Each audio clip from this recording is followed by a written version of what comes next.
Chapter 420, Conditions for Cooperation. Although Shifeng wasn't sure what had happened, he felt better than ever after leaving the virtual gaming cabin. Even his body felt relaxed. Shifeng exercised lightly, throwing a few dozen punches at the empty air in front of him. Every time he punched, he could faintly feel his fists piercing the air. My body has become a lot more flexible. Even the speed of my punches has improved significantly. It seems that the best way to train is with moderation. Shifeng could immediately tell his body's current condition after his workout. Previously, Shifeng had trained relentlessly, constantly maintaining physical tension. Over time, he would become exhausted. Even when he drank nutrient fluids, the effect was limited and would never fully relieve his exhaustion. After over 30 hours of rest, he was completely relaxed. As a result, he could now display his true power. Although his physique had not improved, he was now more flexible than before. This was something that Shifeng had always wanted. After sleeping for so long, I wonder if anything has happened in the White Fog Canyon.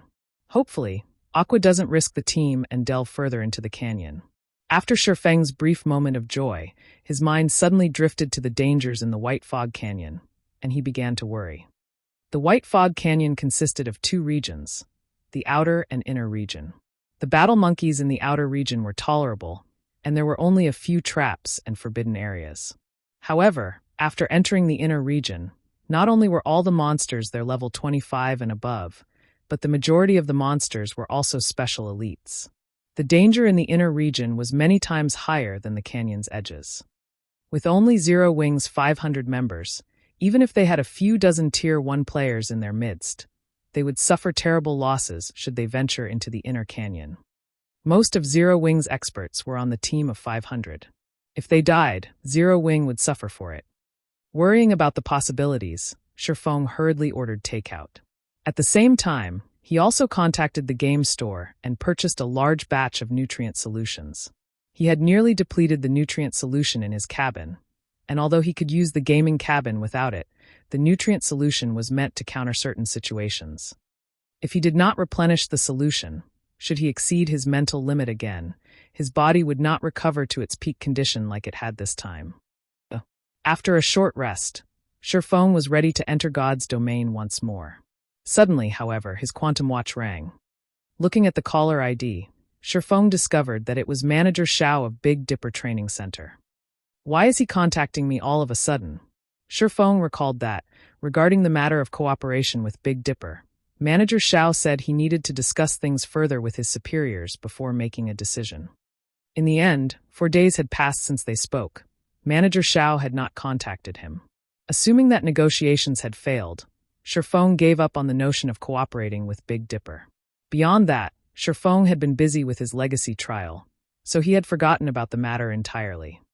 Only after seeing the caller ID did Shifeng recall it. Originally, Shifeng had already prepared to start his own training center.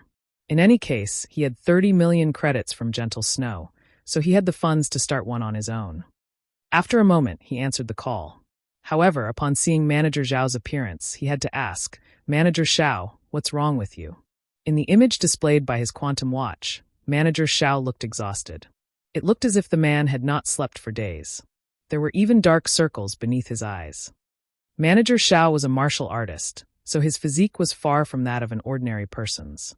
He also had the benefit of the nutrient fluids. Even if Manager Shao had stayed up for a few nights, he shouldn't look this miserable. Haha, it's nothing. It's nothing.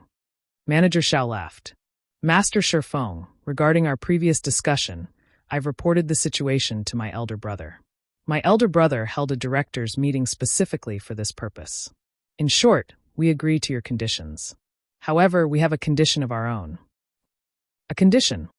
Shifeng chuckled before continuing. What condition? Although Shifeng was physically only 22 years old, he was mentally over 30. He had experienced many negotiations before, so he could instantly tell that Manager Shao was hiding something. Currently, God's domain's popularity had exploded. An increasing number of people had become addicted to the battles in God's domain, and many had lost interest in the fights in real life.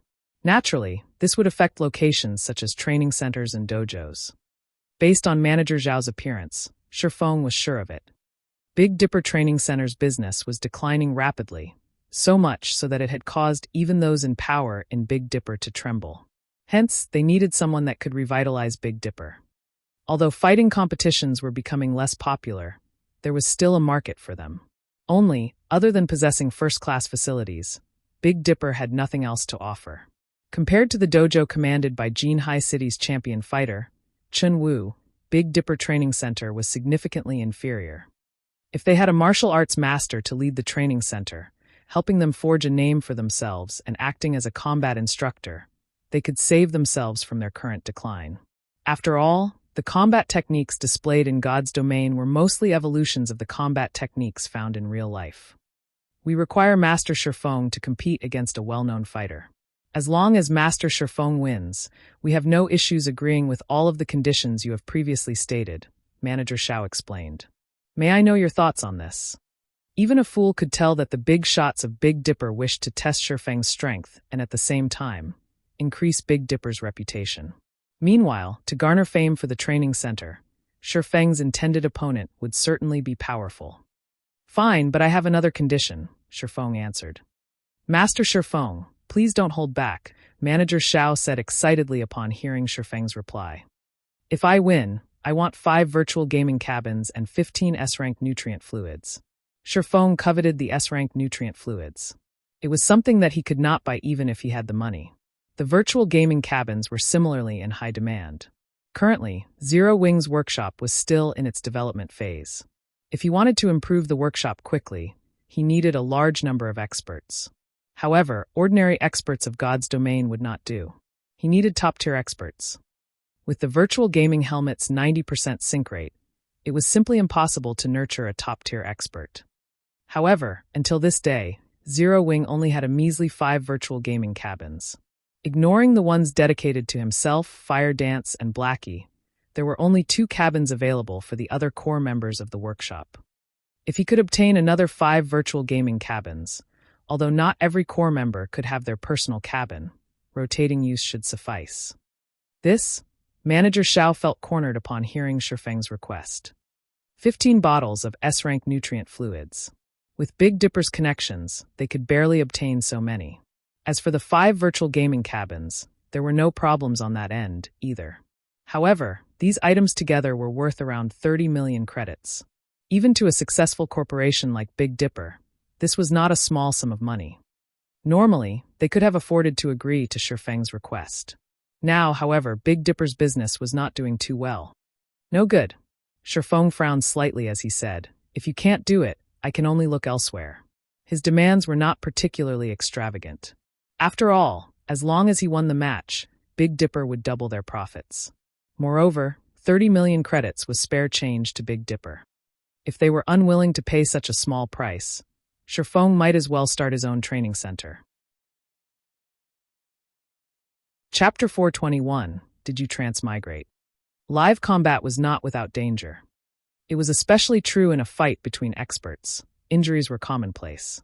Although the current medical facilities were top-notch, capable of healing a large majority of injuries very quickly, there were still some injuries that one could not fully recover from. Not even S-rank nutrient fluid could cure them. Moreover, martial arts masters were extremely rare. Finding one was like finding a needle in a haystack. Hence, it was incredibly costly to invite martial arts masters to face each other in the ring. Even a martial arts master who had recently become famous would charge an appearance fee of over 100 million credits. This was in the case of an exhibition match, let alone an official match. Moreover, martial arts masters normally fought using internal force. Internal force possessed great power. Even if an attack containing internal force did not strike a vital point, it could still cause significant damage to the opponent. Regardless of whether they would win or lose, martial arts masters would not agree to fight one another if they're without sufficient potential gain. Shifeng's grasp of internal force had already reached the standard of a martial arts master. Although he was not famous in any way, he would not undervalue himself. His price of 30 million credits was quite reasonable. Shifeng wouldn't have even considered the competition if it were not for his new flexibility. After all, injuries were no laughing matter. The higher-ups of Big Dipper must be dreaming if they thought they could get him to fight for free. This was why battles in God's domain were gradually replacing fighting competitions in the real world, becoming increasingly popular among the public masses. Not only were the battles in God's domain safe, but players also had no scruples when they fought each other. Furthermore, players in God's domain possessed physiques that far surpassed their bodies in the real world. They could easily perform actions and combat techniques that were impossible in the real world. Take void steps, for example. This footwork had already far surpassed what ordinary humans could accomplish. It was simply impossible to perform in the real world. However, it was possible in God's domain. A fight between ordinary humans just couldn't compare to a fight between superhumans. If it were only a battle inside God's domain, Shurfong might have agreed without an appearance fee. Manager Xiao frowned in the video, hesitation appearing in his eyes. Suddenly, however, a disembodied voice addressed Shurfong. Mr. Shurfong, I agree to your demands. If you win, we will deliver 5 virtual gaming cabins and 15 bottles of S-rank nutrient fluids to your doorstep. Elder brother.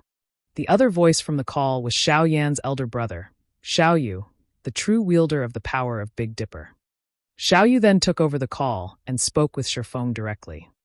Although Xiao Yu and Xiao Yan had very similar appearances, after being the chairman of Big Dipper for so long, Xiao Yu projected an aura of natural dignity and power with both his voice and demeanor. This aura made one unconsciously bow with respect before Xiao Yu. However, this aura of authority was useless against Shurfong.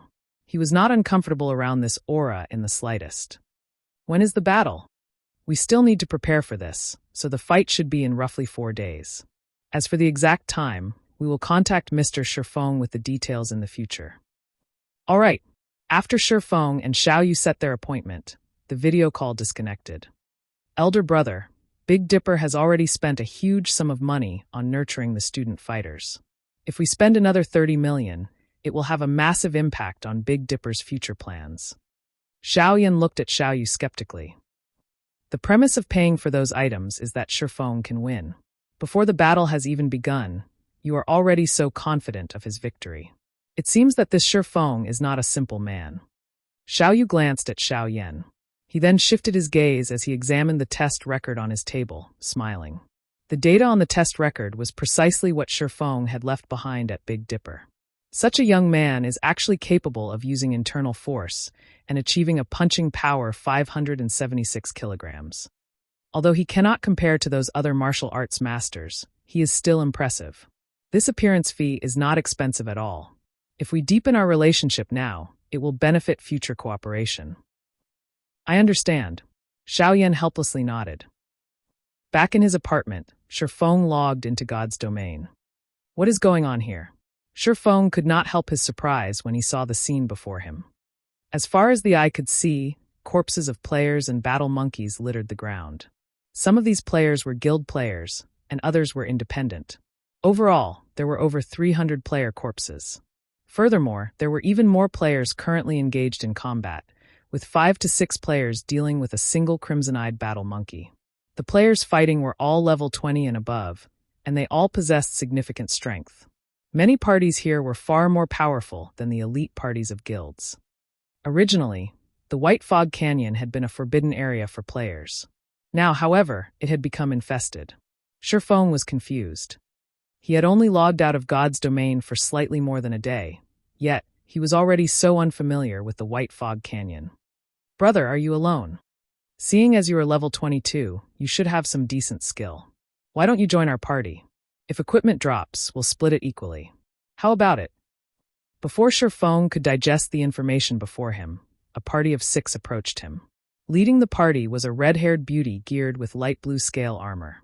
The woman had a forthright appearance, and the body-fitting scale armor fully displayed her tall and slender figure. She was no less attractive than Zhao Yueru. This red-haired beauty was a level 22 shield warrior, and the shield and one-handed saber hanging on her back were both secret silver rank. The majority of her equipment was also secret silver rank. Moreover, there was no sign of a guild emblem on her chest, so she was clearly an independent player. As for the others in the woman's party, they were all at level 21. Their equipment was also mysterious iron rank and above. Overall, this independent party was stronger than even the elite parties from major guilds. Are you referring to me? Sherfong asked strangely. At this moment, he appeared as Black Flame. Although he kept his ID hidden, there was not a single soul in White River City who would not recognize him. However, this red-haired beauty had actually said to him, "You should have some decent skill," and had even invited him to join them. Sherfong was speechless. "You're funny. Who else would we be speaking to?" The red-haired beauty laughed as she pointed to the surroundings. She then continued, "Are you worried that we will go back on our word once the loot drops? If you're worried, then we can sign a main god contract. You can relax with that, right?" At this moment, capable-looking male elementalist said, "Cloud, what's the point of wasting your time with this little brat? If he doesn't want to join us, then so be it. We are more than enough to deal with these crimson-eyed battle monkeys. We'll just earn less if we invite another person." Sherfong could not help but laugh bitterly as he shook his head. He had guessed that none of them recognized him. Or, to be precise, none of them recognized the #1 expert of Starmoon Kingdom, Black Flame. As for matters like swindling equipment, Sherfong was not worried whatsoever. In White River City, even an organization like Underworld would not get away with stealing loot. "You guys are not local players of White River City, right? Why have you come to White Fog Canyon?" Sherfong asked curiously. "You're right. We are not local players of White River City or Starmoon Kingdom. We came from Beacon City of the Black Dragon Empire. However, that's really not surprising though, right? Many of the parties here have also come from different cities and countries. Didn't you know that? You couldn't have transmigrated, right?" Chapter 422, Warfire Set Equipment. Sherfong was rendered speechless by the red-haired beauty. If possible, he really wanted to say that he had not transmigrated, but had reincarnated instead. "Are there players from other countries as well?" Sherfong looked at the surrounding players. Confused, he asked, "The teleportation fees between countries are not cheap. With an elite player's income, it is simply impossible to accumulate enough unless they sold a majority of their equipment. However, if they did so, why would they come to White Fog Canyon?" Previously, Sherfong had spent close to 300 gold to teleport Aqua Rose and her 100-plus subordinates to White River City. On average, each person had spent over 2 gold. Of course, this was a little higher than average because the Storm Empire where Aqua Rose and the others had originally resided was very far away. However, even if a player came from the Black Dragon Empire, they would need to pay around 1 gold 40 silver to reach White River City. Only those powerful players might be able to afford such a fee. As for the party of independent players before him, even if they emptied their pockets, at most, they would have 20 to 30 silvers. Accommodations, food, potions, repairs, and such things required a lot of money, so it was not possible for players to save too much. Yet, among the crowd of players in White Fog Canyon, many had traveled across countries to visit. This was simply madness. "You came to White Fog Canyon without even knowing this?" The red-haired beauty's eyes widened, looking at Sherfong as if he were a fool. Suddenly, Sherfong was momentarily stunned as he thought of a possibility. "Don't tell me they've already discovered the secret of the Starfire ore?" Sherfong's chest tightened. He then shook his head, denying his thoughts. No, even if the secret of the Starfire ore had been discovered, there had not been this many players traveling to White Fog Canyon from other countries in the past. Although Starfire ore was quite valuable, it was not that easy to obtain in White Fog Canyon. The risks outweighed the benefits by far. Even in the past, not many players had risked themselves for the ore. On top of that, the levels of the current player population were much lower than in the past. With far greater risks, the canyon should not have attracted so many people. Moreover, in the hands of others, Starfire ore was not particularly valuable. Each ore was only worth 1 silver. Only by collecting 100 or could one earn 1 gold.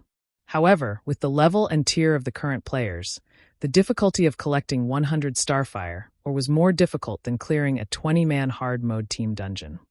Sherfong had considered Starfire ore profitable because he had the Horizon Alliance, a lifestyle guild, working under him. There were even a large number of amazing forgers working for him. With the Starfire ore, he could produce various high-level equipment and make a huge profit. "Cloud, let's stop wasting time with this brat. If this continues, the others will steal all the remaining crimson-eyed battle monkeys. How are we supposed to make a profit then?" The elementalist grumbled indignantly. "Don't forget, we borrowed a lot of money to come here. If we waste any more time, our equipment will belong to someone else. You really do not know, the red-haired beauty asked again. However, seeing Shifeng's confused gaze, she didn't think he was lying. Previously, she thought Shifeng belonged to another party when she saw him. However, after observing him for a while, she discovered that Shifeng was alone. A level 22 assassin would find it very difficult to venture so far into the White Fog Canyon, much less a swordsman. For this reason, she was optimistic about Shifeng's strength.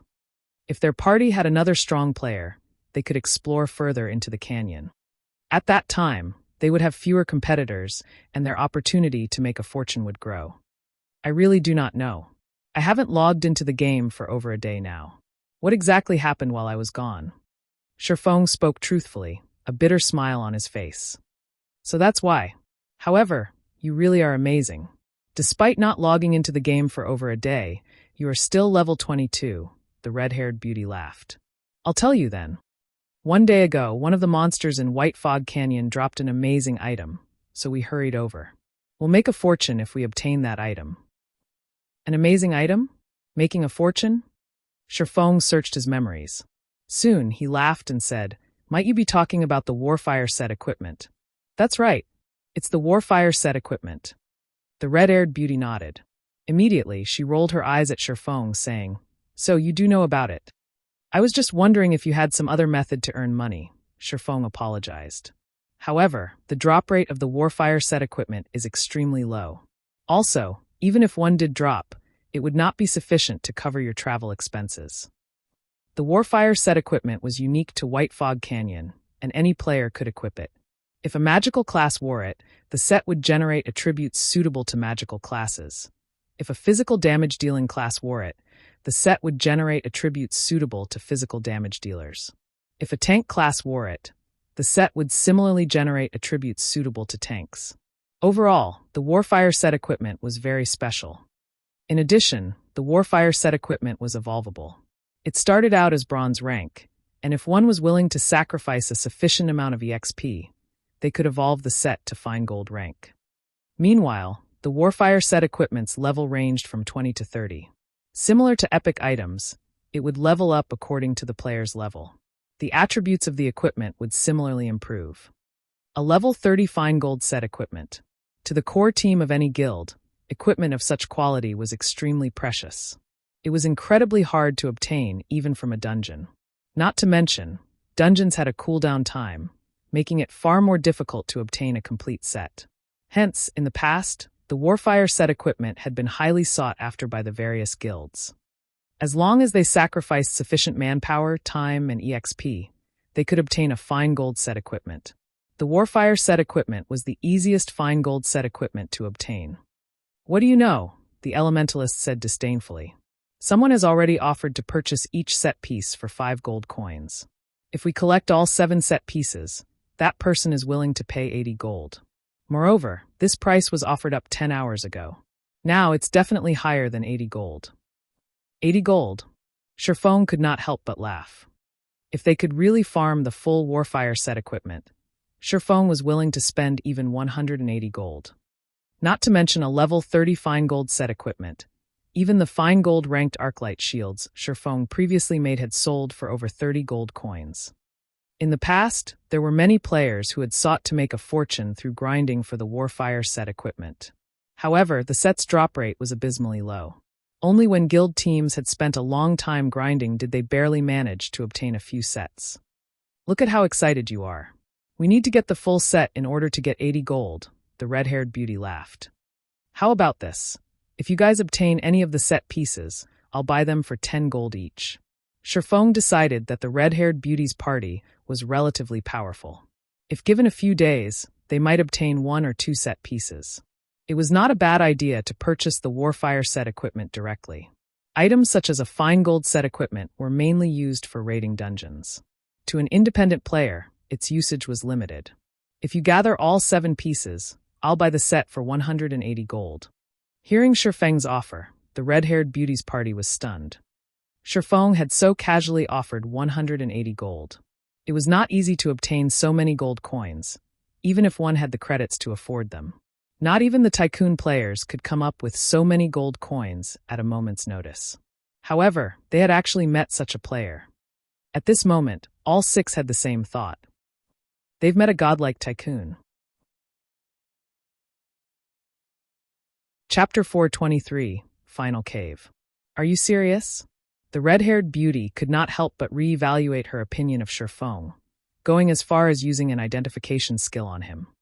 However, other than the fact that Shifeng was level 22, she could not uncover any information about Shifeng. The beauty's companions had similarly focused on Shifeng, hoping he would confirm their suspicions. Shifeng's offer of 10 gold coins for each piece of the Warfire set far surpassed any offer they had received thus far. Furthermore, if they could collect the entire set, they could sell it to this swordsman for 180 gold, making a fortune. Of course, we can add each other as friends. As long as you obtain the Warfire set equipment, you can contact me anytime, Shifeng said, smiling. What a joke. That was the Warfire set equipment. If he bought it for 180 gold, he would only profit. Fine gold set equipment dropped from level 20, 50-man large-scale team dungeons. Moreover, only hard mode dropped them. Only 100-man hell mode team dungeons would drop dark gold set equipment. Unfortunately, it was too difficult to collect a complete set. As for the Warfire set equipment, Shifeng recalled a few valuable farming locations for it. It was not because those locations had higher drop rates, but because the battle monkeys there were densely packed. The more monkeys one killed, the higher chances they would have of the set equipment dropping. Although Shifeng wished to grind for a few pieces himself, those locations required a sufficiently powerful team. With Zero Wing's current 500-man team, farming in those areas would be suicidal. At the very least, they needed a team of 500 Tier 1 players. For now, the only thing Shifeng could do was to enter the inner region of the White Fog Canyon and mine Starfire Oregon. Excellent. My name is Virtuous Cloud. We will contact you if we obtain the Warfire set equipment. Virtuous Cloud sent a friend request to Shifeng. Shifeng then clicked accept. Black Flame, is it? Okay, I will remember it. Virtuous Cloud nodded when she saw Shifeng's alias appear on her friend's list. I will contact you once we obtain the equipment. At that time, make sure you do not reject my call. Shifeng simply smiled in response before walking towards the gorge. At the same time, he contacted Aqua Rose. Guild leader, you're finally online. I have some important news for you, Aqua Rose said, smiling. You must be talking about the large number of outsiders arriving in White Fog Canyon, right? I've already learned about it. Where are you right now? Why don't I see any of you in the gorge? What's the status of the team? By this time, Shifeng had arrived at the gorge. However, the area was desolate, which worried him somewhat. We don't know where we are right now. We had kept to the gorge, grinding. However, somewhere along the way, over a dozen flame guards suddenly ran out of the inner region of the canyon. These flame guards were all level 28 lords. Their flame domain was simply too powerful. As the battle monkey army waited for us outside the gorge, we had no choice but to go further into the White Fog Canyon. Fortunately, we got lucky. We retreated to a place called the Final Cave. The flame guards were huge. They couldn't follow us into the cave. However, they've been standing guard outside the entrance, so we can't leave. Final Cave? Where is it? Shifeng was surprised. He was very familiar with the White Fog Canyon. However, he had never once heard of the Final Cave. We don't know either. The system map doesn't show our location. However, this cave is massive.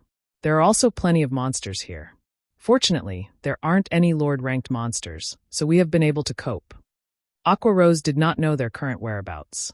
While Shifeng had been offline, they had been busy escaping for their lives and had no time to worry about where they fled to. Add me to the team. And don't venture too far into the cave. I'm on my way, Shifeng hurriedly said, frowning. There were many dangerous areas in White Fog Canyon, and it was highly possible that Aqua Rose and the others had found one. In God's domain, dangerous areas were forbidden lands for players like the cold water pool Shifeng had encountered in the Origin Sword domain. If one did not possess the appropriate countermeasures, they would die with absolute certainty. After Aqua Rose sent a team invite to Shifeng, she reminded, Guild leader, you need to be careful. There are over a dozen flame guards outside the cave's entrance. Ah, I understand. Shifeng nodded. After Shifeng joined the team, he activated team tracking.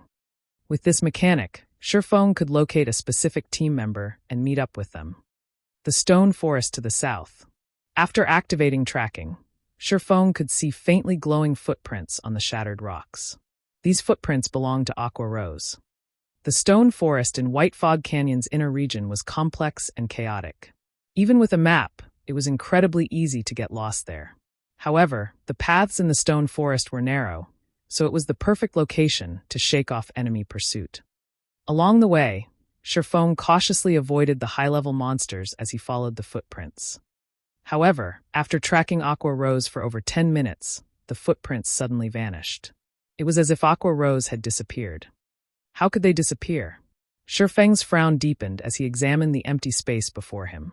There was no sign of any caves nearby, much less the large forms of the dozen or so flame guards. Shifeng decided to explore his surroundings. Even so, he still could not find any tracks. Aqua Rose's footprints had just ceased to exist. Could there be a barrier? After giving it some thought, he could only think of one possibility. There were various kinds of barriers in God's domain. Some trapped people inside, some were lethal, and some even contained hidden areas. However, certain conditions must be met to enter a barrier. Aqua Rose and the others must have fulfilled those conditions, so they were able to enter the barrier. Shifeng, however, had not. This was what had troubled Shifeng. With a team of 500 players, who knew what they had triggered in order to enter the barrier, who would even know what the conditions were. I wonder if the omniscient eyes will work. Shifeng walked to the location where the footprints had disappeared. He then activated omniscient eyes. Omniscient eyes could uncover all information within a 100-yard radius. Nothing could hide from it. After Shifeng activated omniscient eyes, his heart skipped a beat. A light blue wall loomed before him. Beyond the wall, there were over a dozen flame guards roaming around the entrance of a cave. However, due to their massive bodies, they could not fit inside. However, they would certainly make it difficult for a player to enter. Flame Guard, Lord Rank. Level 28.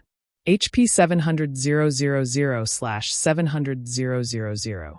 As these flame guards were in a berserk state at the moment, they were far more powerful than ordinary Lord-ranked monsters. A single flame guard could easily exterminate a 100-man team. With over a dozen gathered, even an army of several thousand elite players would be nothing more than ants to them. Originally, Shifeng had considered his options of breaking into the barrier. However, as if the flame guards outside the cave had detected him, they all suddenly turned to stare at Shifeng. Emitting low growls, they issued blazing flames from their hands that transformed into a sizable flame warhammers. One hit from this warhammer could instantly flatten a player, burning them to ash. No way! Shifeng gaped at the flame guards as they charged at him, stunned. Every one of them radiated malicious intent. Without hesitation, Shifeng immediately turned and ran. Before Shifeng could get too far, the faint blue barrier wall instantly shattered as the flame guard's hammers struck it. The lords then stormed towards Shifeng. Chapter 424, Locked Dark Gold Treasure Chest. The instant the flame guards broke out of the barrier, Shifeng felt a wave of heat wash over him, the surrounding temperature rising rapidly. This was the flame guard's flame domain. Any enemy within a 50-yard radius would receive a burning dot and lose 400 HP every 3 seconds. Currently, level 20 players only had around 2,600 to 2,700 HP on average, while plate armor classes only had around 3,000. On top of that, most players didn't have any fire resistance. Under the effects of the flame domain, most players would not last very long. Hence, compared to other lords, the flame guards were far deadlier to the current players of God's domain. Moreover, the flame guards had instantly shattered the powerful barrier that had hidden the cave. One could just imagine how powerful they were. Even if Shifeng activated Blade Liberation, he would not be a match for these guards. Faced with over a dozen level 28 Berserk Lords, even as a Tier 1 Blade Saint, Shifeng's only option was to flee for his life. Fortunately, the flame guards were not very fast, and with the dense stone forest hindering their movements, they were even slower. Moreover, the most frightening aspect of the flame guards, the flame domain, was ineffective against Shifeng. With 60 points of fire resistance, Shifeng was not even slightly uncomfortable inside the flame domain. On the contrary, he felt warm and cozy. Considering that the barrier had shattered, Shifeng had an idea. Suddenly, he spun around. He then activated Defensive Blade and dashed towards the flame guards. Aolo! The dozen or so berserk flame guards roared as they watched the ant charge at them. They raised their war hammers, ready to slam their weapons down on Shifeng. Shifeng smiled faintly as he used Void Steps. After having rested fully, Shifeng suddenly felt that the burden on his spirit was much lighter when he used Void Steps than it had been. Moreover, Shifeng had a sense of familiarity that he never felt before when using Void Steps. Every movement felt natural. Before the gigantic flame hammers could strike him, Shifeng's figure suddenly vanished from sight. When the flame guards lost their target, their flame hammers paused in midair as they scanned the area for Shifeng. After the dozen or so lords searched for a moment, they still could not find any traces of their quarry. It was as if Shifeng had never existed. Suddenly, the flame guards were at a loss. By the time Shifeng reappeared, he had already passed the flame guards' blockade and was about 10 yards from the lords. Such a long distance. Shifeng was shocked when he discovered that he could actually move more than 10 yards while using Void Steps. Previously, he had only been able to move around a distance of 5 to 6 yards before reappearing. Now he could cross over 10 yards before he was discovered. Right now, he had almost caught up with the top-tier experts who had reached minor completion of Void Steps in the past. Before Shifeng could rejoice about his improvement, the flame guards spat scorching flames from their mouths. Like a tsunami, the fire blanketed the ground, devouring everything in its path as it swept towards Shifeng. However, although the flames moved swiftly, Shifeng was not any slower. With the 150% movement speed increase Wind Rider provided, Shifeng had easily shaken off the inferno chasing him as he dove into the final cave.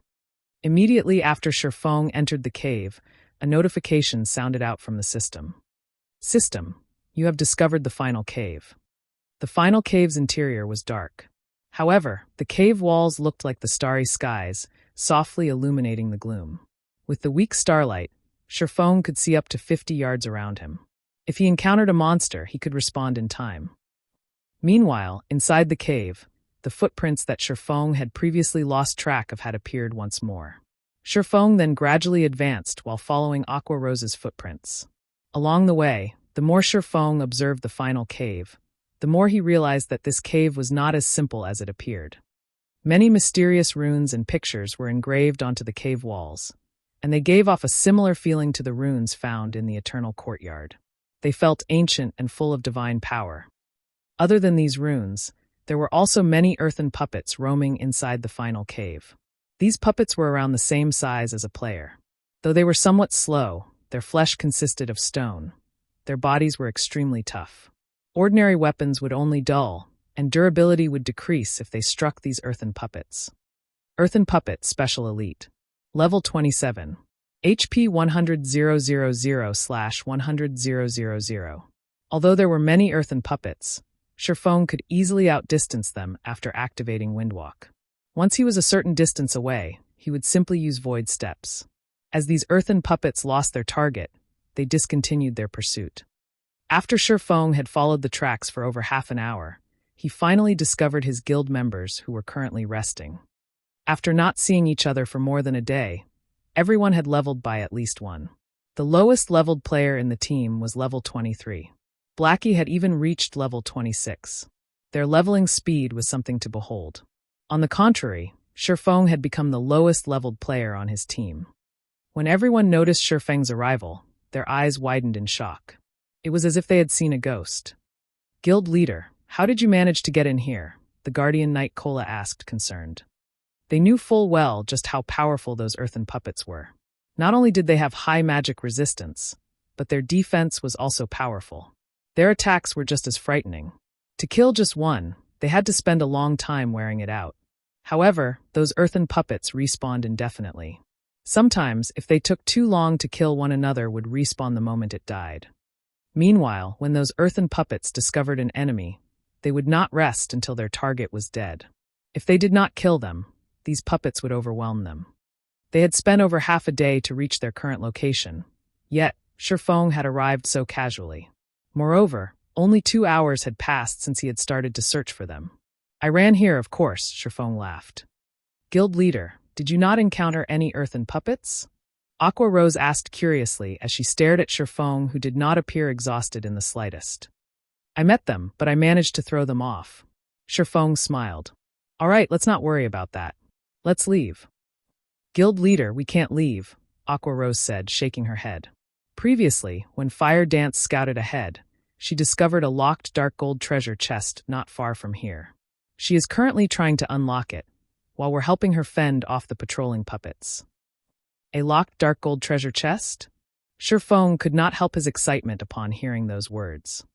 Shifeng could count on one hand the number of dark gold treasure chests he had encountered in the past. Countless guilds would drool over a dark gold treasure chest because there was a certain chance to obtain an epic item. Dark gold items were extremely rare in God's domain at the moment. As for epic items, most players dared not even dream of owning one. Shifeng had only obtained a few due to good luck. No other guild had one. Let me have a look at it, Shifeng said as he walked over. The 7 luminaries key Shifeng had obtained from the god's grave allowed him to unlock up to 3 dark gold treasure chests. He still had 2 uses left. When he arrived at the dark gold treasure chest, he noticed Fire Dance trying to unlock it. However, the difficulty of opening a dark gold treasure chest was too high. Fire Dance's unlock skill level was not insignificant, and she had a very small chance of unlocking a dark gold treasure chest. However, after trying over 100 times, she had not succeeded. Let me try. Shifeng walked over and took out the 7 luminaries key, inserting it into the ancient magic lock. In the next moment, a faint blue glow emerged from the 7 luminaries key and flowed into the lock. With a click, the chest unlocked. Chapter 425, Jack of All Trades. After the dark gold treasure chest unlocked, Shifeng immediately tried to open it. The instant Shifeng touched the treasure chest, however, a sudden sense of danger flooded his mind. He felt as if some poisonous snake stared at him, his body trembling involuntarily. Guild leader, what's wrong? Fire Dance, who stood to one side, asked curiously when she saw Shifeng freeze. Shifeng did not answer Fire Dance's question immediately.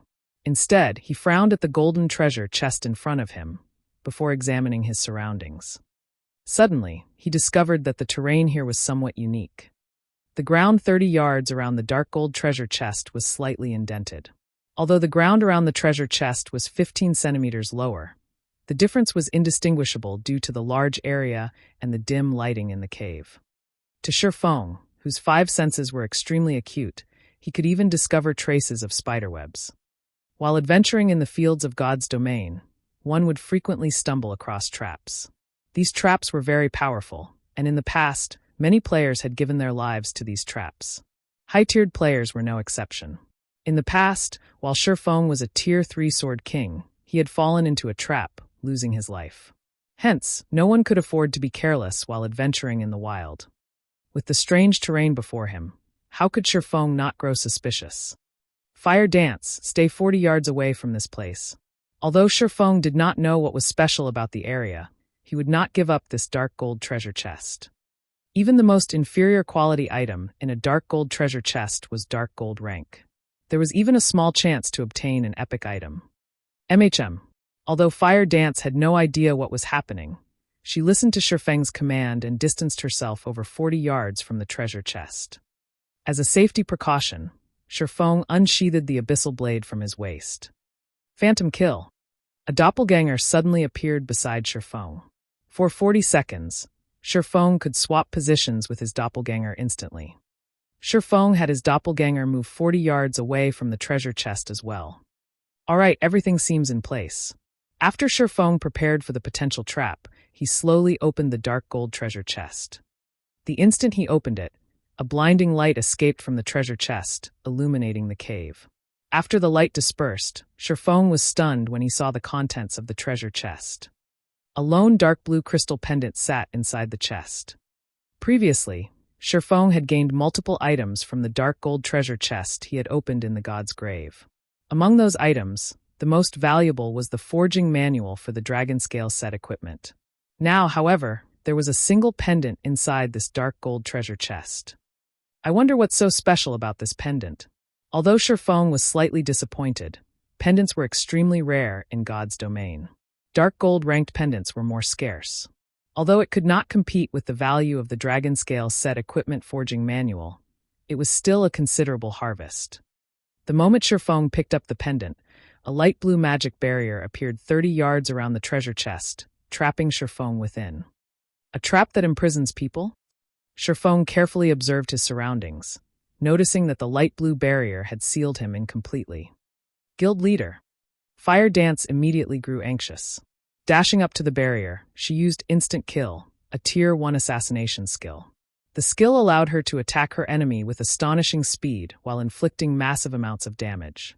It was one of the fastest and most powerful skills among the Tier 1 skills of assassins. However, when Fire Dance's swift and violent attack struck the light blue barrier, her attack was ineffective. The collision did not even generate a small spark. After Fire Dance attacked the barrier, the earth began to tremble. An earthen guard suddenly clawed its way out of the ground within the barrier. Similar to the Flame Guards, the Earthen Guard was a Lord-ranked monster. Earthen Guard, Lord rank. Level 28. HP 1000/1000/100000. Compared to the Flame Guards, however, the Earthen Guard's attack power and defense were far stronger. Although the Earthen Guard was inferior to the Flame Guards against a group of players, against a solo or a handful of players, it was significantly more devastating than the Flame Guards. So it's a twofold killing type trap. Sherfong suddenly understood his situation. If any other player were trapped in this place, the Earthen Guard might annihilate them. Fortunately, Sherfong was no ordinary player. When the Earthen Guard swung its iron fist down on Sherfong, the air felt as if it had been blasted apart. Not daring to tarry a second longer, Sherfong immediately swapped places with his doppelganger. In the blink of an eye, Sherfeng's doppelganger arrived inside the barrier and sent a chop at the Earthen Guard's fist. Meanwhile, Sherfong had arrived outside the barrier, standing safely where his doppelganger had been. However, the difference of strength between the doppelganger and the Earthen Guard was massive. Not only did the Earthen Guard toss the doppelganger, smashing it into the barrier, but it also dealt a damage of over -1,200 points. The doppelganger lost close to 1/3 of its HP after a single hit. If it had not attacked with its sword, its HP would have fallen to critical levels. The Earthen Guard's second punch would have then finished it. Against the Earthen Guard, even Sherfong would last a few hits at best. "Let's go," Sherfong said to Fire Dance, who stood by his side. He could not be bothered to manipulate his doppelganger. "What about the Earthen Guard?" Fire Dance asked worriedly as she watched the Lord inside the barrier. Fire Dance knew about Sherfeng's Phantom Kill skill. Although Sherfeng's doppelganger only had 70% of his attributes, it could still overshadow anyone else in the guild. Yet, Sherfeng's doppelganger had barely survived a punch from the Earthen Guard. Its frightening strength definitely surpassed the Flame Guards by several fold. If such a powerful Lord-ranked monster attacked the team, Kola and the others stood no chance against it. "Relax. It can't get out of there." Sherfong understood Fire Dance's concern. Smiling faintly, he said, "The Earthen Guard should be the barrier's core. If one wishes to break the barrier, they would first need to kill the Earthen Guard. If the Earthen Guard doesn't die, the barrier will remain in place. Hence, even if the Earthen Guard were more powerful, it would never escape." With Sherfeng's assurance, Fire Dance relaxed. Unable to help her curiosity, she then asked, "Guild leader, what did you get from the dark gold treasure chest? Not only was it locked, but it was also trapped. The item should be quite valuable, right?" "Right, I had almost forgotten about it. There was only a single pendant inside the chest. I'm not sure what its quality is either. However, at the very least, it should be dark gold rank. We will have truly lucked out if it is an epic item." Sherfong then took the deep blue crystal pendant from his bag. As it was unknown, it could neither be identified nor equipped. "What a high-end item," Sherfong laughed as he shook his head. He then activated Omniscient Eyes and began his appraisal. Compared to other advanced identification skills, Omniscient Eyes was a jack of all trades. It could ascertain, perceive, and appraise. It was very convenient. During the later stages of God's domain, most items players found would be unknown, and such items needed to be appraised before use. As a result, players had another thing they had to spend money on: appraisal fees. The more valuable an item was, the higher its appraisal fee would be. As a result, many players had chosen to take on Appraiser as a subclass. That way, they could earn an impressive income. Only it was not easy to raise an appraiser's proficiency. Hence, if one wished to have an advanced item appraised, they needed to look for NPC appraisers. If a player managed to learn Omniscient Eyes, they could simply set up their own shop and work full-time as an appraiser. Their fees alone could grant them a life of luxury. Chapter 426, A Godly Tool. When Shifeng appraised the pendant with Omniscient Eyes, the process actually required 10 full seconds to complete. Shifeng had used Omniscient Eyes to appraise many unknown items before.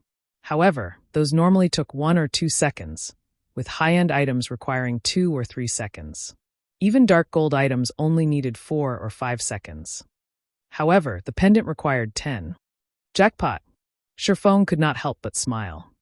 Ornaments were much more difficult to obtain than weapons and equipment. Even after reaching level 40, a majority of the players in God's domain would still have around level 20 ornaments. Moreover, these ornaments would be low quality, with Mysterious Iron rank as the average and Secret Silver rank as the more powerful ones. Guild leader, look at how happy you are. What sort of treasure is this? Fire Dance asked curiously upon seeing Shifeng's grin. I don't know. Shifeng shook his head. It's still being appraised. After 10 seconds, a notification from the system sounded out, signifying appraisal's completion. Shifeng then clicked on the dark blue crystal pendant, checking its attributes. What? Shifeng's eyes shone upon seeing the attributes of the pendant. Icarus's heart, necklace, bronze rank can be evolved. Equipment requirement. All attributes 90. Level 20, level 50, currently level 20. All attributes +8. Luck +5. Additional skill. Divine Providence. Temporarily increases players' luck by 20 points for 30 seconds. Cooldown 1 hour. Evolution condition. Absorb the souls of 100 Lord-ranked monsters to evolve to Mysterious Iron rank. 0 out of 100. Although the Icarus's heart was only bronze rank right now with low attributes, the 5 points of luck were extremely valuable. More importantly, it had Divine Providence, instantly increasing a player's luck by 20 points. This offered a player 25 points of luck. The luck attribute was the most precious attribute in God's domain. Not only could it increase the equipment drop rate when killing monsters, but it could also increase the success rate when producing items. It was an extremely valuable attribute for lifestyle players, and it was an attribute that would never become outdated. With just 1 point of luck in players' current levels, their drop rate would almost double. Although increased values of luck offered diminished returns, 25 points of luck could still increase the drop rate by 6 or 7 folds. If Shifeng activated Divine Providence when killing a boss, skyrocketing his luck, his chances of obtaining a high-quality item would improve significantly. Previously, Shifeng had reaped massive harvests with only the 3 points of luck that Shadow's blessing provided. Normally, Lord-ranked bosses would only drop Secret Silver items, fine gold items if one were lucky. With 25 luck, however, Shifeng could almost certainly obtain a fine gold item when he killed a Lord. If he killed a High Lord, it might drop a dark gold item.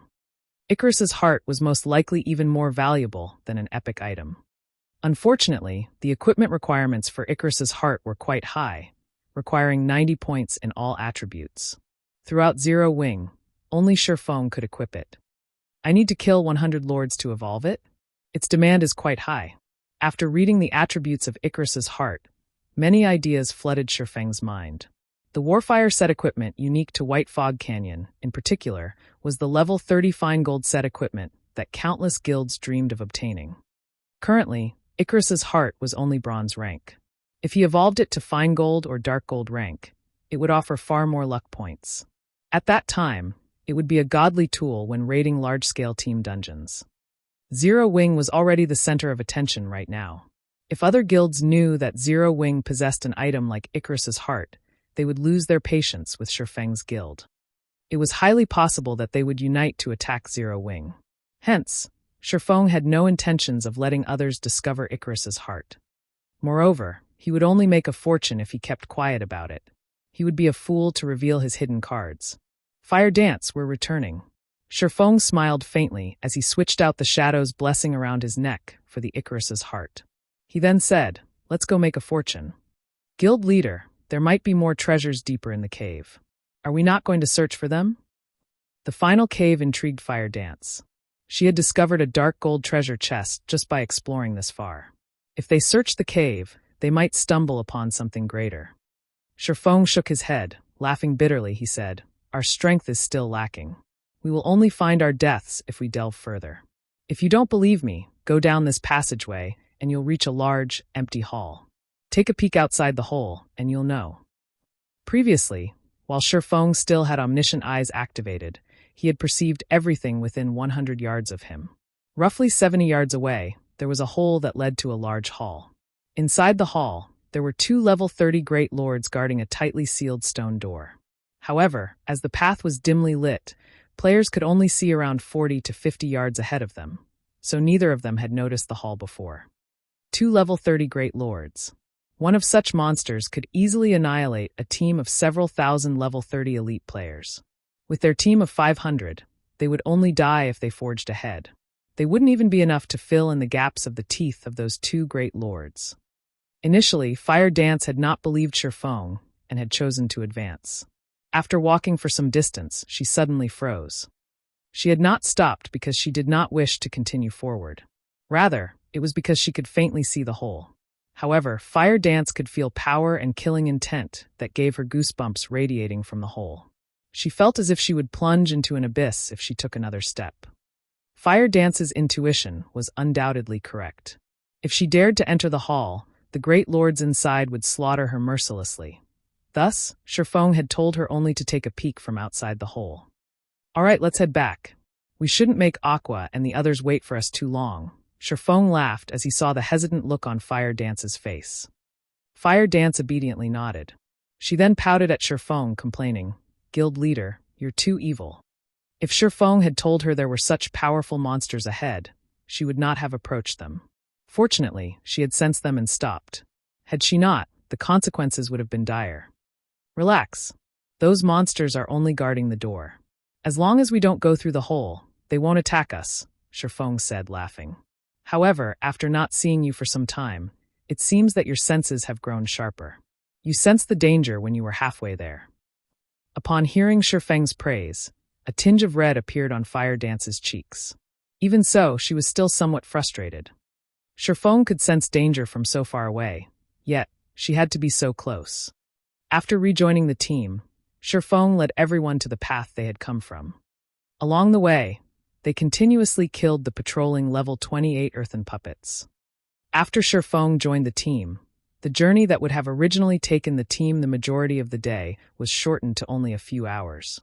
Everyone's experience bars had soared as they traveled. Sherfong had also risen to level 23 as a result.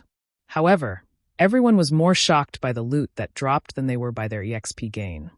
Before Sherfeng's return, the majority of the loot they had obtained after killing the earthen puppets consisted of level 25 bronze equipment. Very rarely did they obtain level 25 mysterious iron equipment. Now, however, more than half of the drops were mysterious iron equipment. "Guild leader, we've tried fighting the flame guards outside. Unfortunately, we don't have any defense against their flame domain," Aqua Rose said, feeling a slight headache coming over her as she watched the flame guards outside the cave entrance. "The flame domain is indeed a problem. However, we are not without solutions," Sherfong said, smiling as he looked at the surrounding environment. Originally, he had planned to lure the flame guards away from the cave. However, upon recalling that the Icarus's heart required him to kill 100 lords to evolve it, he was sorely tempted to take on the flame guards. Chapter 427, Raiding the Flame Guards. There's a way to deal with them. Although she did not voice it, Aqua Rose doubted her guild leader's declaration when she saw his confident smile. With Sherfeng's frightening damage and support, it would be a breeze to deal with an ordinary lord-ranked monster. Aqua Rose had also witnessed this before personally. However, the level 28 flame guards were somewhat different. Due to White Fog Canyon's unique environment, they were constantly in a berserk state. Their attack power and attack speed were far superior to lord-ranked monsters of the same level elsewhere. Their combat power could rival high lords of the same level outside the canyon. If they only had to kill one flame guard, they had a chance. However, there was a total of 16 flame guards waiting outside the entrance. In other words, they had to face 16 high lords simultaneously. On average, they could only send 31 players to deal with each level 28 high lord. In God's domain, an ordinary high lord in the fields required a team of over 100 players to defeat.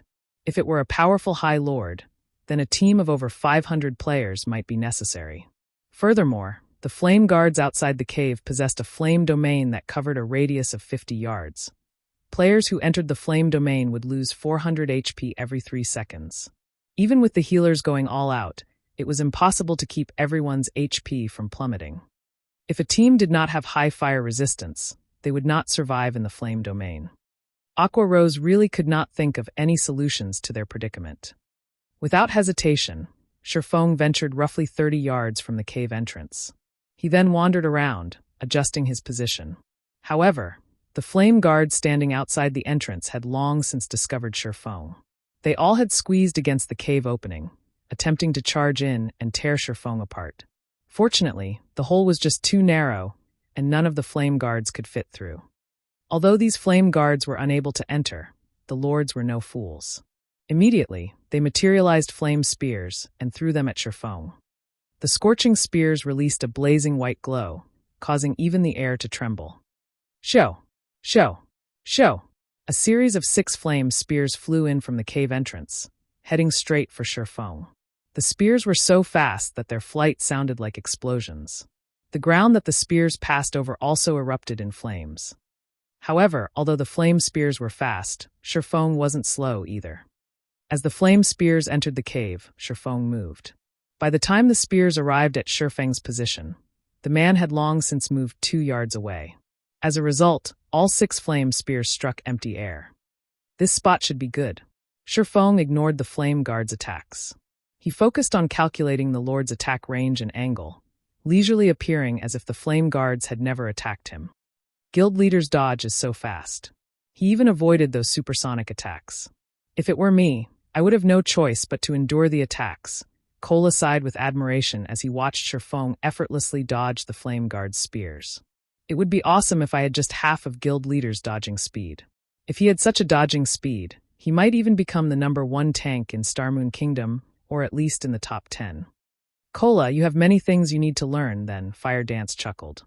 Guild leader didn't just rely on his speed when he dodged the flame spears, but many other techniques such as his insight and judgment.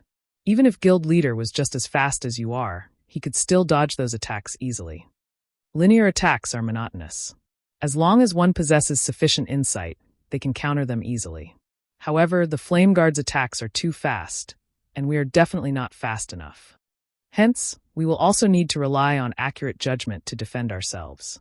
The moment the flame guards launch their attacks, we need to make the most appropriate decision immediately and use the smallest of movements to achieve the best results. But that is still not enough. Look at guild leader's position. As a precaution, he is standing precisely 40 yards away from the flame guards, a player's maximum range. With this distance, even if the flame spears were 20 times faster than our guild leader, the spears would still have to cover a distance of 40 yards to reach him. As they do, guild leader has enough time to move 2 yards away. However, one must also have an accurate grasp of the flame guard's attack timing. If one dodges too early, the flame spears will hit them. Although it looked like a simple dodging maneuver, it turned out that there were so many other techniques involved. The top 7 range damage dealers come to my position and give it a try. See if you can dodge the flame spears. Healers, focus on healing them. Guardian Knights, activate your fire resistance auras and give the 7 of them protection blessings. Don't let them die, Sherfong said in the team chat after confirming the positions. The flame domain of the flame guards was indeed a powerful team wipe skill. However, they were not without a fighting chance. Sherfong had already experimented with the cave's size and distance. With a distance of 40 yards, they could fit 8 players with each having 3 to 4 yards to dodge, allowing them to attack flame guards outside the entrance. The flame guard was a lord-ranked monster that focused mainly on melee attacks, so its ranged attacks were limited and simple. It was certainly possible to avoid them. However, such a feat had a high requirement of a player's insight and judgment. As for speed, even if the fire spears were faster, they were not 20 times faster than Zero Wing's core members. This was even the case for the magical classes. Shifeng had even purposefully slowed down when dodging the flame spears. Yet he still dodged the attacks effortlessly. Also, as the effects of the flame domain did not stack, with the protection of the fire resistance aura, each of the 7 ranged players would only lose 300 HP every 3 seconds. There were over 60 healers in the team, more than enough to keep the 7 of them alive. The healers could also take turns healing. They could afford to fight a battle of attrition. Following which, the top 7 ranged damage dealers took turns attempting to dodge the spears. The 7 included Aqua Rose Blackie, one of the 5 demon generals, the Ice Queen Su Qianlu, another 5 demon general, the Ranger Minor Wind, Violet Cloud, and 2 others. Although they struggled in the beginning, none of these 7 were ordinary players. They were all experts of Zero Wing. They quickly adapted to the Flame Guard's attacks, and soon, they could dodge the attacks effortlessly. After finishing with his experiments, Shifeng reformed the team once again. After repeating the process, they started raiding the level 28 Flame Guards. The moment the battle began, ice spells and arrows flew across the cave and bombarded one of the Flame Guards outside the entrance. However, the Flame Guard's magma armor possessed a frightening defense, and a majority of the team's attacks only dealt around -300 damage. Among them, Aqua Rose managed to deal over -500 damage, whereas Blackie dealt over -600 damage with his dark arrow. As for Violet Cloud, although she had already become an astromancer, her instantaneous explosive power was still less than Aqua Rose's, a Tier 1 elementalist, and Blackie's, who possessed an epic staff and was a Tier 1 cursemancer. However, even though she only dealt slightly more than -400 damage, it was still impressive. The Flame Guard they struck bellowed with rage, growing more violent as it threw flame spears madly. Fortunately, they evaded each attack. The Flame Guard was different from the bosses in dungeons.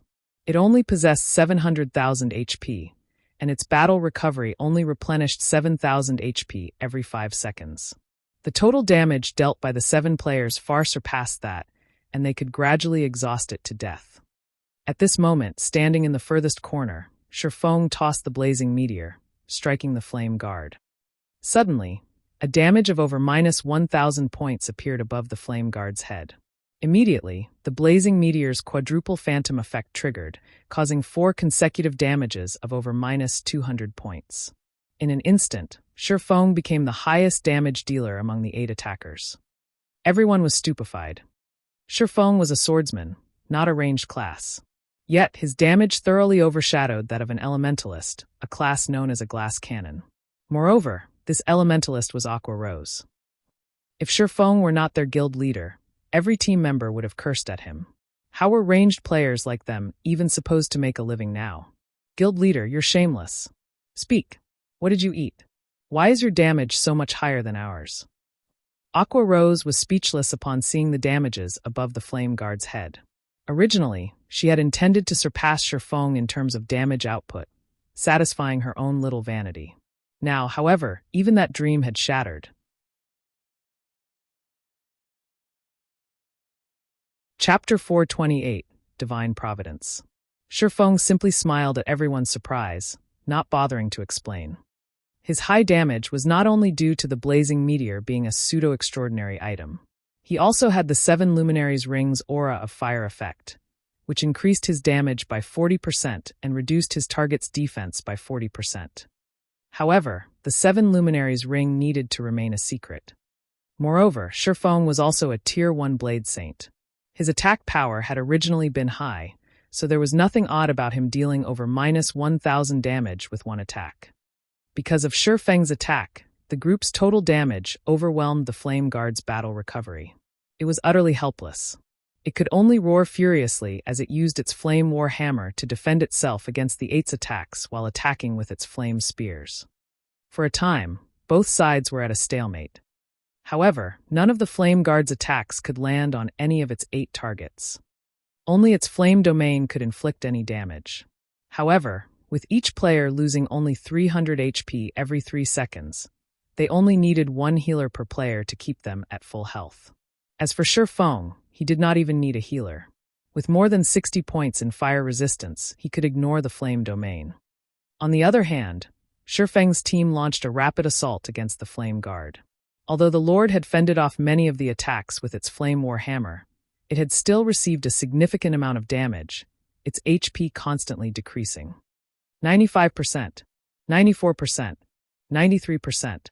Time passed slowly. As the flame guard's HP fell, its attacks became frantic. The team began to feel the strain of dodging so many flame spears. Everyone's attack rate also started decreasing, slowing their enemy's HP descent. In the end, the fight that should have concluded after a dozen minutes or so had lasted over half an hour.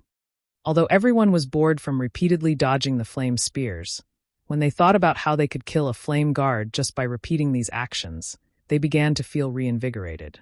Moreover, they could also train their evasive techniques, killing 2 birds with 1 stone. The members watching from 50 yards away were envious. After more than half an hour, the flame guard's HP finally fell to 15%. Suddenly, the flame guard's eyes glowed a brilliant red. The flames covering its body writhed and expanded as the monster grew several times its original size.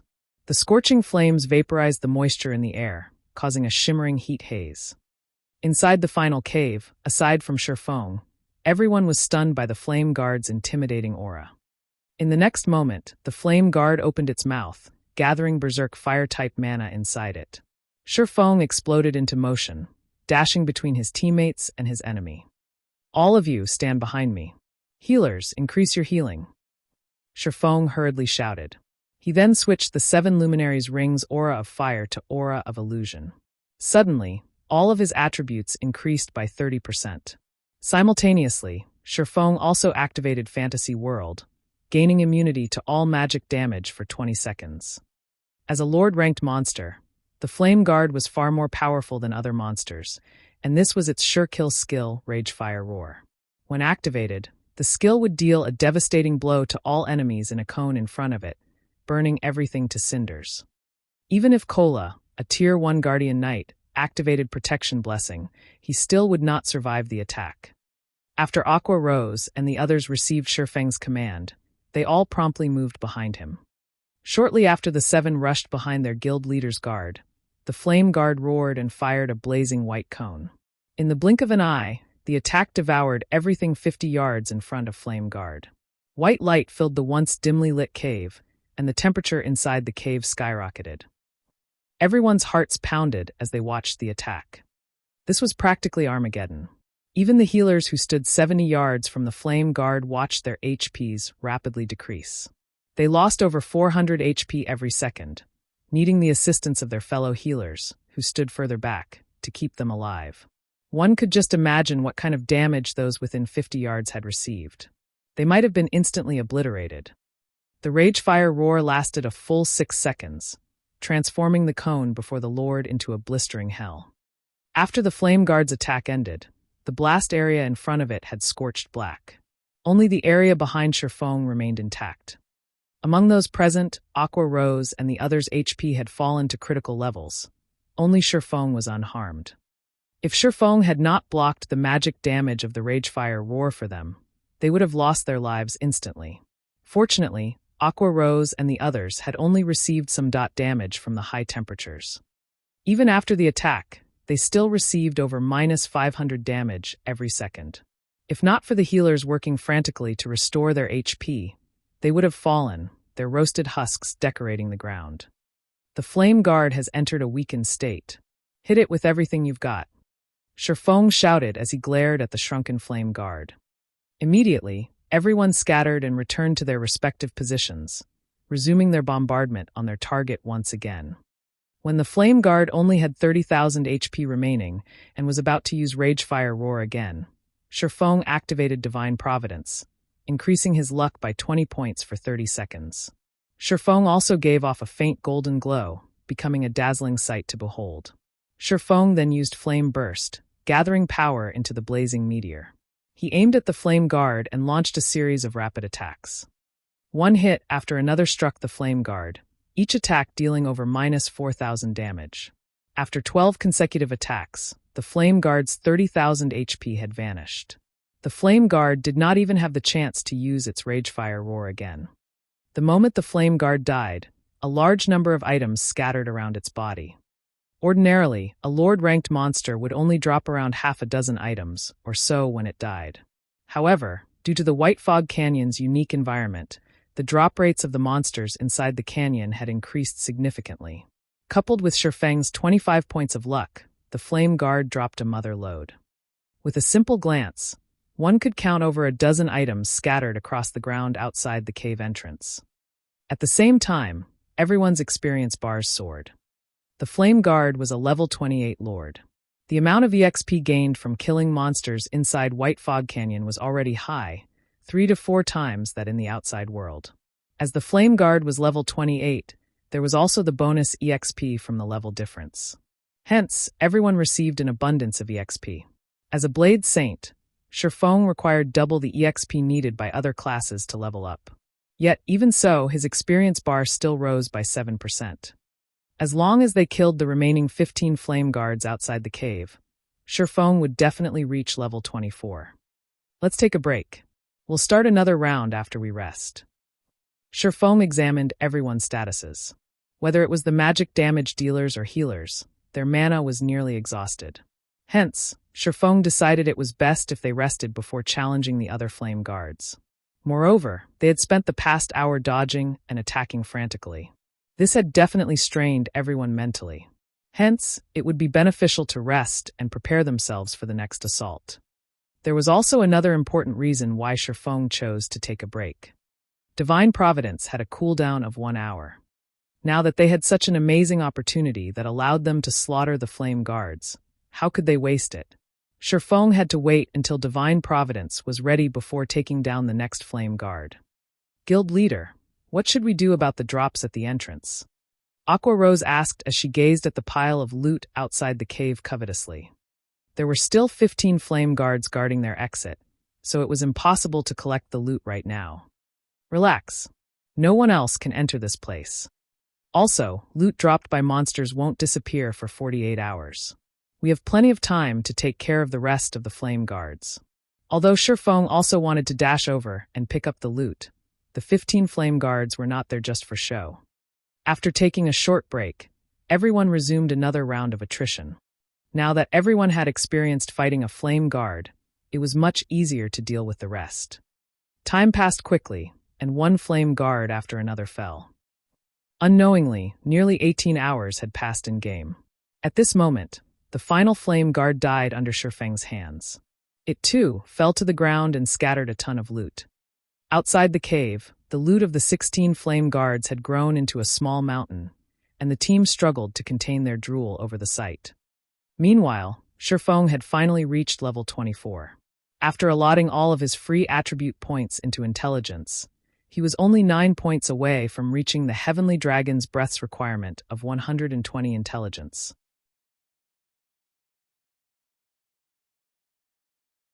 Chapter 429, Overflowing Luck. I'm only 9 points away now. Shifeng smiled at his attribute panel. Knowing that he was only 1 level away from equipping the Heavenly Dragon's Breath, his anticipation grew. When he could equip the fragmented legendary item, his combat power would soar once again. In God's domain, fragmented legendary items were as rare as a phoenix's feather. It was an item that countless players dreamed of obtaining. Even during his previous 10 years of professional gaming experience, Shifeng had never owned one. Legendary items allowed players to overcome the gap between tiers. Although fragmented legendary items were not as powerful as legendary items, they were still far more powerful than epic items. If Shifeng could equip the Heavenly Dragon's Breath, his combat power could reach the same playing field as a Tier 2 class. A Tier 2 class was in a whole different league compared to Tier 1. It was like the difference between a chieftain and a lord. Against a chieftain of the same level, a direct confrontation required at least a party of elite players. Against a lord, however, a direct confrontation required a team. Shifeng, as a Tier 1 Blade Saint, could solo a chieftain of the same level. However, he stood no chance against a lord of the same level unless he used some particular technique or advantage. After equipping the Heavenly Dragon's Breath, however, Shifeng could contend with the 5 guilds controlled by Underworld by himself.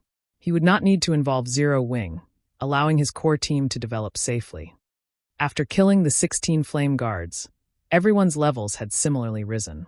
At this moment, the lowest leveled player among the 500 team members was level 24. They had far surpassed the average level of elite players in White River City and were on par with most of the expert players. Among the members of Zero Wing, Aqua Rose, Fire Dance, Flying Shadow, Cola and the others had reached level 26.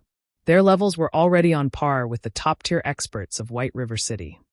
Hence, instead of wasting time and fighting a war of attrition with overwhelming smile, they should take the opportunity to widen the gap between Zero Wing and the other guilds further. After all, if a newly established guild like Zero Wing wished to become the overlord of Starmoon Kingdom, they first needed sufficient combat power to strike fear into the other guilds' hearts. However, the loot the Flame Guards had dropped was the most valuable gain from the slaughter. While the crowd was taking a break, Shifeng tidied up all of the loot. He also appraised every single drop. Although Shifeng had expected the drops to be impressive, after he finished appraising the items, he could not contain his shock. Icarus's heart was truly a godly tool. With divine providence, they had obtained a total of 286 items from the 16 Flame Guards. Among the items, 105 were rare materials, 9 were individual pieces of the Warfire set equipment, 41 were level 25 mysterious iron equipment, 53 were level 25 secret silver equipment, 29 were level 25 fine gold equipment, 18 consisted of various recipes and forging designs, 15 were Tier 1 magic scrolls, 4 were Tier 2 magic scrolls, and 12 were treasure hunting scrolls. Currently, in God's domain, the average players were around level 20, whereas guild elites were around level 22. The dungeons they could raid were all level 20 dungeons. Hence, the equipment they could obtain was limited to level 20. It was extremely rare to come across level 25 weapons and equipment. In God's domain, weapons and equipment would significantly impact a player's performance every 5 levels. The attributes of a level 20 fine gold equipment were slightly inferior to a level 25 secret silver equipment. In other words, a player wearing level 25 fine gold equipment was stronger than a player wearing level 20 dark gold equipment. How rare was level 20 dark gold equipment? There were only very few items throughout Starmoon Kingdom. Yet, now, they had actually obtained 29 pieces of level 25 fine gold equipment, which was the equivalent of obtaining 29 level 20 dark gold equipment. Furthermore, they had obtained the Warfire set equipment and treasure hunting scrolls, 2 of the rarest items available in White Fog Canyon. Currently, although players were familiar with the Warfire set equipment, almost nobody knew about the treasure hunting scroll. Although the scroll was not as valuable as a Tier 2 magic scroll, it was extremely useful inside the White Fog Canyon. The scroll's greatest function was searching for Starfire Oregon. It was extremely difficult to locate Starfire or in White Fog Canyon. Originally, Shifeng had intended to rely on his memories. With the treasure hunting scroll, however, he could locate the ore with the system map. The scroll had a search radius of 1,000 yards and lasted for 30 minutes. When searching for valuable ores, it was the best tool one could have. Luckily, even this dropped. Shifeng chuckled lightly upon seeing the treasure hunting scrolls in his bag. However, when he swept a gaze over the individual pieces of the Warfire set equipment, he lamented as he muttered, "It would be awesome if I could complete the Warfire set equipment." Warfire set equipment, bronze rank, can be evolved. Level 20, level 30. Can be equipped by any classes. Set consists of 7 parts: head, chest, belt, hands, wrists, legs, and feet. Set effect, bronze rank. 2-piece effect, all attributes plus 10. 4-piece effect, ignore levels plus 10. Obtain free will skill. Able to remove all control effects for 5 seconds. Cooldown 1 minute. 7-piece effect, main attribute increased by 10%. Skill cooldown decreased by 30%. Obtain Warfire Berserk skill. Damage increased by 50%. Attack speed increased by 50%, and movement speed increased by 30% for 20 seconds. Cooldown 5 minutes.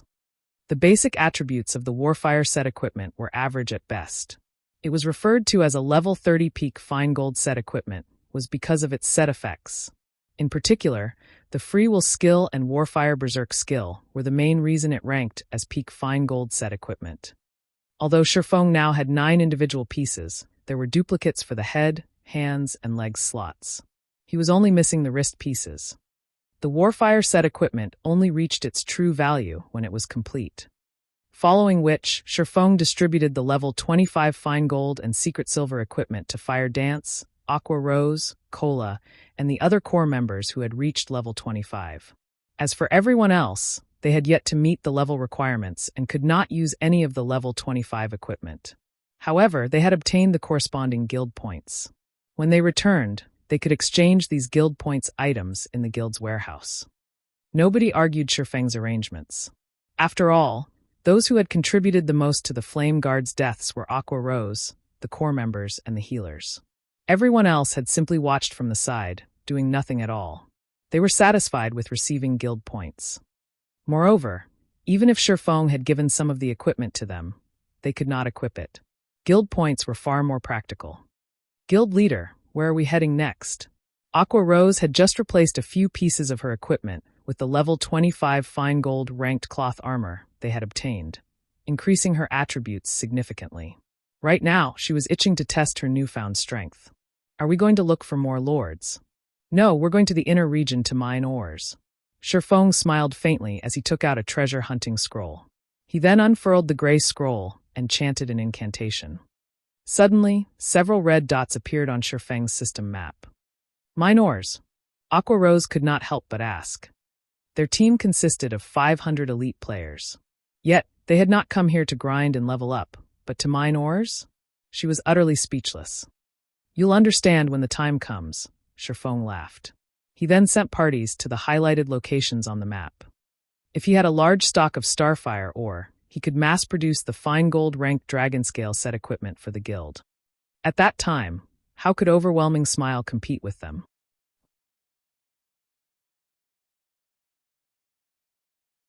Chapter 430, Frantic Beginning. The inner region of White Fog Canyon was complex and densely covered by stone forests. After the meteorite shower, the fog inside the canyon had also grown thicker, lowering visibility to less than 30 yards. In addition, elite and special elite monsters would show up every now and then. If players entered the canyon without sufficient strength, they would easily lose their lives. However, danger and opportunity coexisted with each other, such as the precious Starfire, or could be found within the white fog. Shifeng separated the team of 500 into multiple smaller teams, with each team consisting of 2 parties. That way, even if a team encountered a special elite, they could safely deal with it themselves. As the assassins possessed high survivability, Shifeng allowed them to take independent action. Meanwhile, Shifeng himself ran around the map, quickly recording the red dots that appeared in his system map and sending the coordinates to the various teams, having those closest mine the ore there. Within the inner region of White Fog Canyon, not all red dots represented the Starfire Oregon. There were actually many different types of ore. Hence, if Shifeng wanted to harvest a large amount of Starfire ore, he needed a large amount of manpower. As expected of the undeveloped White Fog Canyon, there really are a lot of ore deposits. Shifeng looked at the many red dots on his system map, joy blossoming in his heart. In the past, he had to spend over half an hour just to locate a single ore deposit. Even if he had discovered one, he would still have had to contest over it with other players. As for discovering a hidden ore deposit, one needed to be significantly lucky. He would have been fortunate if he had located 8 or 9 Starfire ore deposits in a day. Now he was able to locate over 100 Starfire ore deposits in just half an hour. Players could excavate Starfire or from Starfire ore deposits. As for how many pieces of or one could acquire, it relied on the player's own luck and mining level. 1 or 2 pieces if the number was low, and 3 or 4 pieces if it was high. After several hours of hard work, Shifeng's team of 500 managed to secure over 1,000 Starfire ore deposits and had amassed over 3,000 pieces of Starfire ore, which was equivalent to over 30 gold. To Shifeng, however, the value of these 3,000 plus pieces of Starfire ore far exceeded 30 gold. After using up the 12 treasure hunting scrolls, the team's speed at locating the Starfire ore deposits gradually slowed. Even with 500 players continuously searching for the deposits, after an hour's worth of effort, they had only managed to harvest around 200 pieces of Starfire Oregon. However, Sherfong was still satisfied. The Philosopher's Stone he possessed allowed him to refine the Starfire, or into Starfire Essence, free of charge.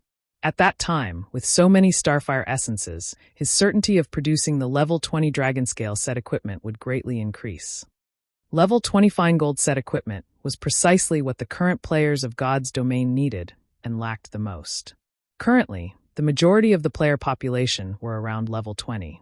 If it were a level 25 set equipment, very few people would be able to equip it. Hence, the demand for it would also be low. If Sherfong produced a Dragon Scale set equipment, he could sell it for over 100 gold right now at the very least. People were only offering 80 gold to purchase the complete Warfire set because currently no one knew its true value. Moreover, even if someone managed to gather the full Warfire set equipment, it would initially start at bronze rank. They would have to sacrifice a lot of their EXP in order to raise it up to fine gold rank, hence why it was so cheap. In the past, the price of the Warfire set equipment had once soared up to 500 gold. Yet, even with such an astronomical price, supply failed to meet demand. Time passed quickly. Unknowingly, the members of Zero Wing had mined ore deposits in White Fog Canyon for 2 whole days, obtaining an abundant cache of ores. They had practically dug up every deposit in White Fog Canyon at least once, and the amount of Starfire ore they gathered had exceeded 15,000 pieces. In addition, they had also obtained over 7,000 pieces of various other kinds of ore. During these 2 days, aside from mining or deposits, everyone from Zero Wing had also killed plenty of Lord-ranked monsters. As long as one of the search parties encountered a solitary Lord, they would immediately notify Sherfong of it and then kill it together. After 2 days, Zero Wing's team had managed to kill 22 Lords. With Sherfeng's divine providence, they managed to obtain a large number of level 25 equipment. Among them, most were secret silver and fine gold equipment. They had also obtained many Warfire set pieces. By now, they had enough to complete close to 3 sets. Unfortunately, none of the set pieces they obtained were meant for the wrist slot, which greatly depressed Sherfong. Sherfong had placed all the weapons and equipment they were unable to use in the guild's warehouse, instantly enriching its stores. When the other members of Zero Wing saw the large stock of level 25 equipment, they all grew excited. Enthusiasm filled every one of them as they actively completed guild quests and made contributions to the guild. Level 25 equipment was currently the pinnacle of equipment to God's Domain players. Even before everyone had reached level 25, the guild had already prepared a large number of high-end level 25 equipment for themselves. This had extinguished the guild members' worries about obtaining level 25 equipment. Now, the only thing they needed to do was frantically accumulate guild points. By the time they reached level 25, they could simply exchange for the level 25 equipment. This point alone made Zero Wing superior to every other guild. The appearance of level 25 equipment in Zero Wing's warehouse had undoubtedly punched a big hole into Overwhelming Smile's poaching plan. Now, those who originally planned to defect from Zero Wing started hesitating. Although the benefits offered by Overwhelming Smile were very high, the equipment it possessed was unable to keep up with the times. Meanwhile, if their equipment fell behind, how would they hunt for even better equipment? How were they supposed to grind and level up quickly? Once behind, always behind. At this moment, many players who had previously defected from Zero Wing to Overwhelming Smile began regretting their decision. Just how did Zero Wing manage to get so many level 25 high-end equipment? I hear that a guy who is a lot weaker than me has already obtained a level 25 mysterious iron chest piece. As soon as he reaches level 25, he can replace the level 20 mysterious iron chest piece he is wearing. If I had known something like this would happen earlier, I would never have left Zero Wing. I might already have enough points to exchange for a level 25 secret silver equipment by now. I couldn't agree more. A guy I know who was previously about equal in strength with me is now very well off. When I chatted with him 6 hours ago, he told me that he had managed to accumulate enough points to exchange for a level 25 secret silver equipment. He is only level 22 right now. By the time he reaches level 25, he might accumulate enough points to exchange for 5 or 6 pieces of level 25 secret silver equipment. In White River City, many of Overwhelming Smile's members started having heated discussions in the bars, sighing enviously. Why are all of you lauding the spirit of the enemy and belittling that of our own? The higher-ups of Overwhelming Smile have already sent people to investigate the source of Zero Wing's equipment. Soon, with our guild's strength, we can definitely obtain a large number of level 25 high-end equipment much more easily than Zero Wing. Zero Wing can only remain arrogant for now because all of our guild's core members are focused on raiding the Great Lord inside the ruined shrine. After they finish with it, not to mention level 25 fine gold equipment, we might even get dark gold or epic equipment. Many Overwhelming Smile members had expressed their disdain regarding Zero Wing's recent performances. They firmly believed that Overwhelming Smile was a lot stronger than Zero Wing. Meanwhile, inside White Fog Canyon, during their 2 days of grinding and mining, everyone from Zero Wing had leveled up quickly, with many having already reached level 25. Blackie had even broken through to level 27, whereas Aqua Rose and the other core members had risen to level 26.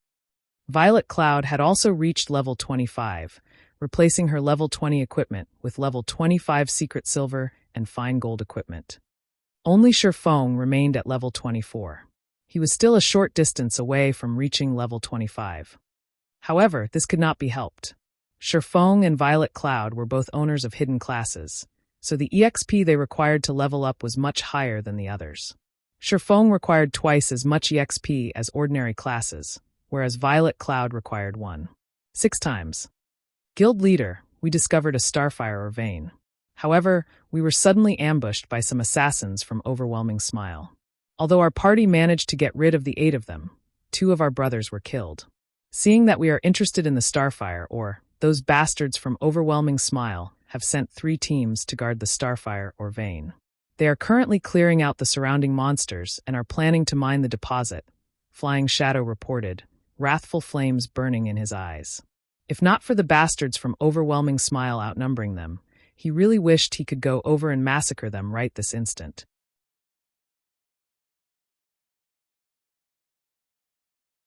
Chapter 431 Denounce. Beside one of the streams inside the White Fog Canyon, a team of over 100 players currently guarded the entrance of a mine. Each of these players wore a guild emblem in the shape of a purple moon on their chests. This was none other than Overwhelming Smile's guild emblem. At this moment, these players faced off against the 8 level 27 special elite ranked Flame Furbolgs that had emerged from within the mine. Flame Furbolg Special Elite. Level 27. HP 17000/17000. Although the massive Flame Furbolgs were very powerful, the members of Overwhelming Smile fought with organization, continuously draining their enemies' HP. Boss Oriental, Zero Wing's party killed Monkey and the others, a level 23 gray-clothed ranger reported as he walked up to the level 24 swordsman who currently commanded the team. This level 24 swordsman was fully geared with level 20 secret silver equipment. The snakebone sword that hung on his back was even a level 20 fine gold weapon. Currently, in God's domain, his items were definitely top tier. That was 2 parties of elite assassins. A single party from Zero Wing actually wiped them out? Did Zero Wing receive help from someone else? The level 24 swordsman, Oriental Sword, asked. Although the assassin named Monkey was not an expert, he was a PvP veteran. He sported a promising battle record, and even experts would find him difficult to take down in a short amount of time. If he focused solely on his escape, it would be even more difficult to kill him. Oriental Sword had not expected that not even one assassin would return. The only possibility he could think of was that Monkey and the others had been outnumbered and surrounded. No, there was only a single party from Zero Wing. However, the assassin leading the team was a level 26 expert, the ranger said, shaking his head. Was it that fire dance from Zero Wing? Oriental Sword grinned. Before I reached White River City, I had heard rumors of Fire Dance's prowess. Some are even calling her the Flaming Rose. Originally, I thought she was merely one of Black Flame's decorations. I expected as much from the team leader of Zero Wing's core team. Not bad. She isn't the one who killed Monkey. That assassin was a man called Flying Shadow. Monkey had only lasted 5 moves against him. Of the 12 players in the 2 parties, 8 had died at that man's hands. There was no mention of a person named Flying Shadow in any of the reports we had received. The ranger was very familiar with Oriental Sword's personality. Oriental Sword was absolutely confident of his own strength, and he would never consider anyone a worthy opponent. He loved PvPing more than anything, especially against experts. He was a complete battle maniac. However, he was also one of Overwhelming Smile's top experts, which was why he had been sent to White River City. If not for the higher-ups prohibiting anyone from challenging Zero Wing, Oriental Sword might have been the first to launch an assault against the guild. Flying Shadow? This seems intriguing. Oriental Sword's interest grew. Ignore Zero Wing's party. Since Monkey and the others had failed to kill them, they would definitely report back to their superiors. There is only one thing we need to focus on, and that is mining the ores inside this cave. Boss Oriental, will our skirmish with Zero Wing cause an all-out war between our guilds? Haven't the higher-ups warned us not to create any friction with them? The ranger asked strangely. Recently, Zero Wing has been mining ores in White Fog Canyon. Their movements are unusual. In addition, they have somehow managed to obtain a lot of level 25 equipment. There might be a relation between these incidents. Our superiors agree. It doesn't matter if a small conflict occurs. So what if we ambush those cowards from Zero Wing? What will they do to us? Do you think they will start a war? Don't be a fool. Since Zero Wing had not declared war on us when Overwhelming Smile started investing in White River City, they missed their best chance.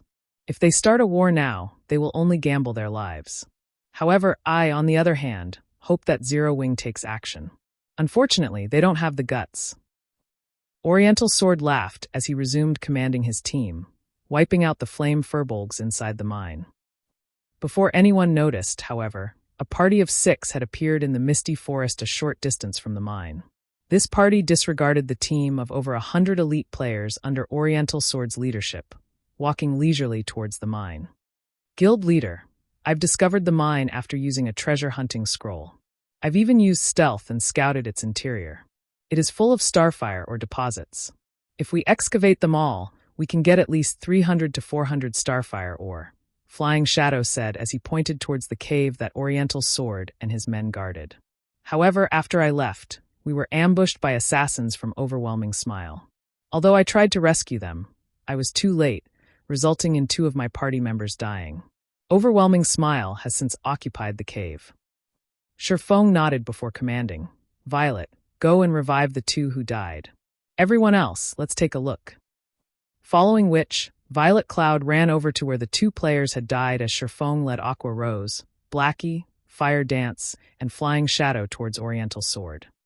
Shifeng's movements had undoubtedly attracted the attention of Overwhelming Smile's team. The fellows from Zero Wing are kind of interesting. Oriental Sword grinned upon seeing Shifeng and the others. Boss Oriental, that level 24 swordsman is Black Flame. The 2 beauties by his side are the Elementalist Aqua Rose and the Assassin Fire Dance. The Cursemancer is Zero Wing's famous expert, Blackie, and that male assassin is the person who killed Monkey and the others, Flying Shadow. The ranger beside Oriental Sword briefly introduced the members of Shifeng's group. Black Flame's arrival surprised every member of Overwhelming Smile. Black Flame's fame was truly too immense. He was the publicly acknowledged #1 expert of Star Moon Kingdom. There was nobody in White River City who had not witnessed Black Flame's battle videos. Killing every player with a single hit, he had massacred over 100 Dark Star members. He suppressed more than 10,000 players with his aura alone, causing all of them to freeze. In the end, he even escaped unharmed. Guild leader Black Flame, what brings you here today, I wonder? Oriental Sword asked playfully as he smirked at Shifeng. A straightforward person does not resort to insinuations. Today, you sent your men to ambush members of our guild. Now, you've occupied the mine that we found after much difficulty. Don't you think that you've gone a little overboard? Shifeng asked calmly. Although Shifeng's voice had been soft, his overbearing tone intimidated the crowd from Overwhelming Smile. Overboard? Oriental Sword laughed madly. 12 of my men died. I have not even asked for compensation, yet you come here to denounce me. Since you're here, we can use this opportunity to discuss compensation. I don't want much. Just pay me 100 gold per person for a total of 1,200 gold. How about it? Mockery filled Oriental Sword's expression. He believed that Shifeng was a complete fool. With just 5 players, Shifeng had dared come into his territory looking for trouble.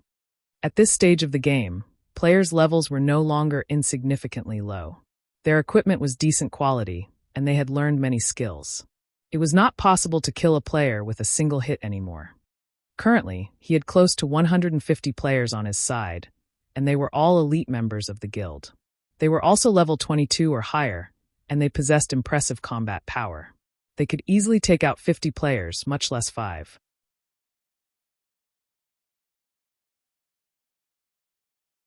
Chapter 432, One-Hit Extermination. Upon listening to Oriental Sword's words, a cold glint flashed across Shifeng's eyes. Suddenly, the surrounding atmosphere froze. What? Want to fight?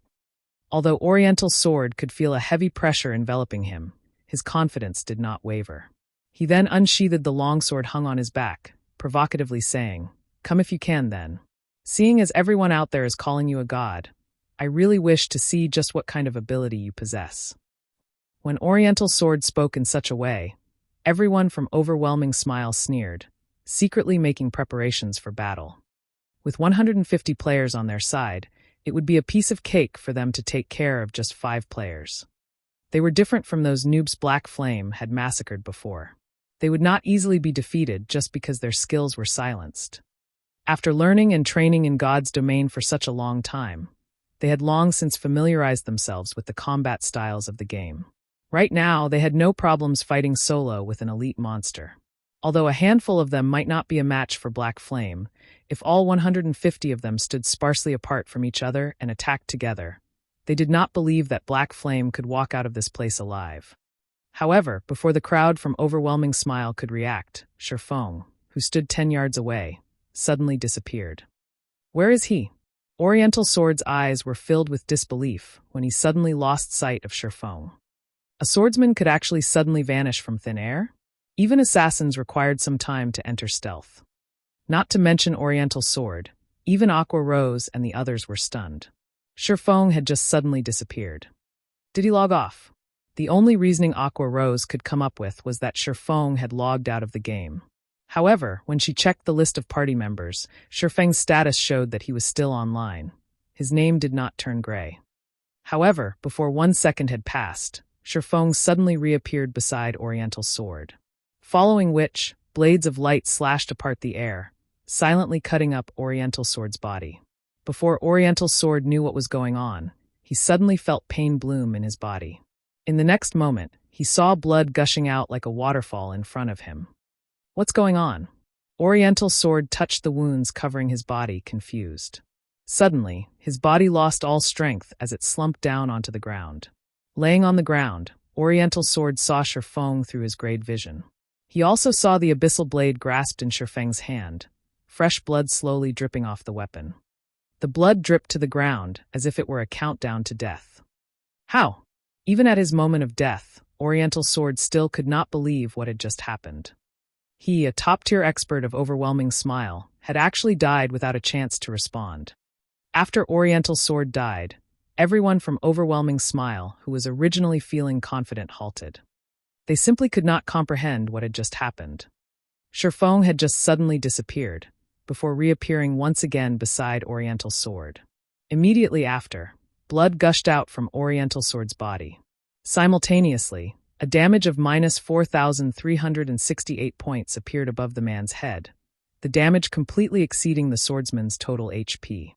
Oriental Sword's sudden death had struck fear into the crowd from Overwhelming Smile. The gaze they used to look at Shifeng was as if looking at a ferocious beast. When Shifeng's eyes landed on them, they felt as if they had lost control of their own bodies. Bug. This must be a bug. A player from Overwhelming Smile suddenly shouted in fright. He must have grasped a loophole in the system. Let's send feedback to the main god system right now. We'll see what he can do then. Everyone present felt that those words sounded logical. Otherwise, how were they supposed to explain this unbelievable incident? Hence, everyone started sending reports to the main god system. Only by doing so would they possess a chance for survival. Guild leader couldn't have abused a bug, right? Aqua Rose could not make sense of the situation either. She was similarly shocked by the scene she had just witnessed. The main god system controlled God's domain. It was simply impossible for such a glaring loophole to exist in the game. Yet, if it was not a loophole, How could they explain the situation before them?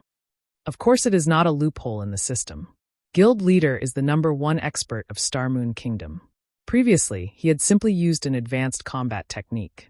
These people are simply too ignorant, Fire Dance said proudly, a faint smile on her face. She spoke as if she were the one who had personally finished off Oriental Sword. Within the ruined shrine in the inner region of White Fog Canyon, a large number of guild players had gathered. Among them, members of Overwhelming Smile numbered the most, with over 5,000 members present. There were a large number of monsters inside the ruined shrine. Moreover, a majority of these monsters were special elites. Among them were plenty of chieftains. The monsters here ranged from level 24 to level 27. To the current elite members of guilds, it was a level that they could barely handle. If not for the fact that they had the advantage in numbers, they would have long since been wiped out by the monsters inside the ruined shrine. Damn! The monsters here are endless. They're even more troublesome than the battle monkeys before. Lone Tyrant said, somewhat exhausted. Currently, he was going up against a level 27 chieftain, a goblin warrior. Despite the goblin warrior being twice as large as an ordinary player, it was quite agile. In addition, the hammer it wielded contained frightening, destructive power. Even a tier 1 metric ton of the same level would find it difficult to endure its series of violent assaults, much less Lone Tyrant, who was only a level 25 tier 0 guardian knight. Although Lone Tyrant possessed impressive techniques, his dodging capabilities being first-rate, the Goblin Warrior also possessed powerful combat techniques. Whenever the Goblin Warrior attacked Lone Tyrant, it would always predict where Lone Tyrant would dodge and take that into account in its attack, forcing Lone Tyrant to accept the damage. Moreover, every time he received an attack from the Goblin Warrior's hammer, his defensive posture would always fail. This resulted in him being unable to use his shield to block the next attack, and instead, he received the attack with his body. From just a single strike of its hammer, Lone Tyrant received close to minus 1,300 damage. Lone Tyrant only possessed 4,520 HP. He could endure 4 hits at most. If he were only dealing with a single Goblin Warrior, Lone Tyrant would not end up in such a miserable state. However, aside from the Goblin Warrior, there were also many Goblin Mages at the sides. These Goblin Mages were all level 26 special elites. They bombarded players with ice and fire, and any players struck by their spells would instantly lose around 1,700 HP. Other than MTs, nobody else could survive 2 hits. Within the ruined shrine, aside from the members of Overwhelming Smile having a hard time, the other guilds were similarly facing great difficulties. The monsters inside the ruined shrine were simply endless. No matter how many they killed, the monsters just kept coming. Without sufficient strength, they simply had no way of reaching the level 25 Great Lord in a short amount of time, let alone raiding it. Before Overwhelming Smile had finished off the monsters at hand, another wave of goblins charged over. Suddenly, everyone from Overwhelming Smile felt a headache overcome them. Cursemancers cripple them. Elementalists use ice walls and separate the incoming monsters. Rangers lure some away and kite them. Do not let the pressure on the MTs increase. Yulan immediately shouted in the team chat. Immediately, the elites of Overwhelming Smile started taking action, luring the goblins away and letting the MTs take a breather. Lone Tyrant could not help but send a glance at the charming and graceful Yulan. Inwardly, he felt displeasure towards the woman. He was actually required to listen to her commands. However, he also had no choice but to admit that Yulan was indeed amazing.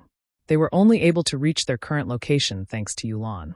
Otherwise, they would not have been able to pass through the battle monkeys.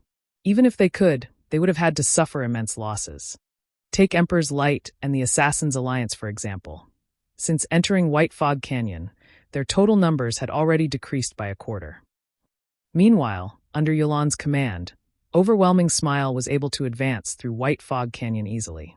Along their way to the ruined shrine, they had only lost a small number of players. Shortly after Overwhelming Smile cleared out all the goblins, Yulan received a message. After reading the message, her expression turned grim. Lone Tyrant could feel Yulan's mood suddenly changing, and he could not help but ask, what happened? After spending some time together, Lone Tyrant had a general grasp on this woman. She was always calm and collected. Even in the face of several Lord-ranked monsters, she would remain unfazed. Yet now, after seeing a single message, her expression had turned solemn.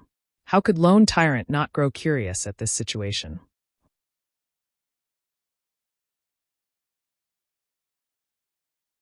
Chapter 433, Evil Rakshasa. Hearing Lone Tyrant's question, Yulan, who had originally planned to explain, suddenly received another message notification. When she read the contents of the message, her frown deepened. Oriental Sword, that fool. I told him to investigate the secret Zero Wing had used to obtain their stock of level 25 high-end equipment. Yet, he brazenly killed Zero Wing's members. He has even provoked Black Flame. Yulan was furious after reading the message. Yulan had previously investigated Black Flame. However, the more she looked into the man, the more creeped out she felt. Black Flame had appeared silently, and like a rising comet, he shocked everyone with every action. In White River City, not only had he massacred so many players, but he had also been able to move about freely. This strength alone was sufficient to strike fear into others. After all, if such a powerful person ambushed someone out in the field, and the victim was not strong enough to survive, they would still meet tragedy. If they were dealing with an ordinary expert, they could simply form larger teams when leaving the city. That way, those experts would not dare attack them. However, Black Flame was different. He was too powerful. Even if they formed teams, Black Flame could still slaughter them with little effort, and they could only helplessly watch as he did so. The only real solution was to form a team of several hundred players. However, they could not do that every time they left the city. Not only would this be detrimental to the guild's development, but it would also make them the laughingstock of God's domain. However, if Black Flame constantly hunted and ambushed their members, his growth would stagnate. Moreover, such ambushes would not significantly impact the guild if they only occurred 1 or 2 days. Black Flame needed to ambush them over a long period of time to wound Overwhelming Smile. Meanwhile, it would be detrimental if Black Flame neither leveled up nor upgraded his equipment for a long time. There were countless experts in God's domain. If one did not continuously improve their strength, others would quickly surpass them. Zero Wing's success today was largely due to Black Flame's strength. If Black Flame let himself go, it would damage Zero Wing. Hence, Yulan had prohibited the members of Overwhelming Smile from crossing any lines, maintaining the balance between both parties. She was worried that, if angered, Black Flame would disregard all consequences and act so roguishly. Now, however, Oriental Sword had broken the balance that they had maintained. At this point, Yulan wanted to hunt Oriental Sword down personally and strangle him. After Yulan received the message, Shifeng began to annihilate Overwhelming Smile's members with Aqua Rose and the others by his side. Shifeng's void steps had long since petrified his opponents. Later, they even reported to the main god system, stating that Shifeng had abused a loophole in the system to kill players. They all hoped that the main god system would bring them justice, giving Shifeng his deserved punishment. Yet, the reply they had received stated that there were no issues. Shifeng's every action had been within the rules of the system. Overwhelming Smile's members had been even more shocked upon receiving this reply. That ghost-like method Shifeng had used to kill Oriental Sword wasn't actually a bug. For a time, the crowd from Overwhelming Smile despaired. In the face of Shifeng's merciless slaughter, their previous confidence was nothing but a joke. The only thing they could do was escape. As for battling Shifeng, that was a fool's errand. Just how were they supposed to fight an enemy that they could not see? Moreover, said enemy could kill them instantly upon reappearing. You guys wish to escape? Try it. Without hesitation, Shifeng activated Skywheel Sword. Previously, to kill Oriental Sword in one hit, Shifeng had specially activated Aura of Fire and Purgatory Power, holding nothing back. Now, after activating Skywheel Sword, countless swords of light appeared in the sky above the mine's entrance. When the swords descended, not only did they deal over minus 2,400 damage to all enemies within an area of 20 by 20 yards, but it also sealed all enemies within range, preventing them from leaving the region for 4 seconds. Instantly, the members of Overwhelming Smile were trapped within the mine. When everyone from Overwhelming Smile saw that there was no longer hope for escape, they tried to resist. Unfortunately, Shifeng did not give them a chance. Shifeng then used the skill of the Aura of Fire, Firestorm. Suddenly, flames filled the interior of the mine. A damage of close to minus 10,000 points appeared above every player and monster within. After Firestorm's duration of 5 seconds, only Ash remained. Since Shifeng began his assault, the whole process only lasted a few seconds. Just like that, over 100 elites from Overwhelming Smile had been exterminated. Moreover, Shifeng had collected the immortal souls of every player that he killed. Within a short time, all of these players had been locked out of God's domain. If Shifeng had been a wild beast that gave other guilds massive headaches before he had become a Blade Saint, now he was an evil Rakshasa that others would avoid at all costs. Meanwhile, inside the ruined shrine. So what if it's Black Flame? We have the advantage of numbers. We can easily get rid of him. A wrathful flame immediately blossomed within Lone Tyrant's eyes when he heard Black Flame's name. Hurriedly, he said, "Why don't I take some men to assist Oriental Sword and kill Black Flame?" Ever since dying by Shifeng's hands, Lone Tyrant had toughened his heart and trained arduously every night and day. He had done so to exact his revenge. He was no longer the same as he had been in the past. If not for Yu'lon restraining him, he would have long since avenged his deaths. Now that Oriental Sword had provoked Black Flame, it was only natural that he go and help out. Yu'lon could not possibly sit by and watch as more than 100 elite members fell under Black Flame's swords, right? Ultimately, these elite members were the backbone of the guild. If the guild did nothing as over 100 of these elites were slaughtered, not only would it damage the guild's reputation, but it would also affect the hearts of those within the guild. No need. Black Flame killed Oriental Sword with a single hit. As for the others, they're most likely dead by now, Yu'lon said, revealing a bitter smile. Yu'lon had a clear understanding of Black Flame's strength. None of the titled experts on the God's Domain experts list were for show. Furthermore, Black Flame currently had several experts by his side. Those 100-plus elite members had zero chance of surviving. Only a top-tier expert might have a chance of walking away. Upon hearing Yu'lon's statement, Lone Tyrant was stunned. He said, "I am very familiar with Oriental Sword's strength. Moreover, he has so many people with him. How could Black Flame kill him with one hit? I do not know how exactly he died, but according to the reports sent from above, Oriental Sword had not managed to respond before dying," Yu'lon said. "It seems that after not encountering Black Flame for a while, he has grown even stronger. We need to hurry and take down this great lord." Are we just going to let this go? Lone Tyrant had yet to give up on the idea of killing Black Flame. Staring at Yu'lon, he asked, "If others find out that, despite Black Flame having killed so many Overwhelming Smile's elites, we are indifferent, we will become a laughingstock. What will we do if our inaction angers those above us?" Yu'lon frowned. Just as Lone Tyrant had said, if they did not take any sort of action now, they would become a joke to the public. "Yu'lon, what's going on with you? You shouldn't wear such an ugly expression. Do you need Big Brother's help?" Just as Yu'lon struggled with her indecision, a lean man walked over, smiling. This man was a level 26 assassin, his level surpassing everyone in Overwhelming Smile. Yet, despite there being no guild emblem on his person, everyone from Overwhelming Smile treated him with respect and reverence. Even Lone Tyrant was no exception. He was deeply afraid of provoking this young master. The reason they were behaving in such a way was not only this young man's high level. More importantly, this man was the key to their operation of killing the Great Lord. Back then, young Master Feng had repeatedly instructed them to treat this youth before them with respect. If they provoked this youth, they would be responsible for their own actions.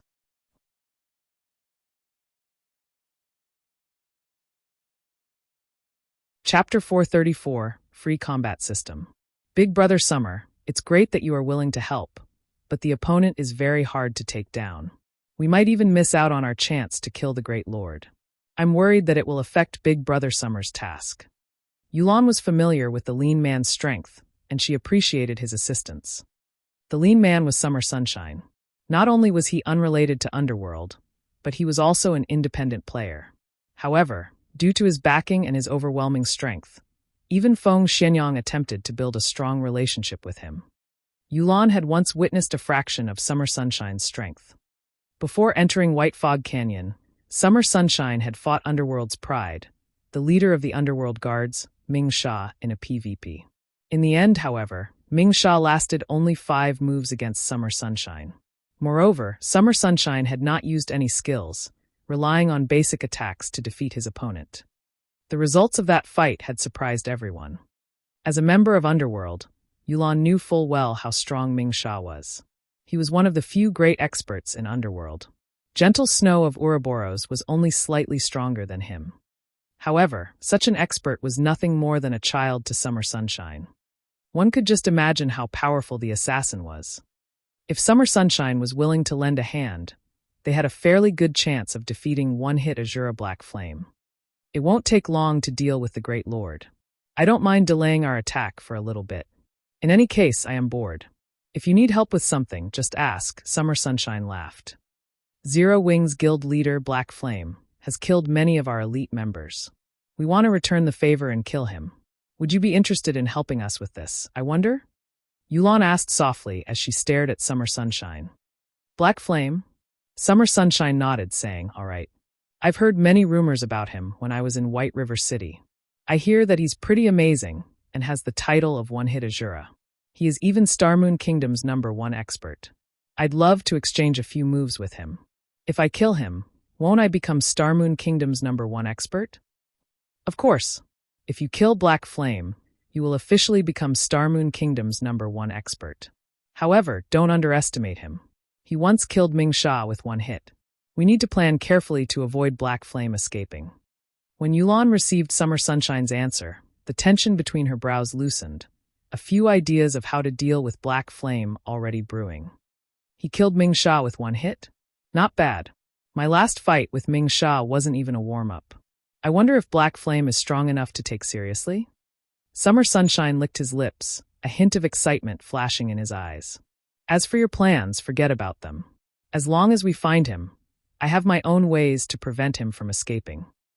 Big Brother Summer, Black Flame has a large-scale silencing skill. If he discovers us and activates the skill, trapping him will be very difficult. It is best if we have a plan to silence Black Flame, Yulan reminded. Don't worry. I have something better than that. When I see him, I'll trap him like a bug in a jar, Summer Sunshine laughed.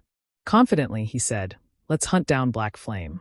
Since he has provoked and angered you, you can watch as I take care of him.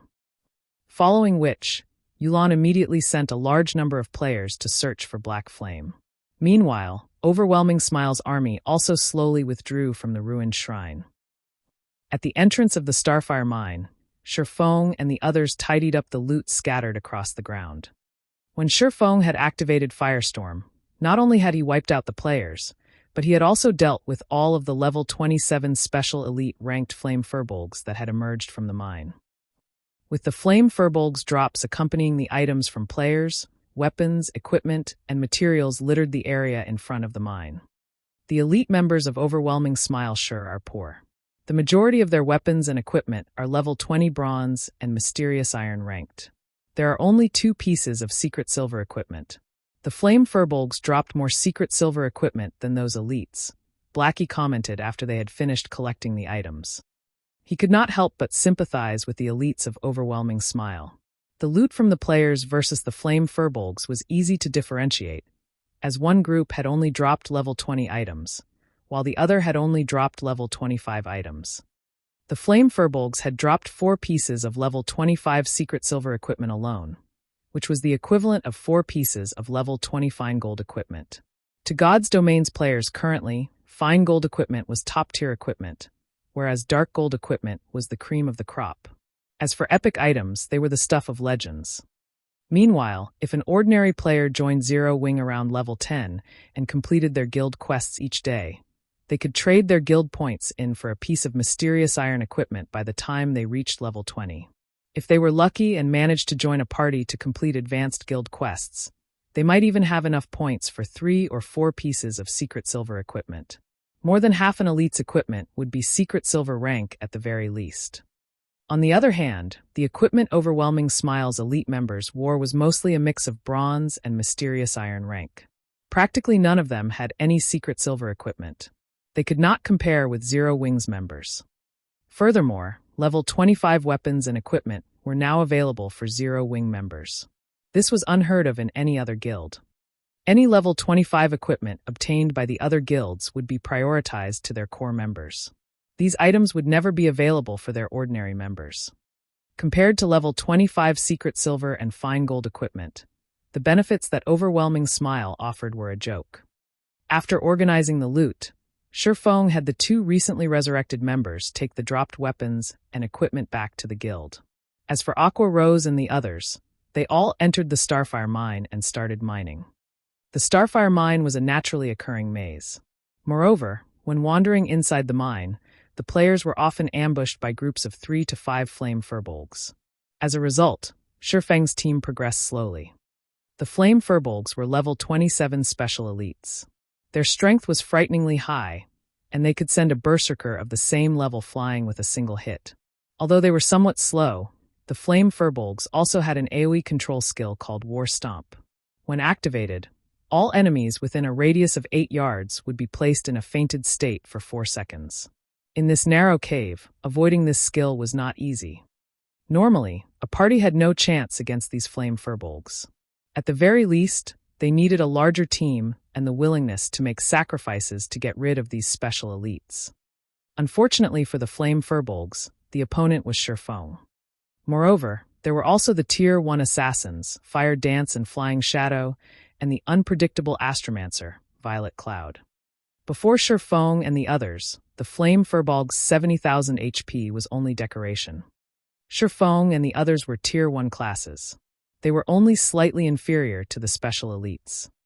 After activating the Aura of Fire, Shifeng could easily deal over minus 1,000 damage with every attack. When he used the Tier 1 Chop, he could deal over minus 6,000 damage, over minus 10,000 damage if he achieved a critical hit. As for the Flame Furbolg's War Stomp, the skill was child's play to an expert. Faced with groups of 3 to 5 Flame Furbolgs, Shifeng's party of 6 could either incapacitate the monsters throughout the altercation or kill them swiftly with brute force, preventing them from activating War Stomp either way. Shifeng's group continued to delve into the mine, their experience bars rising quickly.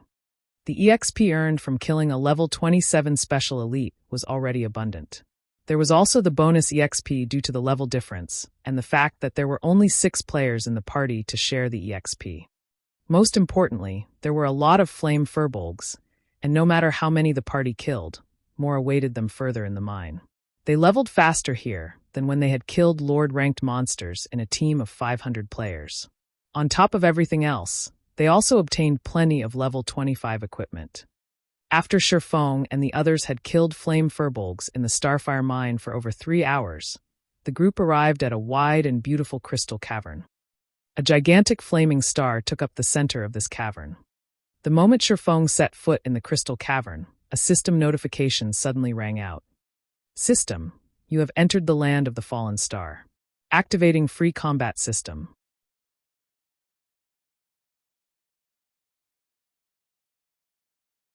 Chapter 435, Land of the Fallen Star. After entering the crystal cavern, Shifeng had not been the only one to receive a system notification. His party members also received one. Activating free combat system? Shifeng was stunned. The free combat system was an unfamiliar term to the current players of God's domain. Shifeng, however, could not be more familiar with it. This was a mechanic that would only exist after the second evolution of God's domain. In order to make combat in God's domain more realistic, friendly fire was now active. Originally, if 2 players were in a party together, their attacks would not damage each other. However, after activating the free combat system, if one were not careful and struck a party member, said party member would receive damage from the attack. Players could also damage themselves with their own skills. For example, if a player used an AoE skill and they were within the skill's effective range, they would receive damage. In the past, after the free combat system had activated, many players had ended up in the graveyard because of either themselves or each other. As a result, when attacking, players needed sufficient control of their attacks. Otherwise, no one would be willing to join their party regardless of the benefits. Guild leader, what just happened? Aqua Rose could not contain her curiosity when she saw Shifeng's surprise. We have activated the free combat system. From now on, our attacks will not differentiate from friend and foe, so we need to be careful in the battle. Don't mistakenly injure yourselves or your teammates, Shifeng explained. However, before the others could respond, a deep purple barrier sealed off the cavern's entrance. When Blackie accidentally touched the barrier, he suddenly lost 1,000 HP. Frightened, Blackie hurriedly backed away from the barrier. "We've fallen into a trap. Be careful of your surroundings and don't take action casually." Sherfone considered the purple barrier at the cavern's entrance before observing his surroundings. Suddenly, a large group of Wolfman warriors appeared in the land of the Fallen Star, which had originally been void of any monsters. The Wolfman warriors each carried a shield and a weapon, and they stared at Sherfeng's group with fangs bared and smelly drool leaking from their mouths. They treated Sherfeng and the others like a meal. Wolfman Warrior, Elite Rank. Level 27. HP 42000/42000. Although the Wolfman warriors were much weaker than the Flame Furbolgs, there were many of them. They moved in groups of a dozen or so, making them far more difficult to deal than the groups of 3 to 5 Furbolgs. "Guild leader, what should we do now?" Blackie said, his heart wavering as he watched the hundreds of Wolfman warriors slowly walk towards them. "Fight as we look for an exit." Sherfone could not think of any better ideas. With the entrance sealed off and the sudden appearance of so many Wolfman warriors, the only plan he had was to fight as they ran. "I'll open a path. Fire Dance and Flying Shadow cover me. Aqua, focus on controlling those Wolfman warriors."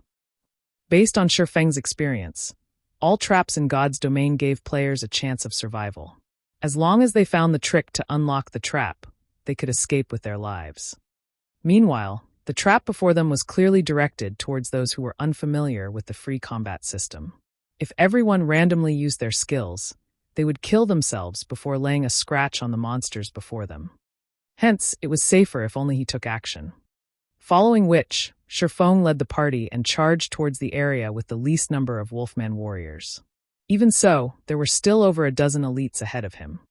Seeing Sherfeng's group barreling towards them, these Wolfman warriors opened their mouths and howled. They raised their weapons and charged at Sherfone. At this moment, the other Wolfman warriors had similarly started to surround Sherfone and the others. "Don't fight. Just lure them to a single location and then kill them." With that order, Sherfone took the fight to these Wolfman warriors, leading his own band of elites. He then unsheathed the Abyssal Blade and the Purgatory's Shadow, brandishing his swords and sending over a dozen swords of light to strike the Wolfman warriors' vital points. Sherfeng's attack speed was extremely fast. Although the Wolfman warriors tried to defend themselves, Sherfeng's swords of light reached the monsters first. A single sword strike sent a Wolfman warrior that was over 2 meters tall flying backward, a damage of over -1,000 points appearing above its head. Sherfong had no desire to continue fighting. After having sent the dozen or so Wolfman warriors flying, he led the party and moved past the Wolfman warriors. If possible, Sherfong wanted to finish off these Wolfmen. If he did, however, they would end up surrounded by more of these elite monsters. If that happened, they wouldn't escape despite their efforts. In such a way, Sherfong, Fire Dance, and Flying Shadow opened a path for the party, the 6 continuously advancing. Regarding the Wolfman warriors chasing them relentlessly, Aqua Rose continuously cast ice walls and ice spheres behind her, using the spells to reduce the monster's speed. Although the Wolfman warriors could not catch up, the number of monsters chasing after Sherfeng's party had increased past 1,000. If Sherfeng and the others made a single mistake, they would most likely lose their lives. "We can use the terrain ahead. Fire Dance, Flying Shadow, and I will block the Wolfman warriors behind us. Blackie, use Stars of Light. It doesn't matter even how far you cast it. Just remember not to include us in the spell's effective area." Sherfeng had constantly observed the surrounding terrain as he ran, and he caught sight of an elevated area. The path there was also very narrow. 2 or 3 people would be sufficient to block it completely. Hence, he hastened towards that elevated ground. "Leave it to me. Watch me get rid of these wolf pups." Blackie nodded. When the party entered the narrow path, Sherfeng and the 2 assassins spun around, facing the oncoming Wolfman warriors. 20 yards, 15 yards, 10 yards, watching the Wolfman warriors come closer and closer. "Release!" Sherfeng shouted. Having prepared, Blackie waved his staff, and in the next moment, a star of light descended from the sky. One after another, the The stars of light bombarded the 1,000+ of Wolfman warriors. Those near the epicenter of the crash received over -7,000 damage, while the others in the spell's vicinity received over -3,000 damage. The Wolfman warriors had 42,000 HP. They could only endure a few waves of stars of light before dying. However, the Wolfman warriors outside of Blackie's spell were intelligent. They had not foolishly charged into the range of the stars of light. Instead, they stood in place, waiting for the spell to end. Although the effect of stars of light was frightening, the spell only took the lives of slightly over 200 Wolfman warriors. To an army of over 1,000, that was nothing. However, after stars of light ended, the experience bars of Shifeng's party skyrocketed. If they could repeat this process, they could easily reach level 30 in a few hours. Before anyone could catch a breather, dozens of Wolfman warriors charged into the small path, howling as they brandished their weapons. Due to the free combat system, Blackie had not had a perfect grasp of his skill's coverage area. As a result, the Wolfman warriors that had been at the very forefront of the charge had not been caught in the effective area of stars of light. Fortunately, the small path only allowed for 5 or 6 Wolfman warriors. Without hesitation, Shifeng sent a Tier 1 Thundering Flash at the incoming elite monsters. Compared to the Tier 0 Thundering Flash, the Tier 1 skill was far more agile. Whether it was in terms of speed, power, distance, or number of attacks, all had massively improved. Most importantly, Shifeng could now use it to attack horizontally, increasing its attack area. A blue arc of lightning tore through the path in the blink of an eye, splitting the path in two. Following which, another arc of blue lightning streaked towards its target. After 5 consecutive arcs of lightning, astonishing damages appeared above the dozens of Wolfman warriors. -1,624, -2,240, -3,136, -4,394, -6,152. Thundering Flash's effect stacked, and each consecutive hit would have its damage increased by 40%. If a target were struck by all 5 lightning strikes, the total damage would be terrifying. However, the might of Thundering Flash could not deter these crazed Wolfman warriors. They still threw themselves forward with little regard for their lives. Aqua Rose waved her staff, and suddenly, 3 ice walls appearing on the small path, reducing the Wolfman warriors' speed. Blackie also cast Hell Flame, dark green flames emerging from the ground. Immediately after, Shifeng used the Tier 1 Earth Splitter. Before these Wolfman warriors could reach Shifeng, they all died. With the perfect combination of the 6 and the advantageous terrain, they had only spent a short amount of time finishing off the 1,000+ Wolfman warriors. After decimating the last wave of warriors, a golden glow illuminated Shifeng's body. He was finally level 25.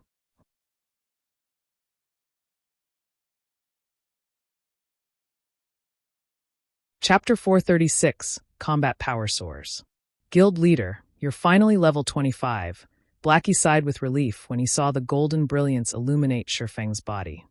That's right, Shifeng laughed bitterly. After choosing this Blade Saint class, I'm doomed to level up slowly.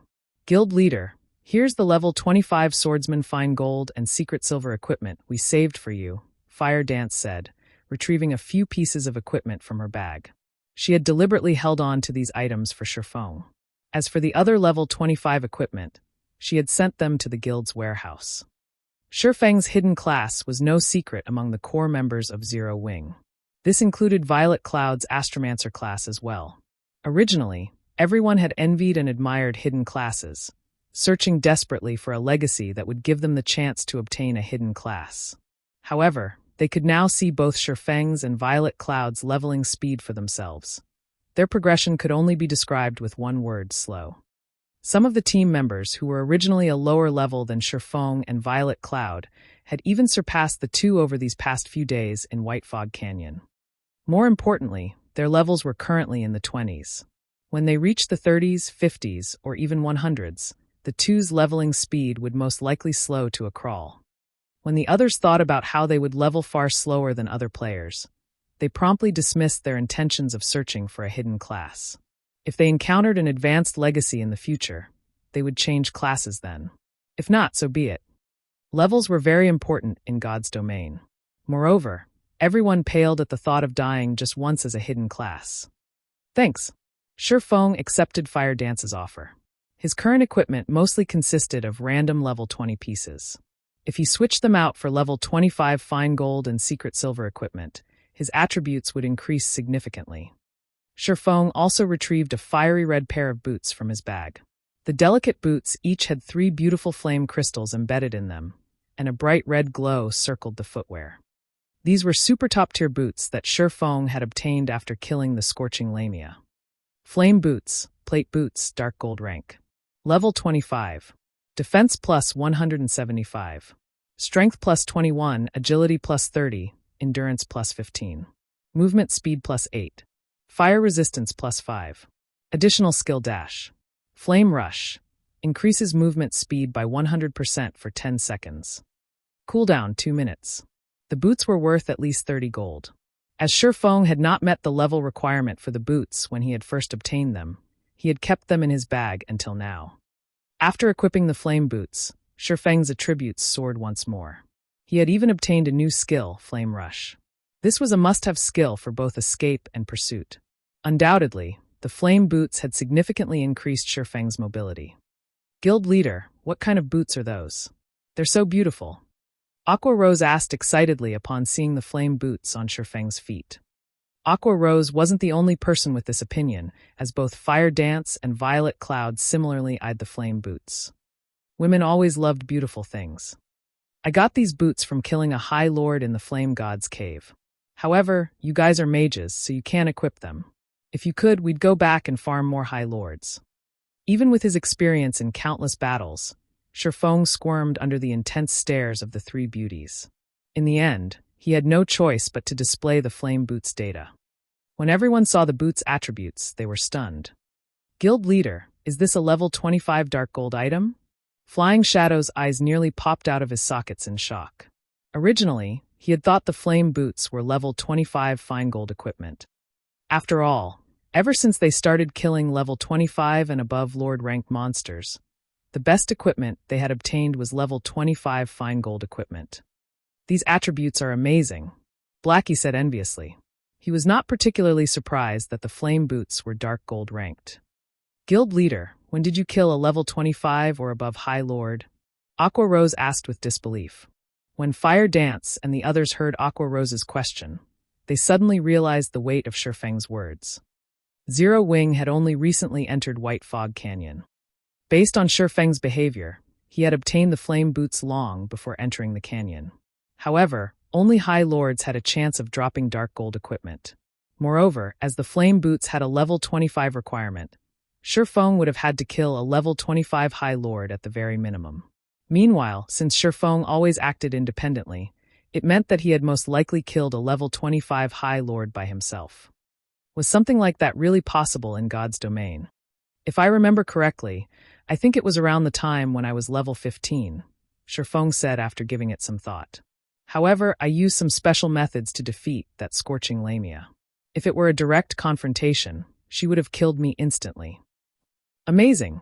Inhuman. Guild leader, you're too insincere. We are all in the same boat, yet you still keep so many secrets to yourself. Due to their shock and surprise, Aqua Rose and the others were utterly speechless. They all knew full well how powerful a High Lord was.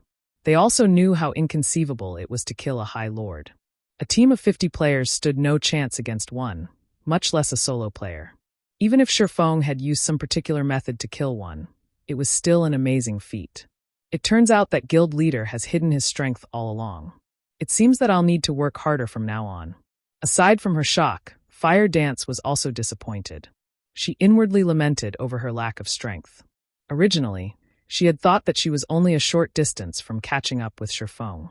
She now realized that not only had the gap not shortened in the slightest, but it had even grown wider. However, this revelation had not discouraged Fire Dance. At the very least, she could see how wide the gap was now. Shortly after Aqua Rose and the others had renewed their opinion of Shifeng's strength, a terrifying roar echoed throughout the land of the fallen star. This is a wolf's howl. The sound seems to be moving closer. Is the boss coming for revenge because we killed the wolf pups? Aqua Rose and the others were no ordinary players. Their 5 senses were very acute. By sound alone, they could feel danger approaching. Meanwhile, anything that could instill that kind of feeling was not a typical monster. Immediately, everyone went on high alert, searching for any movement. The monster heading for us is at least Lord-ranked. All of you stand back. Sherfong could feel the threat of death. When one had reached his standards, they could determine an enemy's strength through the degree of danger they instinctively felt without even seeing their enemy. If it were a chieftain, although Sherfong would feel danger, he would not sense the threat of death. For him to feel such a threat meant that the approaching monster was at least a lord. While everyone waited quietly for the enemy's arrival, Sherfong retrieved the fragmented legendary ranked Heavenly Dragon's breath from his bag. Previously, Sherfeng's intelligence had been below the required 120 points, so he had not been able to equip the fragmented legendary item. Now, however, he finally possessed enough points in his intelligence. As he had a Tier 1 class, he received 8 free attribute points each time he leveled up. In addition, the Abyssal Blade also gave him 2 points for each level. The Golden Stigmata also gave him 10 free attribute points and raised all attributes by 5 points every 5 levels. When Sherfong reached level 25, he had received a total of 20 free attribute points. After increasing his intelligence to 120 points, he added the remaining points into strength. The equipment requirement of the Heavenly Dragon's breath was 200 strength, 200 agility, and 120 intelligence. Both Sherfeng's strength and agility had long since exceeded 200 points. They had even exceeded 300. Now that his intelligence had reached the minimum requirement, he could equip the Heavenly Dragon's breath. Such power! After equipping the Heavenly Dragon's breath, Sherfong could feel an immeasurable strength flow into him from the fragmented legendary ring. Although this was not his first time equipping the item, the ring still gave his mind a clarity that he had never had before. He also felt warm and fuzzy, power leaking from his body. It felt as if he was capable of destroying anything and everything in his path.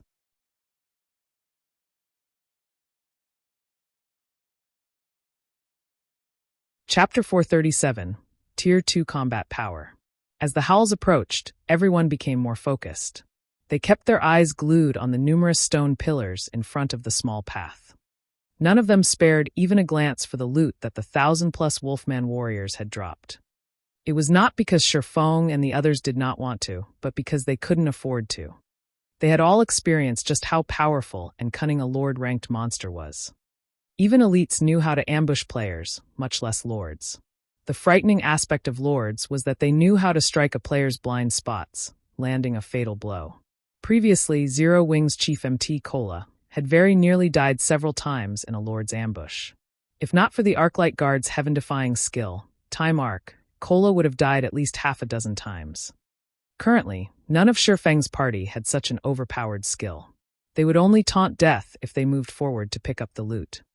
After a short moment, the howling stopped. Instantly, an aura of death washed over the party, and the air surrounding them seemed to freeze. "Where's the monster?" Blackie asked, confused when nothing appeared. "It has probably hidden itself. The stone pillars ahead are perfect cover, and it is highly likely that the monster is looking for a chance to strike," Flying Shadow, who was in stealth, answered.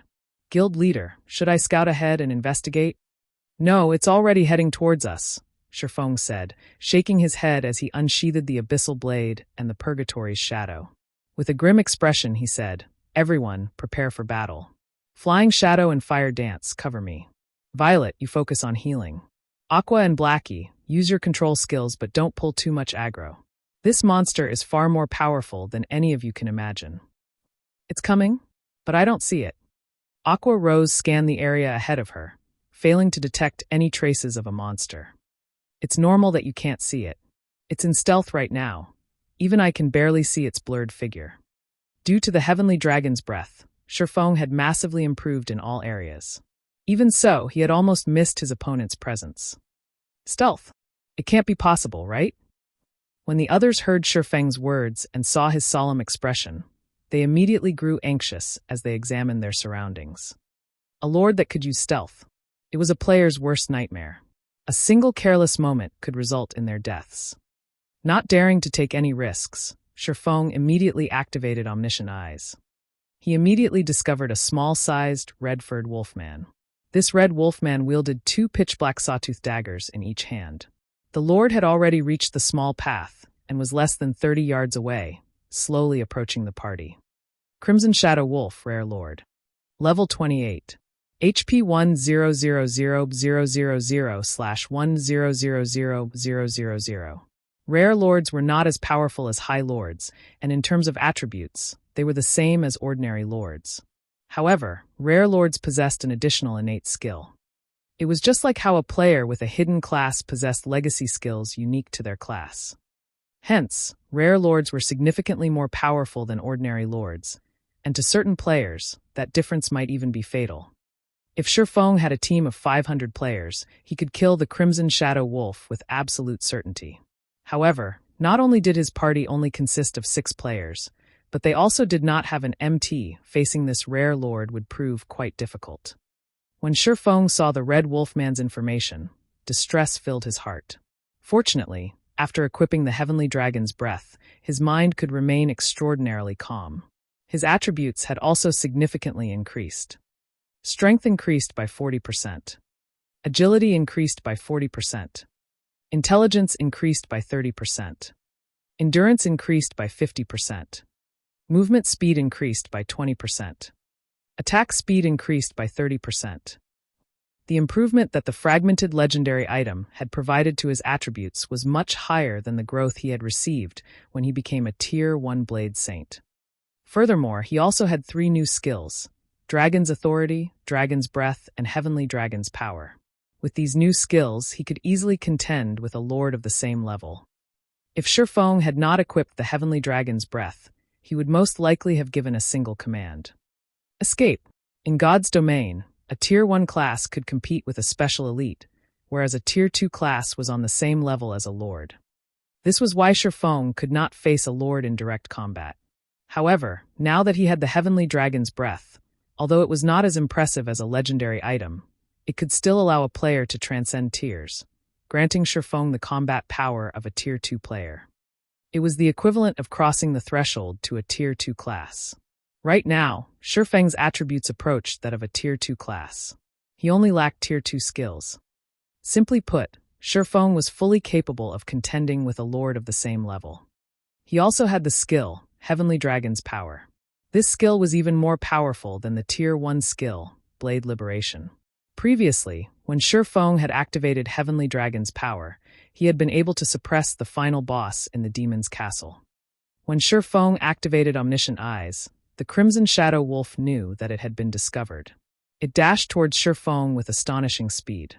Before Shifeng could react, the Crimson Shadow Wolf had closed the distance by more than 20 yards and stood before him.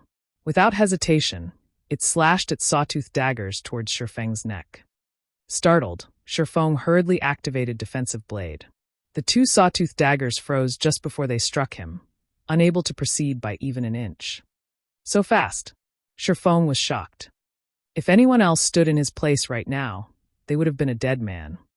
Shifeng had activated Defensive Blade the instant he discovered the Crimson Shadow Wolf, yet he had nearly been decapitated. Not only could decapitate silence players, but it could also inflict a massive bleeding dot and significant damage. If players were silenced, they would only be able to defend themselves by relying on their basic attributes. However, not even an MT of the same level could fend off a lord for more 10 seconds. Realizing that its first attack had been unsuccessful, the Crimson Shadow Wolf spun backward and vanished right before Shifeng's eyes. In an instant, it appeared behind Shifeng and used backstab. Fortunately, Defensive Blade deflected that attack as well. Standing in the back, Aqua Rose and the others were stupefied by this scene. They had only seen the Crimson Shadow Wolf when it first launched its attack.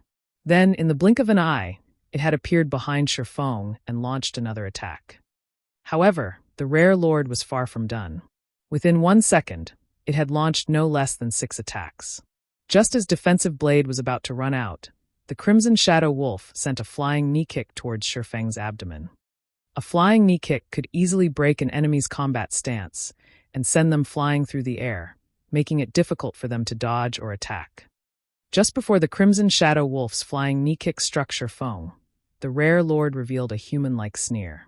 Suddenly, It reversed its grip on one of its daggers and sent an eviscerate at Shifeng's chest, intending to end Shifeng's life with one strike. Guild leader. Everyone watched anxiously. However, they were helpless. The Crimson Shadow Wolf was simply too fast. This was the first time they had witnessed such speed since they started playing God's Domain. However, just as the sawtooth daggers were about to slide into Shifeng's heart, the screech of metal against metal reached the team's ears. The Crimson Shadow Wolf was confused when it heard this sound. Looking at his adversary carefully, the Wolfman's cold smile suddenly vanished. Now, it wore a grim expression as it bared its fangs and growled.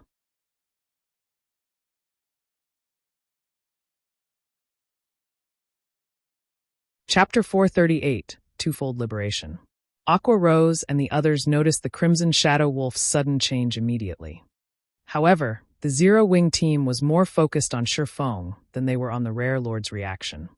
Despite having been struck by the Crimson Shadow Wolf's flying knee kick, not only had the wolf failed to throw his prey into the air, but Shifeng also managed to block the Rare Lord. How did Guild Leader manage to do that? Flying Shadow was thoroughly confused when he saw the gray abyssal blade block the sawtooth dagger, halting its advance. Was there really a person capable of defending against that kind of speed? The rest of the team was similarly tongue-tied. He should have used some sort of special skill, I think, Fire Dance said with uncertainty. Fire Dance had barely seen the Crimson Shadow Wolf's attack. Although she knew that Shifeng was astonishingly fast, he was still much slower than the Rare Lord. The Crimson Shadow Wolf's attack was just like Shifeng's Void Steps, extremely elusive. However, in the Crimson Shadow Wolf's case, it had not incorporated any techniques into its attack. It had relied solely on its speed. Compared to Void Steps, where its user would momentarily disappear and reappear shortly after, the Crimson Shadow Wolf's disappearance and reappearance occurred simultaneously. There had been no time between the two occurrences at all. It was like a mage's instantaneous movement skill. However, no mage could use the skill frequently. Moreover, the Crimson Shadow Wolf's attack speed was much faster than its movement speed. In martial arts, only speed was unbreakable. This saying was not baseless. If players could not even see or sense an attack, how were they supposed to block it? Yet, Shifeng had detected such the strike and promptly blocked it. Fire Dance considered herself to be an expert among assassins, and she was slightly more insightful than others. However, she did not understand how Shifeng had managed to block the Crimson Shadow Wolf's attack. However, before anyone could figure it out, the Crimson Shadow Wolf continued its assault. Shadow Strike. Suddenly, the Rare Lord transformed into a streak of black light that pierced through Shifeng's body. Look out! Fire Dance shouted a warning, but she was too late. Shadow Strike was one of most lethal moves an assassin possessed. It could devour almost half the HP of an MT of the same level with a single hit. The attack could even drop a berserker's HP to a critical level. Shadow Strike was also the fastest skill in an assassin's repertoire. One could only defend themselves against this skill with a skill. Fire Dance had never expected that the Crimson Shadow Wolf would know it as well. However, even after the Rare Lord struck Shifeng, its intense expression had not relaxed in the slightest. On the contrary, it had grown even more solemn as it glowered at Shifeng, emitting a low, angry growl. It turned out that the skill had not struck Shifeng, but his afterimage. Elo! The Crimson Shadow Wolf was furious. Suddenly, it launched a series of violent attacks at Shifeng, disappearing in one moment and appearing in the next. The pitch-black daggers transformed into countless streaks of light that bombarded the formidable Blade Saint. However, Shifeng also vanished and reappeared repeatedly, and the Abyssal Blade and the Purgatory's Shadow responded with their own streaks of light, blocking every attack sent at their owner. The one-sided situation had suddenly become a stalemate. As both sides clashed, sparks flew into the air around them. The storm that rolled in with every collision frightened Aqua Rose and the other spectators. Just what is this? Fire Dance's eyes widened, her mind unable to keep up with the battle before her. Since when had Shifeng become so fast? Blackie, you know our guild leader better than any of us. Speak. Just how much of his strength is he hiding? Aqua Rose demanded, frustration filling the gaze that pinned Blackie. Originally, when Shifeng had said he had used special methods to solo a High Lord, Aqua Rose could still understand. Even so, she already considered Shifeng inhuman for being capable of achieving such a feat now, however. They watched as he contended with a terrifyingly fast lord. By this point, she had even begun to suspect that Shifeng was not a player at all, but the main god system's son or the system itself. How else could they explain his speed? Not even a high lord could compete with the Crimson Shadow Wolf's speed, yet Shifeng matched it. Moreover, the player and monster were also matched in terms of strength. Even after exchanging so many attacks, Shifeng had not lost any HP. How is it possible for a player to become so powerful? Even if it were possible, it could not happen at this stage of the game. Me. Very innocently, Blackie said, I really don't know. If he had not known Shifeng as a brother no less, he might not believe that Shifeng was human at all, but a monster wearing Shifeng's skin.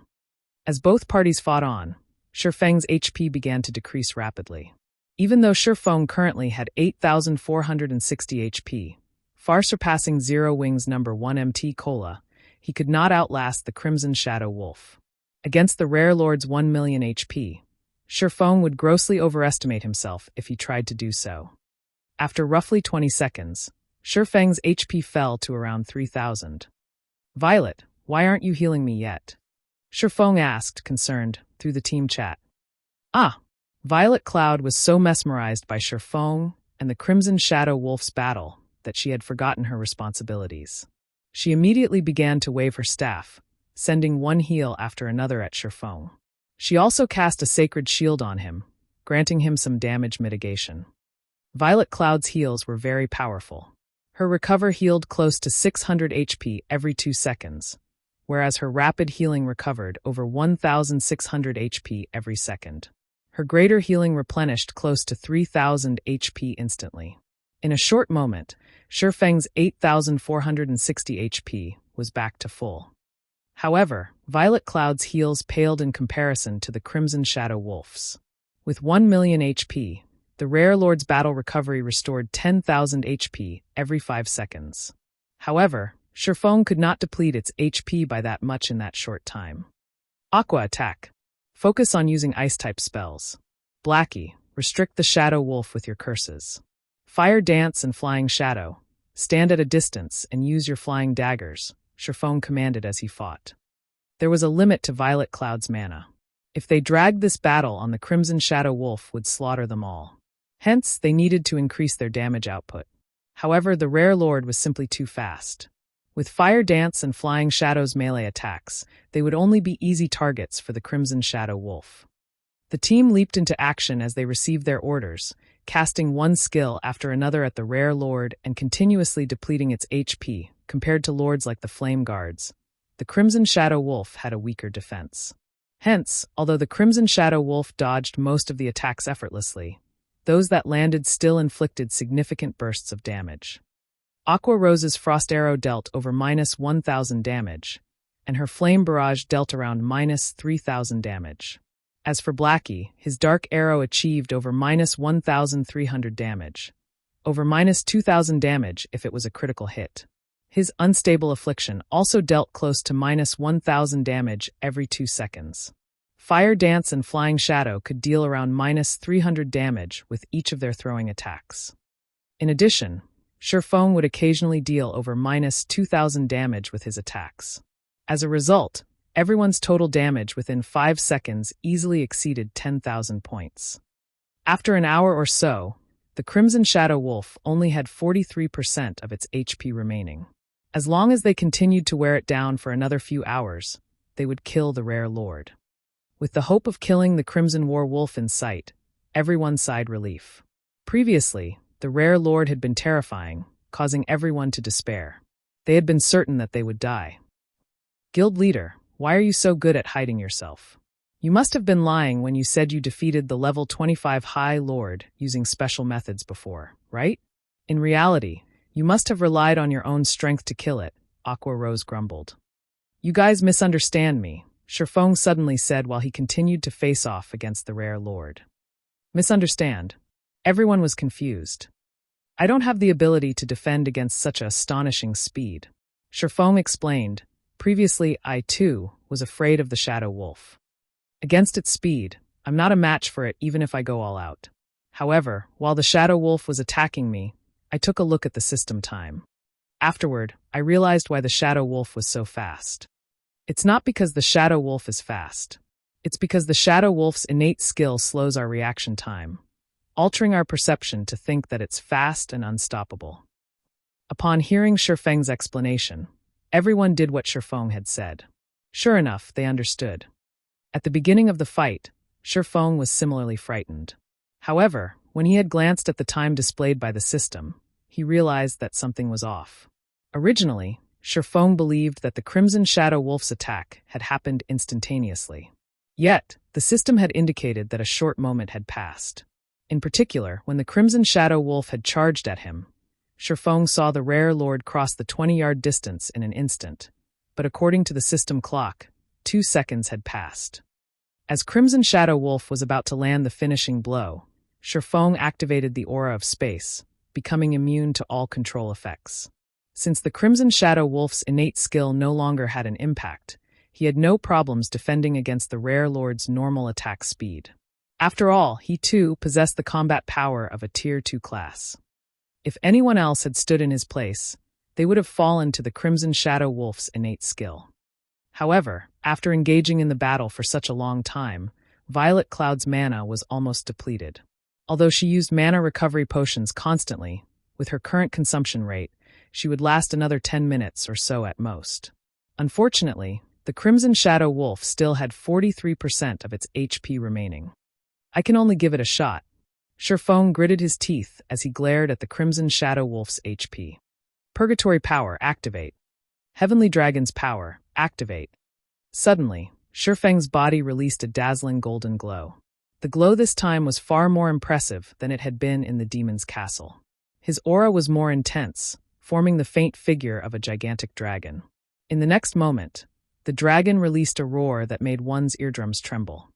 Simultaneously, Shifeng's attributes underwent a massive transformation. Shifeng's HP instantly rose to 25,380, and his strength slammed past the 800-point threshold.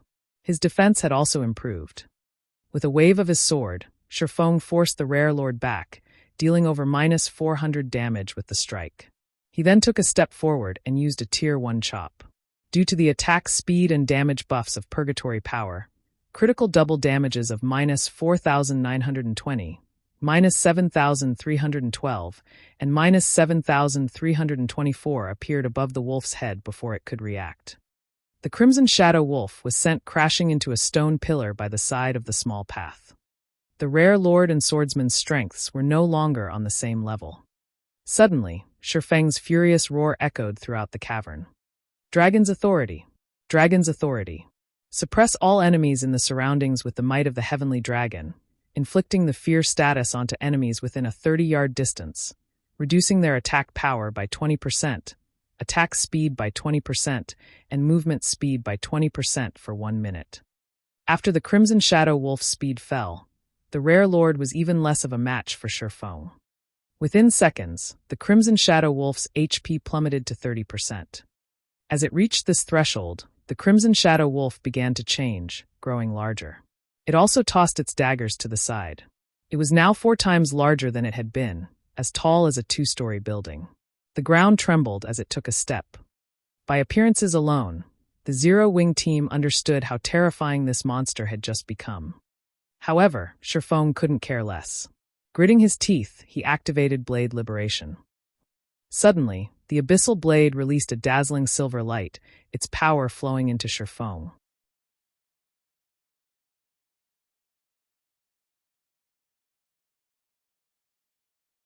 Chapter 439, Overpowered Strength. The angry roar of the berserk Crimson Shadow Wolf shook the very space around them.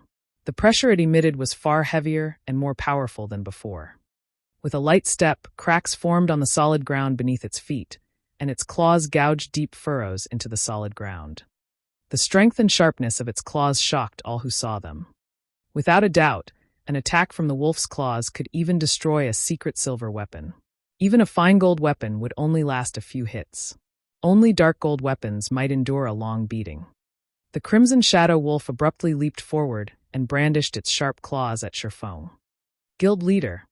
Everyone worried for Shifeng upon seeing the ferocious Crimson Shadow Wolf. The Rare Lord's strength had more than doubled. If a Tier 1 metric ton of the same level did not activate a life-saving skill, they would most likely die from one hit. Although Shifeng had over 25,000 HP after activating Heavenly Dragon's power, and his defense had significantly improved, he most likely would not last more than a few hits. To the gigantic Crimson Shadow Wolf, attacking Shifeng with its claws was no different than slapping an ant. Boom! The ground shattered and fist-sized gravel erupted into the surroundings. Initially, everyone had believed that it was game over. However, the Crimson Shadow Wolf's claws had actually stopped a few centimeters above Shifeng's head, and no matter how hard the Rare Lord tried, it could not move its claws any further. Instead, the ground beneath Shifeng's feet had begun to fracture. Ayo! At this moment, doubt began to seep into the Crimson Shadow Wolf's eyes. Despite its increased strength, it was still useless. Standing at a distance, Aqua Rose and the others were similarly slack-jawed, overcome with shock. By the time they noticed it, waves of red gas had surrounded Shifeng's body. Meanwhile, the silvery-gray abyssal blade in his hand had actually stopped the claws that had contained frightening power.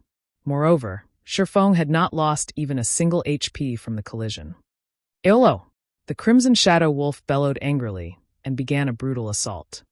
1 swipe, 3 swipes, 6 swipes.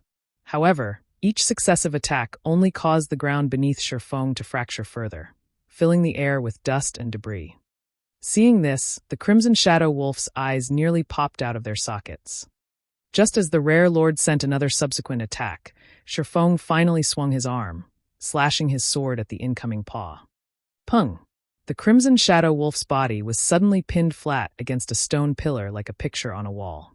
In addition, a damage of over -1,000 points appeared above the Rare Lord's head. Crap! Blackie shouted in surprise. A monster as tall as a 2-story building had been thrown into the stone pillar with just one hit. The watching team was stupefied. However, Shifeng was not done.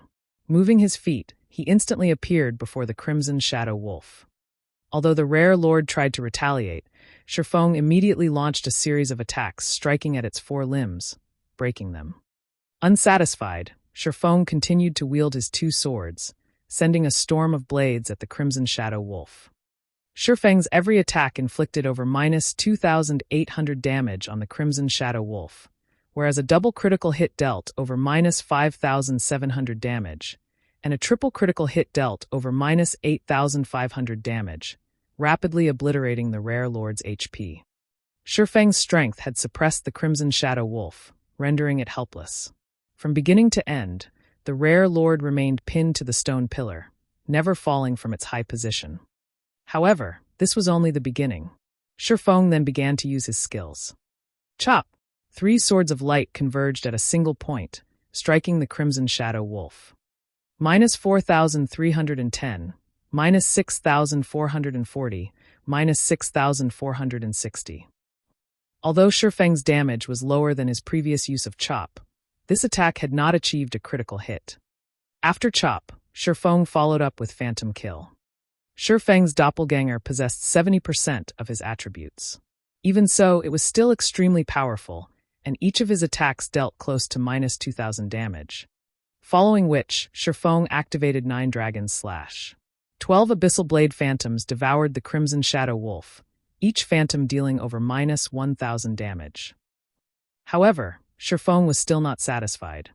Both Shifeng and his doppelganger then used Thundering Flash, Earth Splitter, Wind Blade, Thunder Flame Explosion, and every other damaging skill they possessed. Watching the battle unfold from a distance, Aqua Rose and the others were dumbfounded. They had even forgotten to help Shifeng attack. How was this still a battle against a level 28 Rare Lord? Shifeng was practically bullying a weak little monster. The pitiful Crimson Shadow Wolf could do nothing but howl with pain. It could not even move its 4 limbs, as Shifeng would immediately follow up with a slash the moment it tried. The Crimson Shadow Wolf's remaining 300,000 HP could not withstand Shifeng's brutal assault. Shifeng only needed 10 seconds to eliminate the Rare Lord's remaining 300,000 HP. Soon, Shifeng abruptly stopped his frenzied assault. The Crimson Shadow Wolf also stopped its tragic howling. At this moment, its blood-red eyes revealed its fear and shock as it stared at Shifeng. As the Crimson Shadow Wolf slowly tumbled from the cracked stone pillar, Shifeng revealed a calm smile as he activated Divine Providence, his luck instantly increasing by 20 points. Die! Shifeng then used his sure-kill skill, Flame Burst. Both the Abyssal Blade and Purgatory's Shadow suddenly released a blazing, white glow, transforming into streaks of light that struck the Crimson Shadow Wolf's body.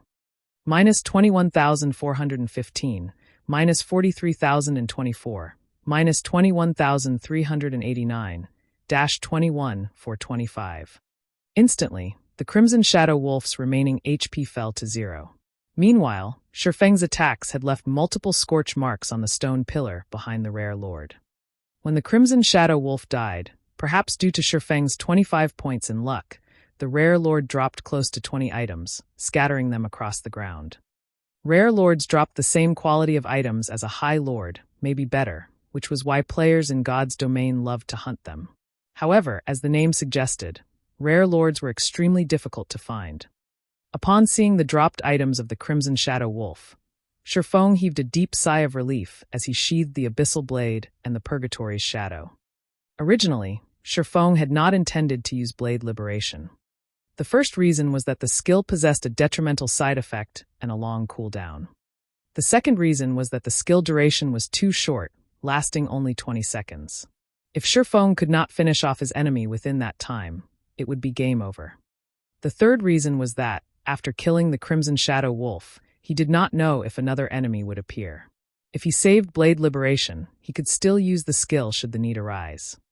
However, after seeing the Crimson Shadow Wolf's transformation, Shifeng knew that he had no chance against it if he relied on Heavenly Dragon's power. If he could not defeat the Crimson Shadow Wolf, he wouldn't have to worry about monsters appearing after it. When Shifeng looked down at the Crimson Shadow Wolf's corpse on the ground, he was overcome with emotion. A Twofold Berserk was simply too powerful. If it had lasted slightly longer, he could definitely solo a Lord. He might even be able to challenge a High Lord. Guild Leader, just what is that Berserk skill of yours? It was amazing. You killed Berserk Lord by yourself. How are people like us even supposed to play the game with any dignity now? Blackie joked as he walked up to Shifeng.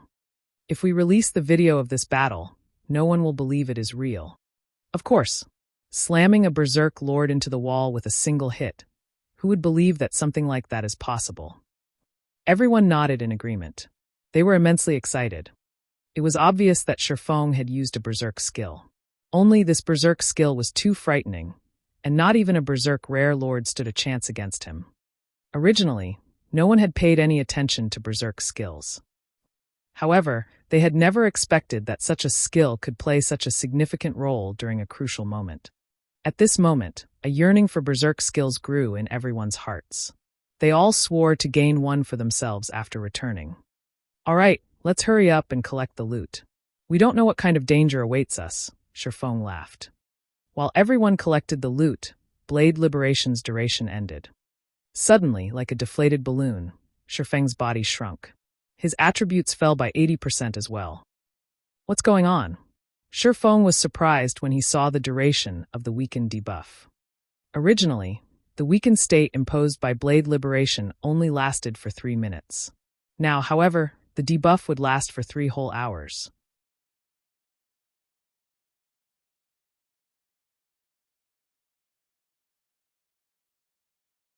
Chapter 440, Truefire Blade. Shifeng's sudden change immediately attracted everyone's attention. Guild Leader, why do you seem smaller? Even your aura has diminished significantly.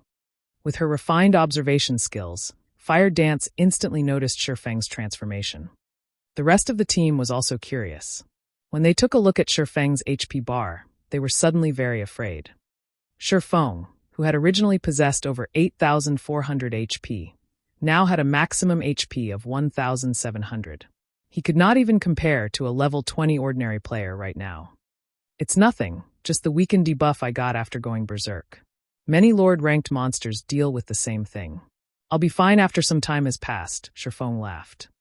Giving it some thought, everyone understood the logic behind the mechanics.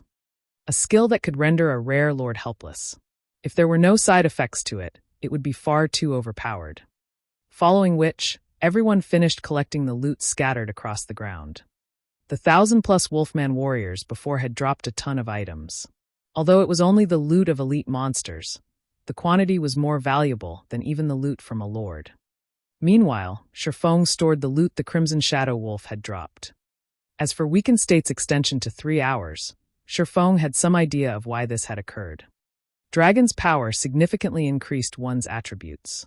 Coupled with Blade Liberation's sword's power, his body could not bear the fusion of the two buffs, which resulted in his extended Weakened State. It seems that Twofold Berserk should only be used as a last resort in the future. Sherfong could only smile bitterly at his 3-hour Weakened State. If nothing special happened during these 3 hours, all would be fine. However, he did not know what sort of trouble they would encounter as they moved on. With his attributes reduced by 80%, even if his original attributes were overwhelming, he would not be a match for an ordinary player. If they encountered danger, he could only helplessly watch from the sidelines. Fortunately, they were safe for now. Guild leader, the monsters here are stingier than the monsters outside.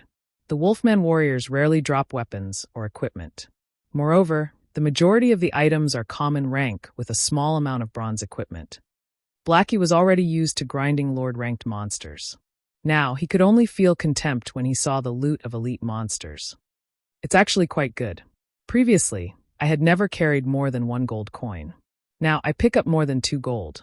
There are also 37 pieces of level 25 bronze equipment and over 100 common items.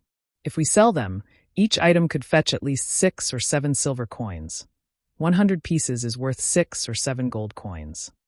This was the first time Flying Shadow had joined Sherfeng's party on an excursion. When he saw that the money inside his bag had exceeded 3 gold, he was elated. If he grinded monsters outside of White Fog Canyon, at most he would obtain a little EXP, very rarely would the monsters drop weapons or equipment. Even if they did, 95% of the time the items would be common ranked. Guild leader, what did that Crimson Shadow Wolf drop? Let us have a look. Aqua Rose held little interest in the loot of the Wolfman warriors. At this point, she was only interested in the loot from lords. Not bad. We have a total of 12 weapons and pieces of equipment, 1 intermediate strength potion recipe, and the rest are materials. Sherfong had just finished appraising the drops. Smiling, he said, among the 12 weapons and equipment, 5 are dark gold rank, 3 of which are weapons, 1 is cloth armor, and 1 is leather armor. The remaining 7 items are all fine gold rank. Have a look for yourselves. Saying so, Sherfong displayed the data of all the dropped weapons and equipment. Damn, this rare lord is awesome. It even dropped such top-tier weapons. Blackie immediately grew excited upon seeing dropped items information. Guild leader, are you blessed by God? Even such weapons managed to drop. Flying Shadow's eyes bulged upon seeing the weapons. Of the 3 dark gold weapons, 1 was a 2-handed battle axe, and 2 were short swords. Unlike the battle axe, which had a silvery gray color, the 2 short swords were blood red. There was even a spark circulating the blades of each sword, the spark resembling a fairy of fire. Truefire blade, short sword main hand, dark gold rank. Level 25, level 30. Attack power plus 376, level 25. Strength plus 29, agility plus 36, endurance plus 20. Attack speed plus 3. Ignore levels plus 5. 25% chance to deal double damage. 15% chance to awaken flame state, ignoring all defensive and block skills, causing 220% damage. Set effect. When both main and sub-Truefire blades are equipped, damage increased by 15%. Obtain Truefire dance skill. Strength increased by 30%, agility increased by 40%, attack speed increased by 60%, and damage received increased by 20% for 20 seconds. Cooldown 5 minutes. Truefire blade, short sword subhand, dark gold rank. Level 25, level 30. Attack power plus 352, level 25. Strength plus 25, agility plus 40, endurance plus 21. Attack speed plus 3. Ignore levels plus 5. When attacking, 20% chance to activate Swift State, increasing user's attack speed by 30% for 6 seconds. 10% chance to activate Flame Guard, absorbing 1000 damage. Set effect. When both main and sub-Truefire blades are equipped, damage increased by 15%. Obtain Truefire Dance skill. Strength increased by 30%, agility increased by 40%, attack speed increased by 60%, and damage received increased by 20% for 20 seconds. Cooldown 5 minutes. Level 25 weapons were extremely rare in God's domain currently. Equipping a level 25 fine gold weapon was already incredibly impressive. Meanwhile, the Truefire blades were both dark gold rank, and they were a set. In God's domain, sets of weapons or equipment were usually half a rank higher than their stated rank. As a dark gold set weapon, the Truefire blades were the best quality weapons below epic rank. Moreover, the set effect of the Truefire blades is intensely powerful. They did not seem the slightest bit inferior to epic weapons. The short swords only had somewhat weaker basic attributes. Although swordsmen, rangers, and assassins can use the Truefire blades, these short swords are most suited for assassins. Fire Dance and Flying Shadow, the two of you will roll for them, then. In truth, even Shurfeng was surprised that the Crimson Shadow Wolf had dropped such top-tier short swords. One was lucky if even one Truefire blade dropped. Now, the rare lord had dropped both of the set weapons. Sure enough, the 25 points of luck was incredible. After Shurfeng said so, Flying Shadow shook his head, saying, "Guild leader, forget about me. Let Sister Fire Dance have the Truefire blades." Although the Truefire blades were very attractive, he knew that he was not worthy of them. Moreover, he had done almost nothing during the battle with the Crimson Shadow Wolf. Such weapons were only suited to the number 1 assassin of Zero Wing. Only in Fire Dance could wield these weapons to their full potential. The party had killed the Crimson Shadow Wolf, resulting in these items dropping. If more than one player can use them, we will roll. Don't be shy. They're just dark gold weapons, Shurfeng laughed, having long since understood Flying Shadow's personality. There is also a leather armor shirt among the dark gold equipment. The winner gets the weapons, while the loser gets the shirt. Guild leader has already told us to roll. Let's just do it, Fire Dance said as she chose to roll. After a moment of hesitation, Flying Shadow decided to roll as well. In the end, Fire Dance rolled a 91, while Flying Shadow rolled an 86. The system automatically distributed the Truefire blades to Fire Dance, whereas the level 25 dark gold ranked leather shirt went to Flying Shadow. After equipping the Truefire blades, Fire Dance's combat power abruptly soared. Moreover, the streams of light on the Truefire blades further enhanced her beauty. At this moment, Fire Dance looked like an elf standing in fire. Blackie successfully rolled for the level 25 dark gold cloth armor, while Aqua Rose and Violet Cloud both obtained a piece of level 25 fine gold equipment. Shurfeng gained 2 pieces of level 25 fine gold plate armor. One was a pair of gauntlets, while the other was a set of leg guards. Now, the majority of his equipment consisted of level 25 fine gold equipment. After happily distributing the equipment, everyone returned to their search for the exit.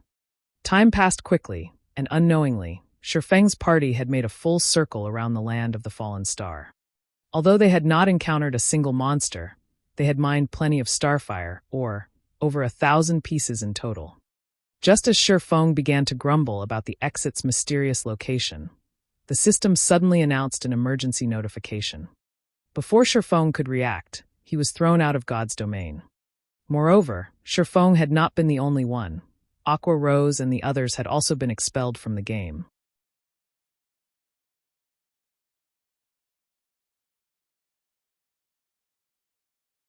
Chapter 441, Second Evolution.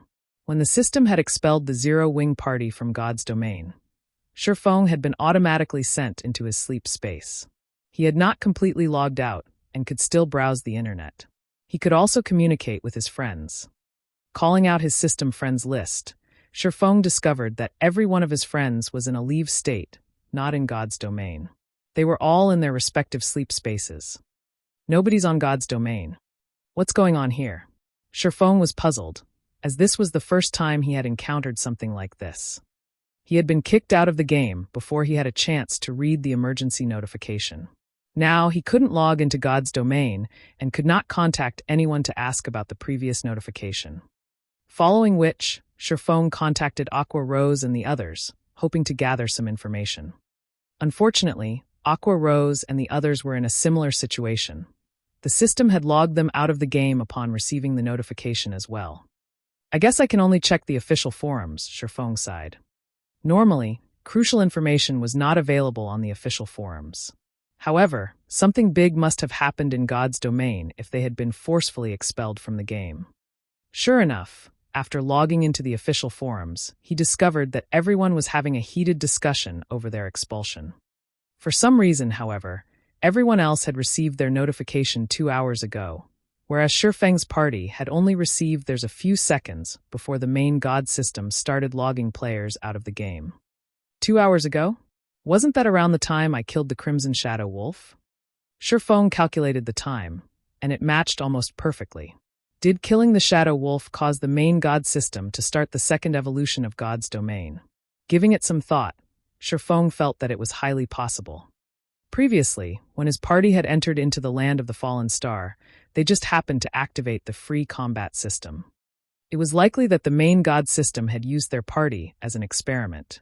After seeing that they had easily defeated the rare Lord-ranked Crimson Shadow Wolf, the main God system must have decided to initiate the second evolution of God's domain. Considering the situation, Shifeng really did not know how to express the emotions running through his heart. Now that God's domain began the process of the second system upgrade, players would have to wait until the next day to log in. Many players on the forums had expressed their frustration with the new system upgrade. After the system underwent its first upgrade, the system gave its players a true taste of combat. The overall difficulty of the game had made a massive leap, affecting adventuring, grinding, and leveling for those in God's domain. Yet, just a short time after the first upgrade, the second system upgrade had already begun. After this upgrade, the difficulty of the game might shock most players. This upgrade also gave Shifeng a headache. The second evolution of God's domain had occurred too quickly. Based on the original timeline, it shouldn't have happened for another several months. He was not prepared for it right now. Indeed, just as he had guessed, after the second system upgrade, the free combat system would be introduced into the game. In future battles, the requirement of a player's control over their skills would become extremely demanding, and mistakes might very well lead to friendly fire. It was especially true for AoE skills. After the second evolution of God's domain, rather than dying at the hands of monsters, many players would send themselves to the graveyards with their own abilities. Due to this, many players would act conservatively when fighting in groups long after the upgrade. In addition, after the second evolution, the difficulty of dungeons had also significantly increased. However, although the second evolution had made the game more challenging and realistic, the system upgrade had also added a benefit for players. And that was the improvement to skill proficiency. After the second evolution, the combat style of players also undergone a major transformation. Players no longer needed to chant incantations or shout the name of their skills to use them. No, players would activate their skills with movement. Every skill possessed a standard set of movements. As long as players performed the corresponding movements, they could activate their desired skills. After the second evolution, players were no longer required to damage a monster with their skills to raise skill proficiency. Now, when players achieved a 50% completion rate with skills, they would gain 1 point to their skill proficiency. In addition, the awarded skill proficiency would increase with the percentage of their completion rate. That way, even if players fought monsters of the same level or 2 or 3 levels lower, they could still improve their skill proficiency. As players gained skill proficiency, their skill levels would also grow. With high-leveled skills, players would have a much easier time killing monsters. Players would undoubtedly find it challenging to adapt to such a combat style in the beginning. After adapting to the free combat system, however, players would discover that the new style allowed them to display more of their combat power. However, it would not be easy for players to adapt to this realistic combat style. Normally, one had to undergo a long period of special training to familiarize themselves with their skills. If one were not up to snuff, the skill's power would suffer. I need to hurry with the training center, Shifeng sighed softly. Shortly after the second evolution of God's domain, the training centers and martial arts dojos, which were currently declining, would become instantly popular. Having some time, Shifeng browsed the God's domain news. Other than news regarding Starmoon Kingdom, Shifeng also looked up information on the several surrounding kingdoms and the Black Dragon Empire. None of the empires in God's domain were to be underestimated. The competition within an empire was far more intense than the competition in a kingdom. A kingdom such as Starmoon only had around 4 or 5 competing first-rate guilds at the moment. Some smaller kingdoms might only have 1 or 2 first-rate guilds. However, empires were different. Not only did they govern massive areas, but there were also far more resident players. They also had an abundance of resources. The number of first-rate guilds residing in an empire was not something a single kingdom could compare with. Statistically, there were at least 7 first-rate guilds in an empire. There were also many second-rate guilds that rose to become first-rate guilds due to the investments of major corporations. In the past, there had been a total of 9 first-rate guilds in the Black Dragon Empire. The empire was many times stronger than the neighboring Starmoon Kingdom. In the future, if Shifeng wanted to carve a place for himself in God's domain, dominating Starmoon Kingdom would not be nearly good enough. After a casual glance at today's God's domain news, Shifeng felt an immense weight on his shoulders. Zero Wing had only obtained its guild residence after much difficulty, yet several first-rate guilds in the Black Dragon Empire had already established their own guild residences. In terms of development speed, these guilds were not far behind Zero Wing. Aside from these guilds establishing their own guild residences, the various large guilds had also begun purchasing prime real estate in multiple cities. These purchases included auction houses, virtual trading centers, banks, high-class restaurants, and the like. In the future, they would become a guild's main source of income. After God's domain had spent a few years developing, the world had considered it a second home for mankind. Most people around the world spent close to half their days in God's domain. Moreover, time passed slower inside God's domain than in the real world. 1 hour in reality equaled 2 hours in God's domain. Based on the amount of time one experienced, people's lives in God's domain might be even longer than their lives in the real world. In the setting of God's domain, NPC cities and player-established cities were different. If players lived in NPC cities, they would never have to fear becoming embroiled in the struggles between major powers. Player-established cities, on the other hand, could be destroyed. Hence, this had resulted in the real estate in NPC cities becoming extremely valuable. Nothing was more valuable than the real estate in NPC cities. The more Shifeng read this information, the more he realized the necessity of earning a large number of gold coins. Otherwise, how could he compete with these well-funded first-rate guilds? Inadvertently, Shifeng had spent over half a day researching the various large guilds in God's domain. Suddenly, as he exited the virtual gaming cabin, his doorbell rang.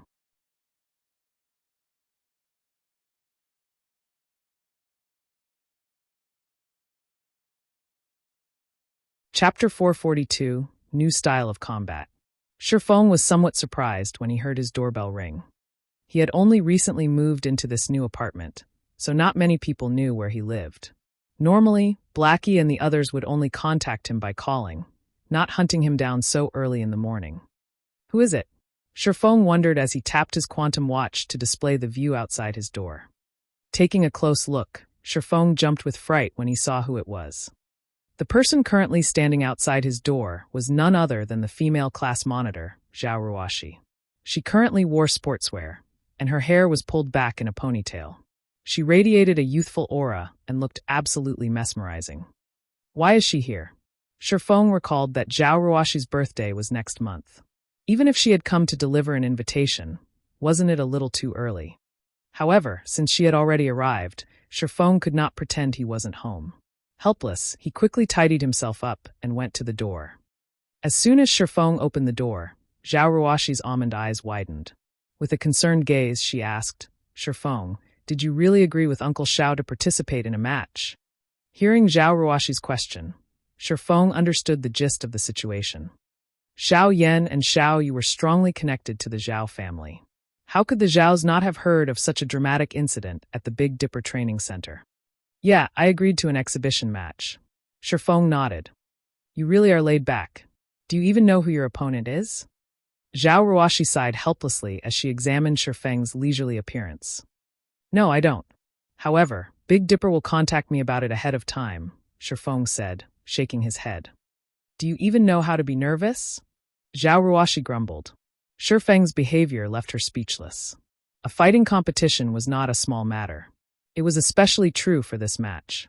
To recover from its decline, Big Dipper has attempted to invite many well-known fighters to participate in this match.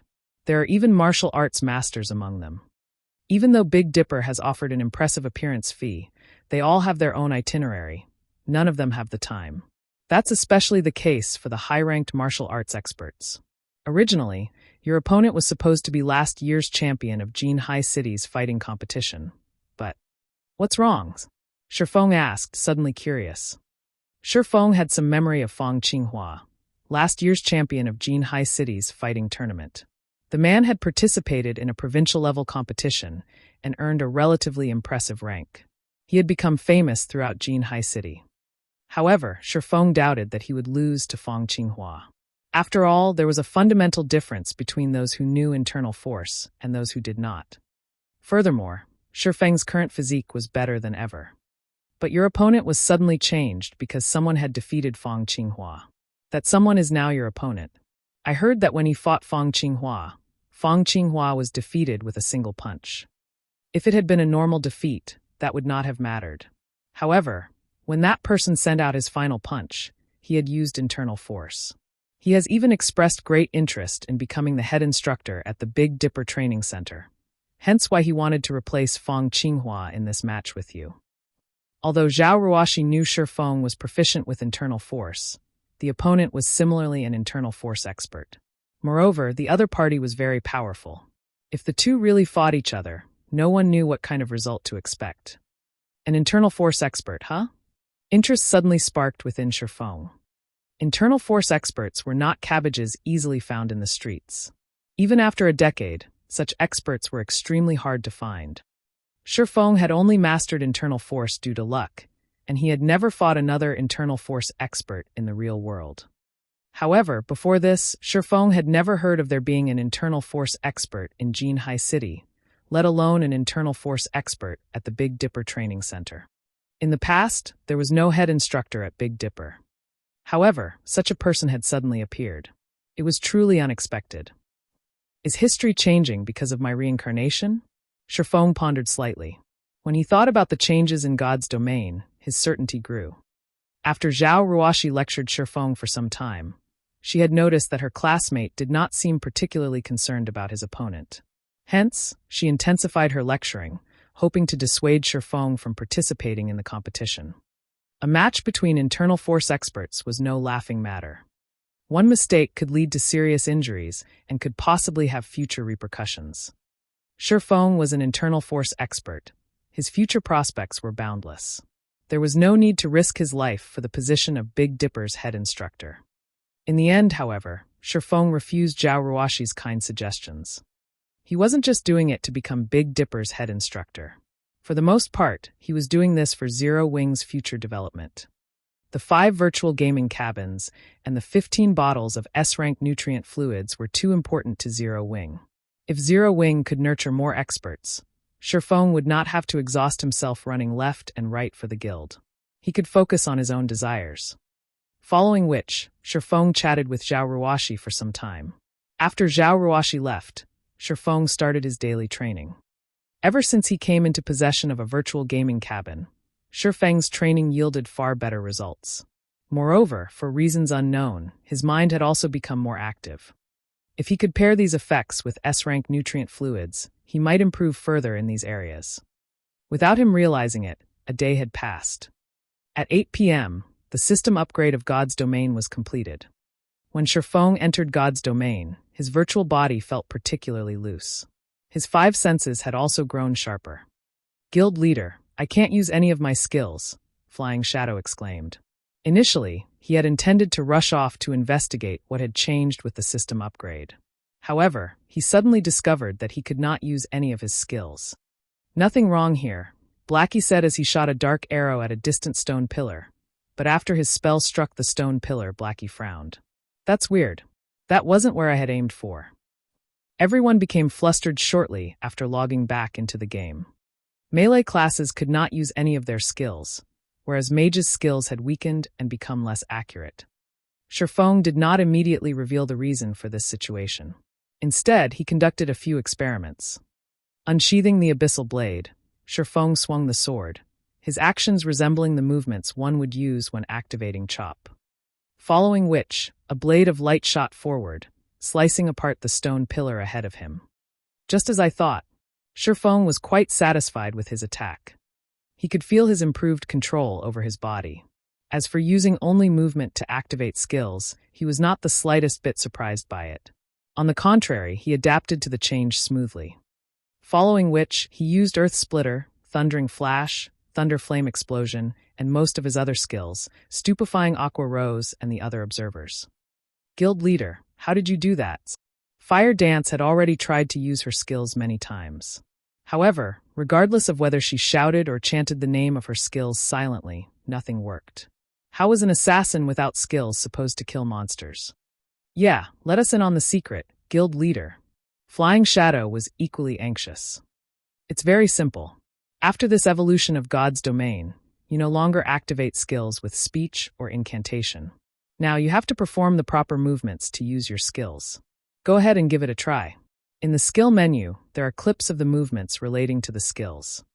Shifeng could not help but smile when he saw anticipation filling everyone's eyes. In reality, even if he had not revealed the change, everyone would have discovered it for themselves after some time.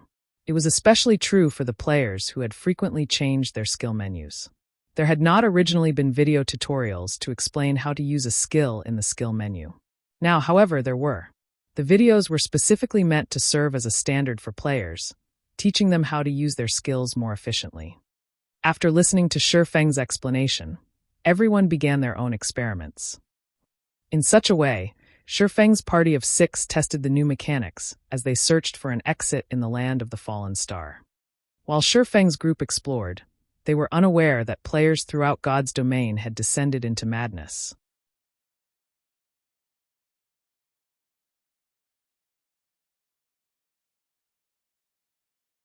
Chapter 443, Completion Rate. After God's domain's second evolution, skill use demanded far more of players. Even experts needed a relatively long period to adapt to this new system. As Shifeng's party searched for the exit in the land of the fallen star, battles against the cavern's inhabitants were unavoidable. Fortunately, Shifeng did not have to endure this adaptation process like everyone else. Activating most of his skills was second nature to him. He had no problems dealing with a few elites and special elites. As for Aqua Rose and the others, they used these monsters to practice. It was especially true for melee classes like Fire Dance and Flying Shadow. Currently, they each faced a level 27 elite ranked Wolfman warrior, both of them activating their skills continuously as they fought. Fire Dance brandished the Truefire blades, drawing a red arc that cut across the Wolfman warrior's body. A flower of blood bloomed, and immediately, a damage of -2,749 appeared above the elite monster's head. However, to the Wolfman warrior, which possessed 42,000 HP, this damage was nothing. System: Eviscerate completion rate 56%, resulting in 69% of skills effect. Skill proficiency +1. Glancing at the combat notification window, Fire Dance frowned, feeling unsatisfied with her completion rate. The Wolfman warrior bellowed angrily. Lifting its war hammer, it slammed the weapon down on the assassin before it. Turning her feet slightly, Fire Dance easily evaded the war hammer. Reversing the grip on one of the Truefire blades, she spun around and shoved the blade into the Wolfman warrior's back, her movements as smooth as flowing water. Backstab, -2,523. AO, the Wolfman warrior howled with pain. System: Backstab completion rate 69%, resulting in 83% of skills effect. Skill proficiency +2. Fire Dance was far more proficient with Backstab's movements than she was with Eviscerate's, the completion rate of the skill reaching a whole new level. However, Fire Dance was still unsatisfied. If this were the past, even without weapons such as the Truefire blades, she could easily dish out such high damage. After practicing a few times on the Wolfman warriors, Fire Dance understood how difficult it would be to adapt to the new combat system. There were simply too many variables. The might of a player's skill depended on the player's completion rate. It was nothing like the previous system, where players could display 100% of the skill's effect with every use. Now, however, that was not possible. If one did not perform the skill's movements appropriately, the damage would be negligible. Moreover, it was even more difficult to move successfully during battle. Overall, combat was now 3 times as difficult as it had been. Fire Dance had previously been able to solo 1 or 2 special elites, and she even considered challenging a chieftain. Now, however, a special elite was too strong for her, much less a chieftain. Elsewhere, Flying Shadow was also sporting a serious frown. The more he fought, the more frustrated he became. After some effort, Fire Dance had managed to raise her completion rate past 50%. Her backstab had even reached a 70% completion rate. Flying Shadow, on the other hand, could only achieve 50% with backstab, one of the simplest skills he possessed, and he had just barely earned the 1 skill proficiency point for the skill. As for his other skills, their completion rates were all below 50%. Compared to Fire Dance and Flying Shadow, after spending some time practicing, the mages of the party could achieve relatively high completion rates. They had all reached 60% or higher with their skills. However, this was because the two had different methods of activation. When mages used a skill, they chanted incantations and traced runes. Some skills only needed a few hand gestures and simple incantations, so they were relatively easy to cast. Only their current casting time was much longer than it had been. It was especially true for advanced spells. While everyone practiced their skills, Shifeng, who stood ahead of the party, conducted a massacre. Faced with dozens of Wolfman warriors, Shifeng dashed forward and activated Thundering Flash. 1 arc, 2 arcs, 3 arcs. A total of 5 arcs of blue lightning tore through the elite monsters, a series of frightening damages appearing above their heads. Instantly, the dozens of Wolfman warriors lost close to half their HP. Some that had received critical hits fell to critical lows. In addition, due to the damage amplification debuff of Thundering Flash, they would receive an additional 30% damage from future attacks. And yet, the damages were nothing compared to Thundering Flash's completion rate.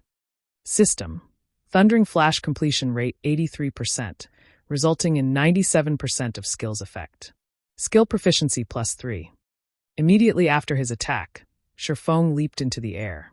As he raised the abyssal blade high, the power of lightning and fire emerged from the sword. He then slammed the weapon down towards the gathering of Wolfman warriors. Boom! All of the warriors within an area of 10 by 10 yards fell into a fainted state instantly and received over -7,000 damage. Those that had received a critical hit suffered over -14,000 damage. The Wolfman warriors with low HPs crumbled. System: Thunder Flame Explosion completion rate 74%, resulting in 89% of skills effect. Skill proficiency +2. The moment Shifeng landed, he followed up with Chop, striking 3 Wolfman warriors and dealing over -2,800 damage to each. System: Chop completion rate 85%, resulting in 100% of skills effect. Skill proficiency +3. In just a moment, Shifeng had exterminated dozens of Wolfmen. Standing at a distance, Aqua Rose and the others were tongue-tied after watching Shifeng's battle. Every member of the party had personally experienced how difficult it was to achieve a high skill completion rate. However, when they saw Shifeng's success, they felt nothing but shock. As for Shifeng's feat of killing dozens of Wolfman warriors, none of them really had anything to say about it. The Wolfman warriors were merely elite monsters. Everyone present could easily destroy them. Although they had trouble using their skills, their basic attacks were still very powerful thanks to their equipment. Dealing with these elites was only a matter of time. The reason for their shock was Shifeng's ability to reach a completion rate above 80%. Yet after training arduously for the past 4 hours or so, they had only achieved above 50%. Moreover, even when using Thunder Flame Explosion, the skill Shifeng was least proficient with, he could perform a completion rate above 70%. However, this was still not the most noteworthy aspect. Shifeng's casual use and chaining of his skills were what impressed them the most. How could they not be shocked? Guild leader, can't you just teach us how we can improve our skill completion rates?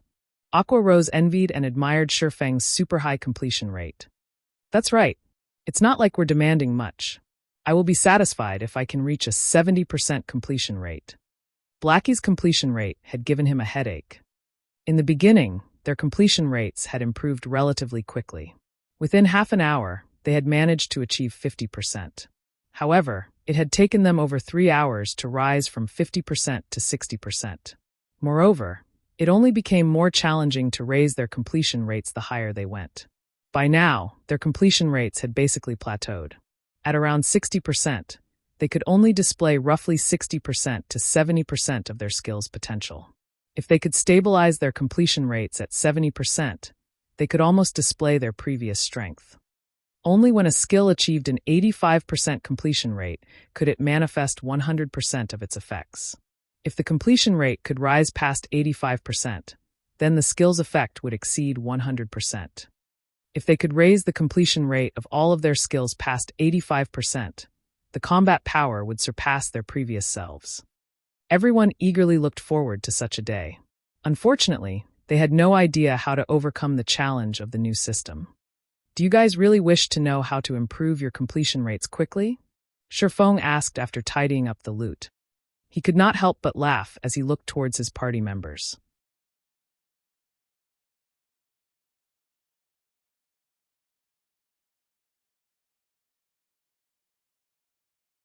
Chapter 444, Path of an Expert. Aqua Rose and the rest of the Zero Wing party nodded passionately in response to Shifeng's question. If they could quickly raise their skill completion rates, their strength would also rise to the next level. Naturally, this was the goal. It's really simple, actually. Think more, train more, Shifeng said frankly. Think more, train more? The team rolled their eyes at their guild leader. They had been doing exactly that all this time. However, they had almost reached their limit. That's right. Think more, train more. There's no other way. In God's domain, every skill movement has its own purpose. First, figure out why such movements are required, then carry them out. You guys have been trying to draw a tiger by looking at a cat. You cannot improve if all you're doing is mimicking the tutorial videos. Shifeng was aware of the enthusiasm filling his companions' hearts. However, one could not become more proficient overnight. After the second evolution of God's domain, players would experience a slump for a relatively long period. Experts were no exception. Many players struggled with the sudden weakness, falling from glory. However, it was precisely because of God's domain's second evolution that the difference between ordinary players and experts had become more distinct. Previously, a player's strength relied on their equipment and techniques. After the second evolution, however, a player's strength mainly relied on their skill completion rates. With this new system, one could immediately tell whether a player was a dragon or a worm. Ordinary players' skill completion rates usually ranged between 50% and 60%, and players at this standard were considered beginners. Players with 61% to 70% completion rates were elites.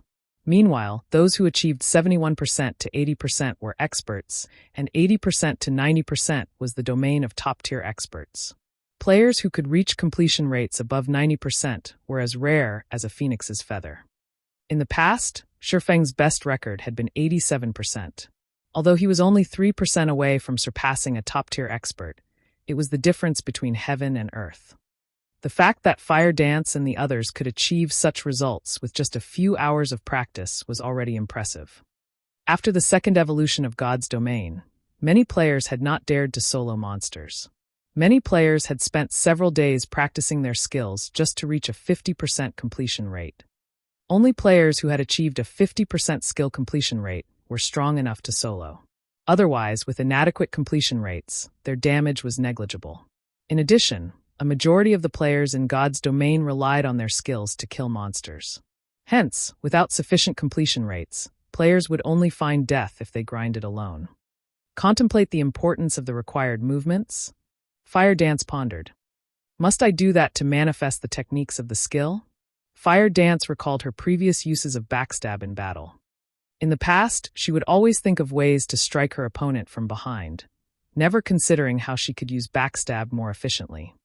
However, in the tutorial video of backstab, the player would first dodge the opponent's attack, reverse the grip on his weapon, then circle behind the opponent with a spin and stab his weapon into his opponent's back. The entire process was smooth and efficient, and was much faster, more vicious, and more difficult to dodge than her previous attack method. Thinking up to this point, Fire Dance searched impatiently for another Wolfman warrior to experiment on. This time, however, Fire Dance did not enter stealth. Instead, she waltzed up to the elite monster. When the Wolfman warrior noticed Fire Dance, it howled and slashed its greatsword at the assassin. Fire Dance did not immediately try to dodge the oncoming attack. Instead, she waited until the Wolfman warrior's greatsword reached its maximum speed before moving.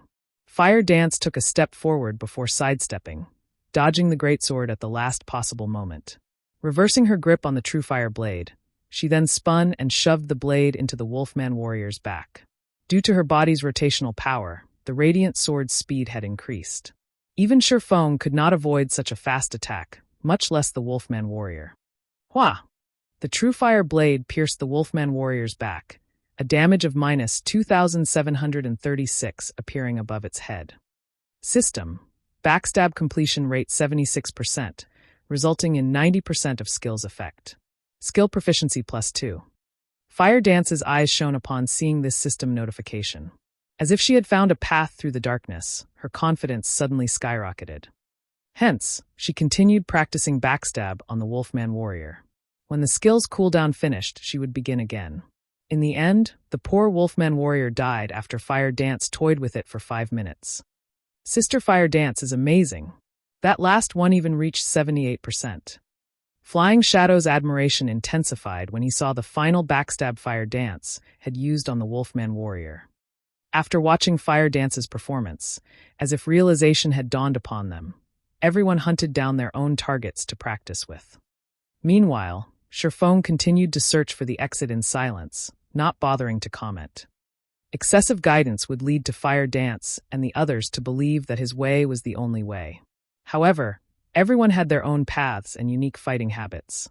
Different habits and body types would lead to different skill techniques. If they followed him blindly, although they could improve massively in a short time, it would be detrimental to their future development.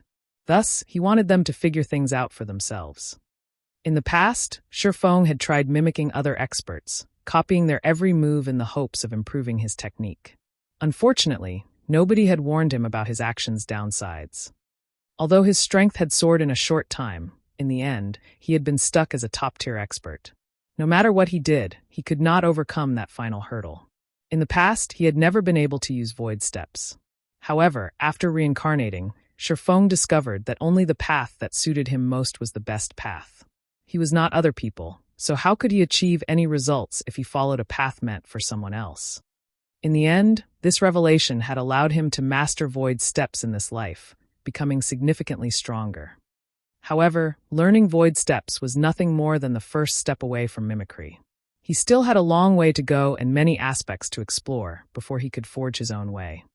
For a time, the Land of the Fallen Star became a testing ground for Shurfong and his party members. Without realizing it, they had spent over 7 hours in the Land of the Fallen Star, and during this period, they had killed numerous level 27 elite-ranked Wolfman warriors. Everyone's skill completion rates had constantly improved during this time. Although they could not consistently achieve 70%, they could still manage above 60%. The party had also mined over 1,300 pieces of Starfire ore, their mining far more efficient than when they were outside this crystal cavern. Now, they had accumulated over 20,000 pieces of Starfire ore again. Such a large stock of Starfire ore was worth over 200 gold. Once Shurfong refined the ore into Starfire essence using the Philosopher's Stone, the total value would be over 800 gold. Even for first-rate guilds, 800 gold was a massive sum of money. If they obtained several hundred more gold, they could purchase relatively valuable real estate. If used for forging, the value of the Starfire essences would rise by several folds. The thought alone excited Shurfong. Guild leader, I've discovered a hidden door, Fire Dance suddenly reported.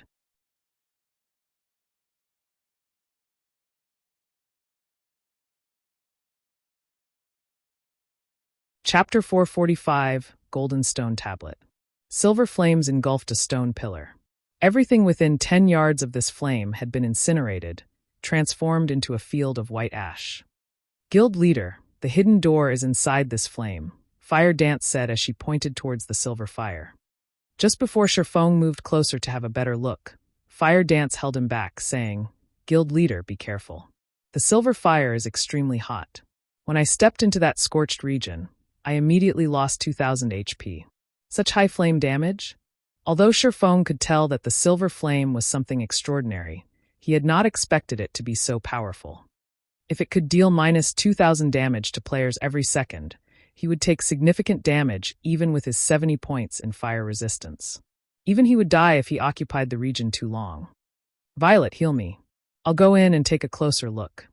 After giving the order, Shifeng entered the silver flame's effective area. Suddenly, a damage close to minus 500 points appeared above Shifeng's head. Hot. Shifeng felt as if he had dipped his feet into a hot spring the moment his boots touched the gray-white land.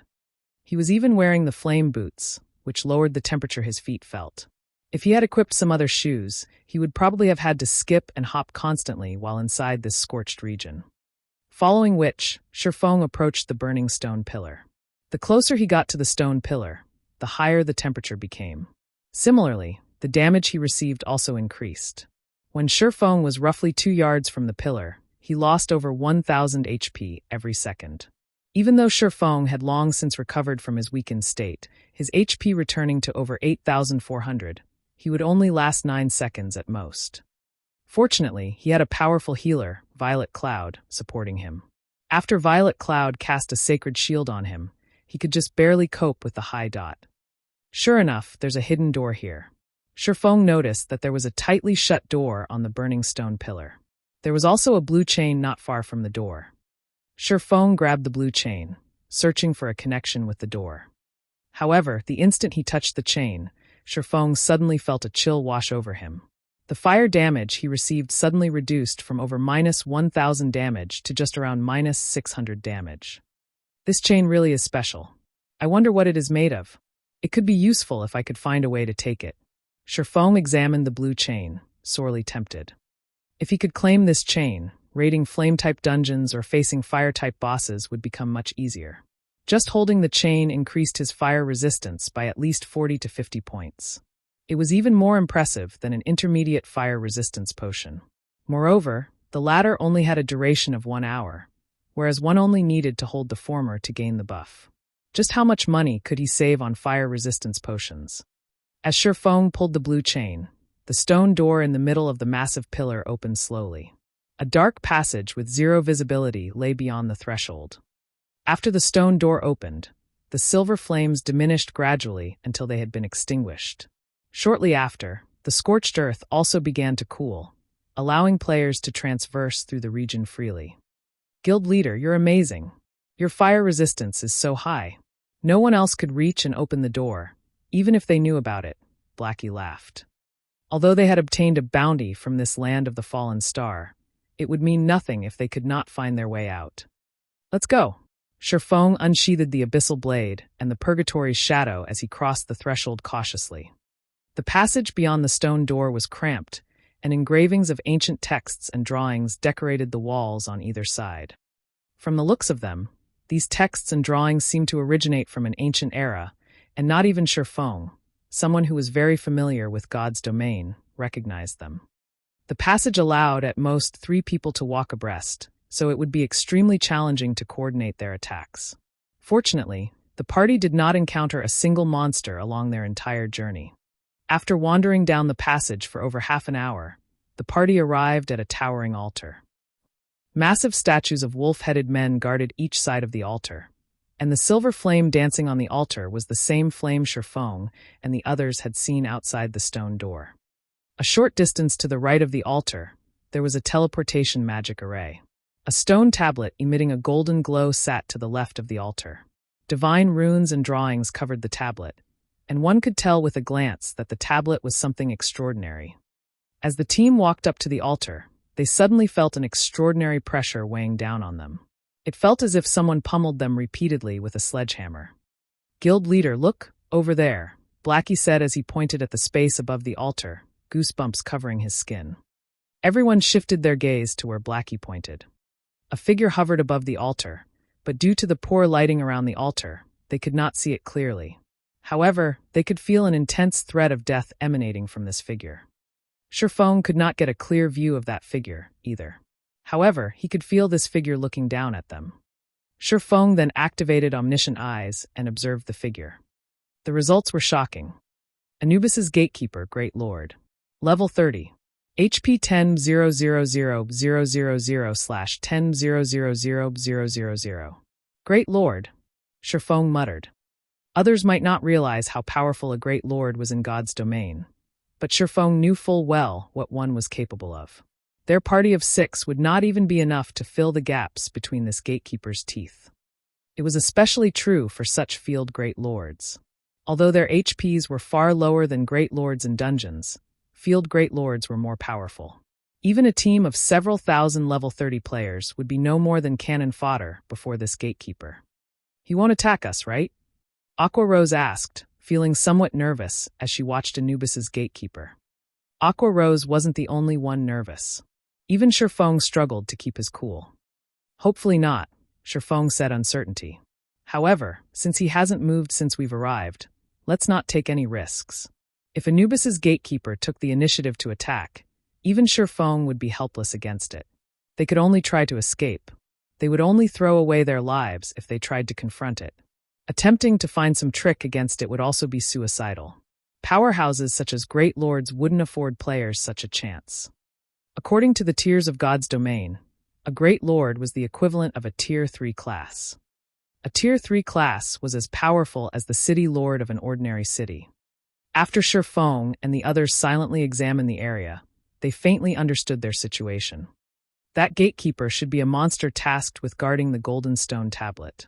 So long as we don't touch that thing, the gatekeeper won't attack us. Shifeng had experimented with the gatekeeper. When he approached the golden stone tablet, the gatekeeper's killing intent would intensify. As for the teleportation array on the other side, the gatekeeper had not reacted when he had approached it. Aqua, you guys activate the teleportation array. After some thought, Shifeng said, I'll grab that tablet. Guild leader, that's a Great Lord. Fire Dance said, horrified. Although none of them had ever seen a Great Lord in action, they could tell that, compared to this Great Lord, the Crimson Shadow Wolf they had previously faced was a joke. If Shifeng really tried to steal the golden stone tablet, he might die in an instant.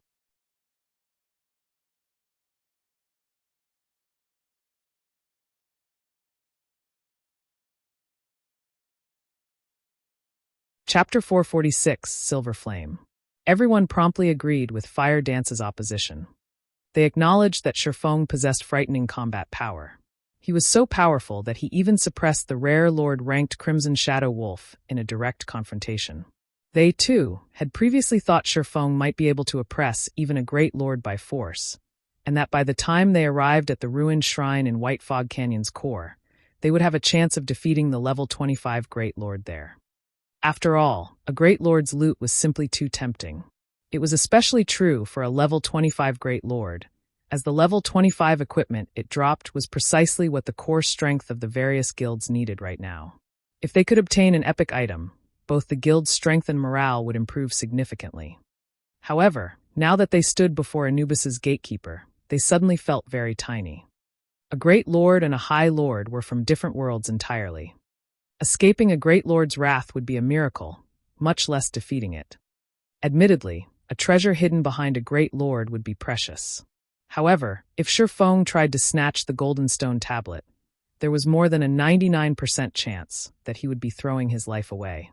This was simply not a worthwhile trade-off. Moreover, Heavens knew if the teleportation array would still work after Shifeng stole the stone tablet. On the off chance that it didn't work, they would all die here. Guild leader, why don't we come back after we've grown stronger? It's not worth risking your life for an unknown treasure, Aqua Rose advised. You guys leave first. I'll try it by myself.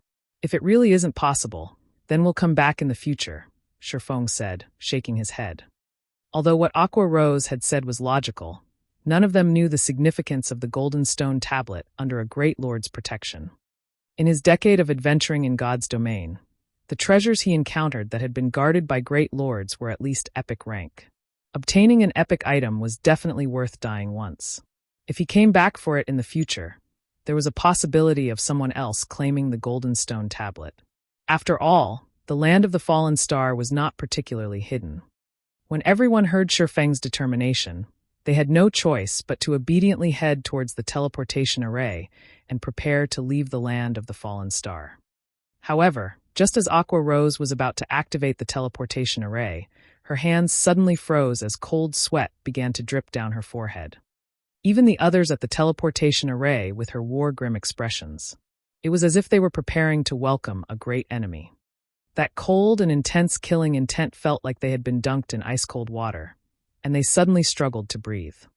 Guild leader, if we activate the teleportation array, the gatekeeper will attack, Fire Dance whispered as she glanced at Anubis's gatekeeper hovering in the air. We really have no options, Sherfong laughed bitterly. He currently had omniscient eyes active, so he felt the gatekeeper's chilling gaze as well. As soon as Aqua Rose activated the teleportation array, Anubis's gatekeeper would strike. It usually took close to 20 seconds to activate a teleportation array. If the person activating the array moved during this period, it would automatically shut down. 20 seconds. That was enough time for a level 30 Great Lord to kill hundreds of players, much less a measly party of 6. As this place was unique, they could not use return scrolls to leave either. In other words, if they wanted to leave, they needed to survive the gatekeeper for 20 seconds. Either that, or they could level here until they died or simply die now and lose some EXP, skill proficiency, and a piece of equipment. If they did not wish to lose any equipment, they could remove everything they currently wore. That way, none of their equipment would drop. At worst, there was an extremely small chance of an item dropping from their bags. It looks like I can only give it a try. No matter how Sherfong considered the situation, he could not think of a decent solution. He was also unable to utilize the terrain to his advantage. Although the passage they came from was narrow, Anubis's gatekeeper wasn't so large that it could not follow him. Now, the only way the team could leave safely was if he lured the gatekeeper away. Otherwise, with the strength of a great lord and his extremely wide splash range, no one would survive. Fire Dance, get ready to activate the teleportation array. If the great lord's splash damage affects you, use Vanish or Wind Steps to block it. As long as you do not move, the teleportation array will not shut down. I'll kite the gatekeeper first. Focus on your timing, you guys. With that, Sherfong activated Windwalk and dashed towards the golden stone tablet. Anubis's gatekeeper immediately shifted his sight to Sherfong. When Sherfong was only 10 yards away from the stone tablet, the gatekeeper suddenly vanished from above the altar before immediately reappearing in front of the golden stone tablet. Instantaneous movement. Aqua Rose gaped at the gatekeeper, disbelief filling her gaze. A great lord that knew instantaneous movement. Could any player escape its slaughter? Such a powerful aura. Fire Dance's expression turned grim. Anubis's gatekeeper had initially been 90 yards from the party. Now that the gatekeeper was less than 40 yards away from everyone, its ferocity was on full display. Trespassers of the Holy Land die. The gatekeeper revealed his fury as he glared at Sherfong. Suddenly, the gatekeeper raised his right hand. In the next moment, a pitch-black spear as tall as Sherfong appeared in the gatekeeper's hand. The great lord then swung the spear towards Sherfong. Show! A spear of light sliced through the air and arrived before Sherfong. Not taking any risks, Sherfong crossed his swords and used parry to block the attack. The instant the spear of light collided with the two swords, the impact forced Sherfeng's hands apart and sent him flying over 20 yards away. The group standing at the teleportation array was stunned. Every Zero Wing member present was familiar with Sherfeng's strength. Even in his normal state, he could contend with a lord of the same level. Yet now, just a touch from the spear of light, which was far weaker than the gatekeeper's black spear, had thrown Sherfong so far. Just how frightening was the gatekeeper? As expected of a great lord. Even though I have the combat power of a Tier 2 class, it is not nearly enough. Sherfong smirked as he looked at his thoroughly numb hands. If not for the fact that parry could negate the gatekeeper's damage, he would have lost at least 3,000 to 4,000 HP. However, Sherfong had only received the gatekeeper's attack because he wished to test its strength and evaluate the Great Lord's combat power. Now, Sherfong had a general grasp of the Anubis's gatekeeper's combat power.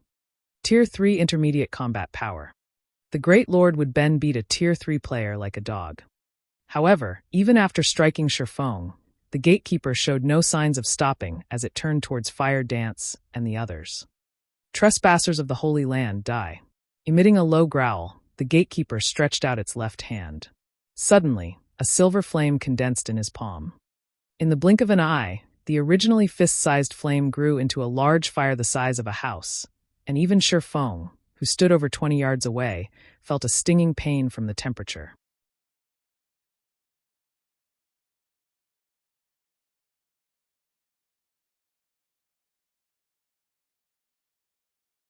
Chapter 447, Contest of Strength.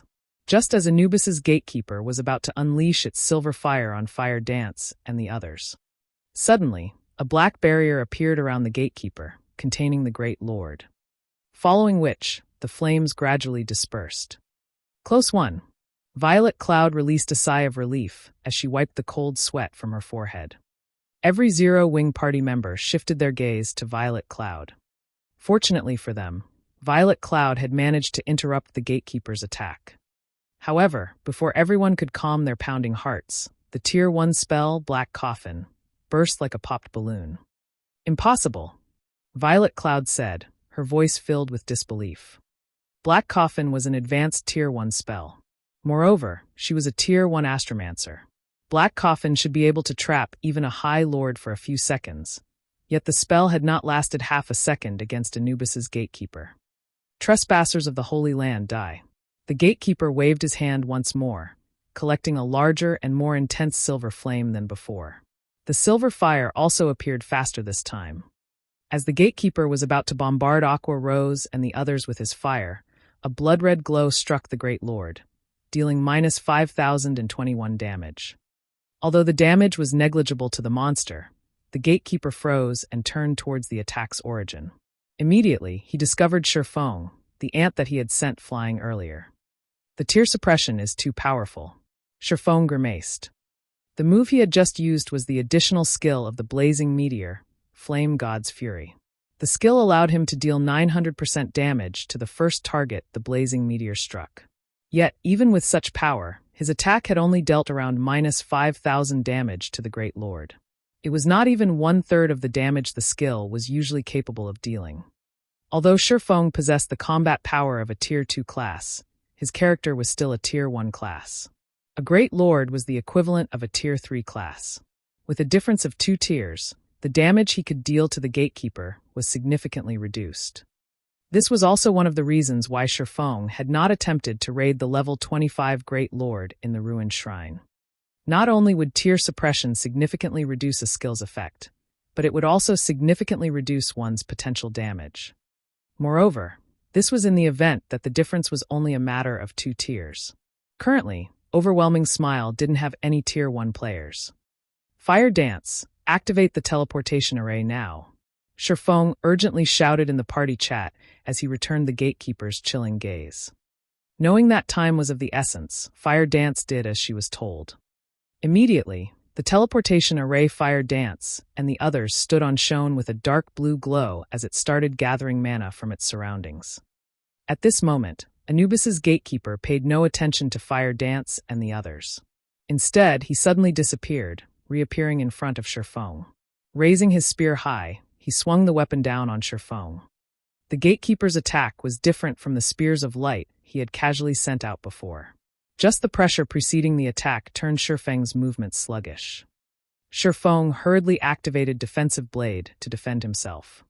However, Anubis's gatekeeper showed no intention of ending his assault after one strike. In quick succession, his spear darted towards Shifeng again and again, searching for an opening. Pung! Pung! Pung! In 2 short seconds, Defensive Blade had been exhausted. Although Shifeng had tried to counter the gatekeeper's attacks during this period, the pressure from the spear was simply too immense.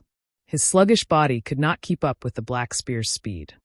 Aqua Rose and the others were similarly shocked as they watched Shifeng fight for his life. Although they had realized that there was a difference between a lord and a great lord, they had not realized the gap between the two was this massive. Shifeng was not nearly strong enough to resist the gatekeeper. Thinking back on how the various guilds of White River City had boasted their plans to raid a great lord, the very idea was a joke. Guild leader. Anxiety filled Fire Dance's heart. She struggled with her desire to charge forward to help her guild leader, but the teleportation array was their only hope of leaving this place. If she moved, she would waste all their efforts. The others were similarly anxious. Although they wished to help, they could not. It was highly possible that their aid would lure Anubis's gatekeeper to the array. If that happened, they would all die. Moreover, even if they lent their assistance, it would not change the battle. Seeing as the black spear was about to strike at him once again, Shifeng decided that he was done holding back. Purgatory power. Heavenly dragon's power. Blade liberation. In the blink of an eye, Shifeng's strength reached an entirely different realm. Purgatory power increased his attack speed by 100% and damage by 30%. Heavenly dragon's power increased his defense by 300%, HP by 300%, and strength attribute by 100%. Instantly, Shifeng's strength broke past the 800-point threshold.